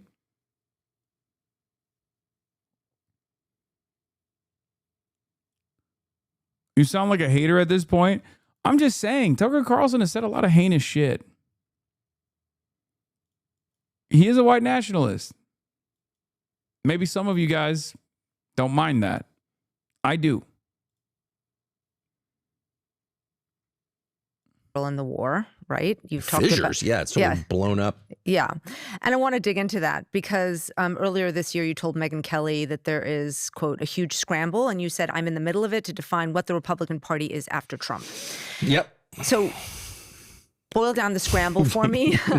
Are there two sides? Well, I lost that scramble. Yeah. I mean, is it driven by ideas, personalities? I mean, something else? Like, what do you see happening? Look, I mean, there have been disagreements over foreign policy within the Republican Party for it's just crazy to have really the most prominent defender of the Great Replacement theory sitting across from you. There was no disagreement at all. It was a neoconservative party completely. I was part of that for sure, and unthinkingly and then unwillingly, but whatever. But since 2015, there's been this kind of debate like, well, you know, what is the appropriate use of American power? And what is our relationship with Israel? And those have been sort of sotto voce debates. But it's only with this full regime change effort against Iran that they've become untenable. Like, you can't. I mean, my own view is I'm always happy to eat with and talk with people I disagree with. I guess I'm the liberal here. But there is a strong sense among the neocons who've completely taken over the Republican Party that anyone who disagrees cannot be allowed, like literally in the White House. Okay, I don't make these rules. I feel sad about it for a bunch of reasons. I would say as a political matter, the constituency for that is very small. There aren't, 150 million people in America who are really excited about the Iran war or who are ever going to be excited about that. So you're dooming your party to irrelevance when you do that. I don't know why they would want to. They hate Trump. The neocons hate Trump, have always hated Trump. I had a first row seat to this. And now they've destroyed him. And I told them that. I said, these are people who hated you from day one. They couldn't control you. They hated you for that reason. What you said about the Iraq war inflamed them. It humiliated them. And they want to destroy you. And this war will destroy you. I said that point blank right to him. And it's true. And it's, I think, proven true now. And what do you mean about you being in the middle of it and losing the scramble? Well, because Charlie Kirk and I think we're the only people, I'm confident in saying we're the only people in June of 2025 to say to the president, this is a very bad idea. The people pushing this are trying to get you involved in a regime change war. You've campaigned against that. Don't do this. And then on September 10th, Charlie was murdered by a lone gunman. So by the time this latest round happened in January and February, I think I was the only person who said that to Trump for a bunch of reasons. So now it's, we know who won. Really convenient for the other guy who agrees with you to be dead so you can pretend. No, Charlie Kirk has openly said things. Charlie Kirk has openly and aggressively demanded that Trump not go to war, not listen to the neocons, and not go to war with Iran. This is true. The difference, of course, is that if Charlie Kirk was alive right now, the prophet Charlie Kirk, peace be upon him, if he was alive right now, he'd be defending it because he was Trump's guy. That's it. What he said or what his true opinions are totally secondary. His primary objective was to unconditionally and uncompromisingly defend Donald Trump. That's it. He has done this. He has demonstrated his tendency to do this with the Epstein stuff. Oh my God. It's like you guys don't know. It's almost like you haven't read the fucking hadiths. We are Charlie Kirk. We carry the flame. Like, that's just how it is. That's how he was. That's why I don't believe the whole he was going to turn on Israel shit. By the effects. So this was, from my perspective, was a debate between people who thought it was wise to use American power in the way we're now using it and those who thought it was dangerous. And Trump did it, so obviously he rejected my view. I want to stay, though, with how some of this is playing out because, as you mentioned, you were very close to Charlie Kirk before he was killed. And he started Turning Point USA, which is this very influential group among young people on the right. And you're now seeing some on the right who are questioning whether Israel had a hand in Charlie Kirk's murder. And I should say the theories that Israel was linked to Charlie's death were denied by Israel. There's been no proof of that at all. And crucially, this theory has been condemned by Erica Kirk, Charlie's widow. Do you still have a relationship with Turning Point USA? Well, I have always loved Erica Kirk. I met her when she was dating Charlie and thought so much of her. I know a lot of people at Turning Point. I was the headliner for a bunch of different Turning Point events. I haven't been asked to do it this year. Don't know if I will be. Never said a word against Turning Point. I think it's been a really, well, I was their headliner for a bunch of years, so obviously I supported it. I would hate to see it hijacked by its donors to become an oracle of neoconservatism. Dude, Trump is a fucking neocon. What is this? Oh, God, I hate neoconservatism. He was a neocon. He probably still is a neocon. Like, sure, the Iran stuff is a bridge too far. Maybe Israel got out of hand, okay? You've rebranded yourself. But, like, everything is neocon. Everything computer, everybody transgender, Republican Party neocon. That's what it is. Like, the ultimate purpose of neocons was to do what Trump is doing right now. Okay? I can't believe how hard Tucker's clapping and smiling for Trump after kidnapping Maduro at this White House meeting with oil executives about how they're going to pillage Venezuela. Yeah.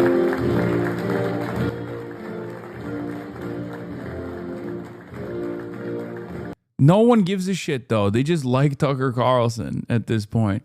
He was able to sneak himself in to a position of great prominence and legitimacy in the anti-Israel movement. And so you can't get people to literally look at him funny. It's crazy. No, his name is Fucker Carlson. Yeah, this is Fucker Carlson. This is his brother, Buckley Swanson.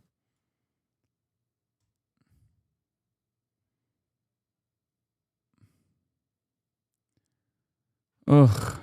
I think it'd be pretty hard to do because its members are not for that. Young people are not for that. People of draft age are especially not for that. I mean, when was the last time you spoke to Erica Kirk? A couple of weeks ago. Okay. By text. So my concern, and this is not about Erica Kirk or... Do you think he repeatedly called himself a liberal in this interview to get some blue points? No, he is a liberal. He's right. Tucker Carlson and like the overwhelming majority of modern Republicans are also liberals, as like in the political theory. In the American sensibility, liberal just means like the gay version of what the political theory of liberal is. So he is a liberal. Of course, Reagan was a liberal. That's what liberalism is. They are all liberals. Americans are primarily liberals. Okay? Yeah, in the political science sense, the people that we refer to as liberals are just like a little bit gayer than the other version, which is anti-gay, but still very liberal. Okay? They're capitalists. They're pro-capitalist. Yeah, liberalism equals market primacy is a great way to put it.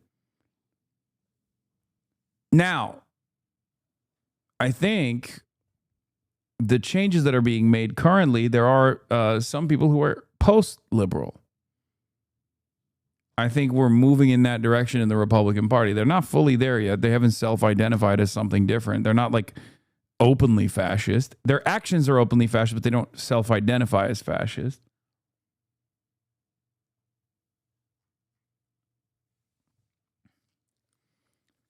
But at least they still posture as liberal. Maybe J.D. Vance, being the fucking nerd that he is, might have a different association. He might be the type of motherfucker who says, I'm post-liberal, you know? But like Tucker Carlson will call himself a liberal, even though he is a fascist.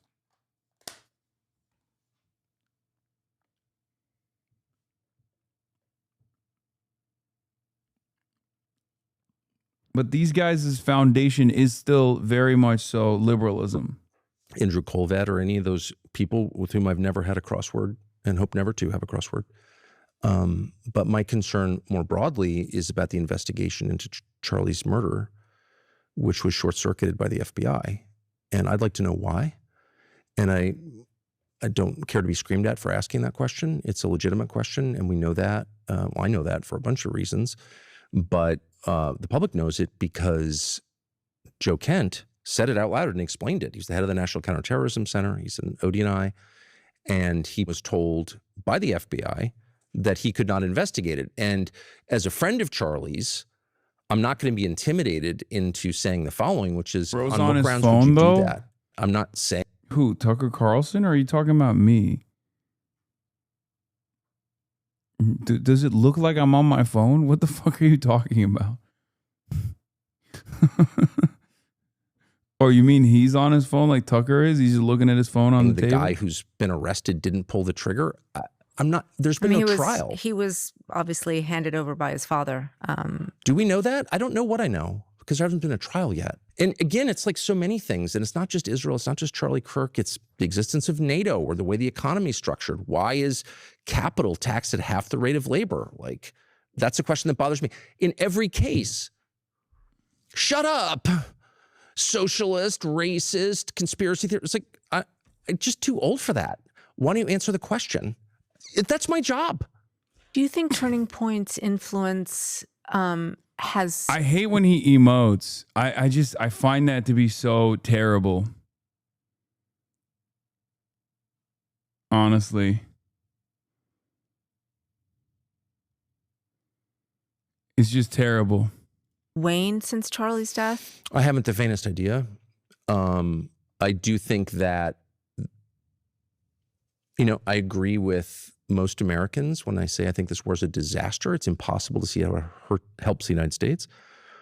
And, you know, I would like to see all self-described conservative groups pressure the president, as Charlie did, to minimize the damage. And then I hope Turning Point is working on that. I don't know the answer, but I certainly hope they are. I can't, yeah, so they should. I can't say confidently Charlie would be working to do that. Obviously, Turning Point is just one organization trying to reach youth on the right, but you also have Nick Fuentes, the far-right white nationalist influencer who's called Hitler effing cool, who also has a huge following among young right-leaning men. How do you see Fuentes in terms of the future of the right? You know, it's so hard to know. I'll tell you my instinct on it. Most of the debates about race, ethnicity, religion, to some extent immigration, are less resonant long-term than debates about economics. I think the main frustration among young people is not just that the composition of the country is changing too fast, which it definitely is, but the main concerns are about the lack of economic opportunity for American young people who are totally screwed at like a more profound level than people acknowledge. Older people do not acknowledge that. I had dinner the other night with a bunch of kids from Stanford, really smart. They're at Stanford. And one of them said, oh yeah, his best friend just graduated with a degree in computer science last year, has not been able to find a job. Stanford computer science can't find a job. So that's like a window into the total destruction of the economic opportunity for young people, and the what looks to me as a non-economist like the true horror. Here comes white replacement theories and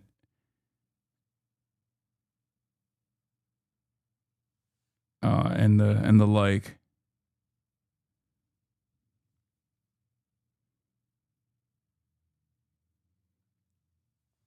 It's a Trojan horse. He'll do it with like left populism. Of capital by a tiny group of people. It looks like a very lopsided and unfair economic system that is guaranteed to radicalize young people, and not just young people, but especially young people. And so I think most future conversations politically will be about economics. I do think that. I think we're at sort of the last stage. This is the last time the U.S. has ever So you see that, what I'm trying to understand is you see that as Fuentes' power waning? For sure. Well, I don't know Fuentes in particular. I mean, wasn't even aware of Fuentes. I mean, again, I'm just in a different world, right? Okay, so I read the New York Times or whatever. Like, I'm just older, okay? So I'm not an expert on Fuentes' reach or even what he's saying day to day. I really don't know. But he has been caricatured as a race guy, which he may be, by the way. It was like mad about the Jews or black. I mean, he interviewed him.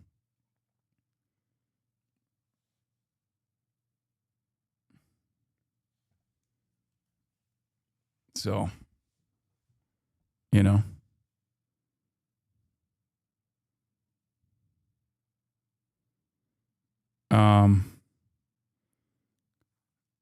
And I do feel like,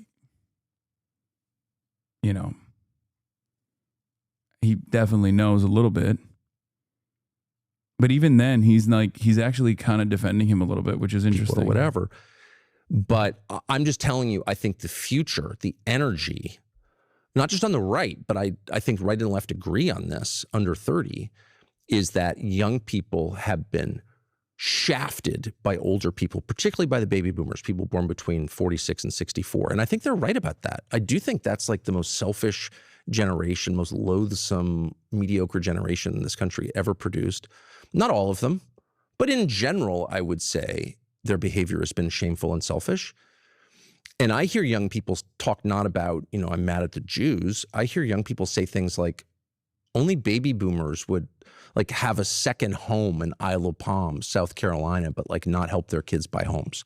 That's what I hear. I hear people who understand that their lives will bear no resemblance to the lives of their parents and grandparents, and they're really upset about it. Meanwhile, there are all these people making billions on clearly fraudulent enterprises, crypto-related enterprises and other enterprises that are like not adding to the sum total of prosperity in this country and not making the country better. So that's where I think the radicalism is going to start. The murder of that healthcare executive in New York, the health insurer guy, I'm against all murder, just to be totally clear. But I was surprised but not really shocked by the reaction, the positive. Oh my God, he's literally saying, oh my God. Okay, it's fucking hard for me to not be a little disturbed by this, because he is saying literally every bar for bar, verbatim, the shit I've said. That's crazy.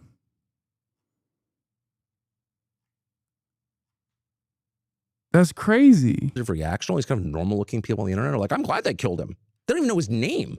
However, that reflects this revolutionary frustration. And I do think it's revolutionary. I think one of the reasons that Trump is apparently going to make weed legal is just so we can lower testosterone levels even more. Just make people more passive. Have some more benzos. Like, it's fine. It's totally fine. Because it's— And then he just flips it back to he just flips it back to social conservatism and a prohibitionist attitude. Incredible. I guess that's a way to redirect it, you know? Oh, I can't. Look, I'm tired. I know half day Hasi. I know I've done only 1 hour today. I mean, only 7 hours, sorry. 1 hour off from 8 hours. But I got to end it here. Only 1 hour, basically. That's what it feels like. But I'll be live tomorrow. But if I'm not live tomorrow, if I take a day off with all this travel and I'm very tired, I will definitely be live on Monday. Anyway, love you guys, and I will see you either tomorrow or Monday. Peace. Stunning lo-fi introduction, starting off the day. All the chatter's trickling in, hostile people hate. Sunny Los Angeles, California, says Hasan. Stun luck to the stun luck to the topics just begun. 'Cause there he is again, Hasan is streaming. Hasan is streaming. There is again, Hasan is streaming. Hasan is streaming. Reviewing a Chinese train, telling Kaya place. Sun and Asmin chatter loves, giving Greening's grace. Zoran winning NYC, woke two back with the force. The Rogan of the left, to me a dumb himbo still of course. The Charlie Kirk assassination, the Fear and Online show. 8 full fucking years of this, and plenty more to go. Doing fun stuff tomorrow, throw PBS up on the screen. A man-made horror reaction brought to you by this live stream. 'Cause there he is again, Hasan is streaming. Hasan is streaming. There he is again, Hasan is streaming. Hasan is streaming. Kicked out of the DNC, IRL with March the Goat. Combating the propaganda that shoved down people's throats. CBS Israeli news, a coup, a regime falls. A full-blown fascist takeover, and still the duty calls. Total radicalization coming out to see. The system will always fail, it's up to you and me. On these daily streets, whether short or whether long, have helped millions of people keep it moving right along. 'Cause there he is again, Hasan is streaming. Hasan is streaming. There he is again, Hasan is streaming. Hasan is streaming. But hey, what can you say? That's PBS for you. But he'll play games real soon. Just you wait. Say, hey, what can you say? That's PBS for you. But he'll move on real soon.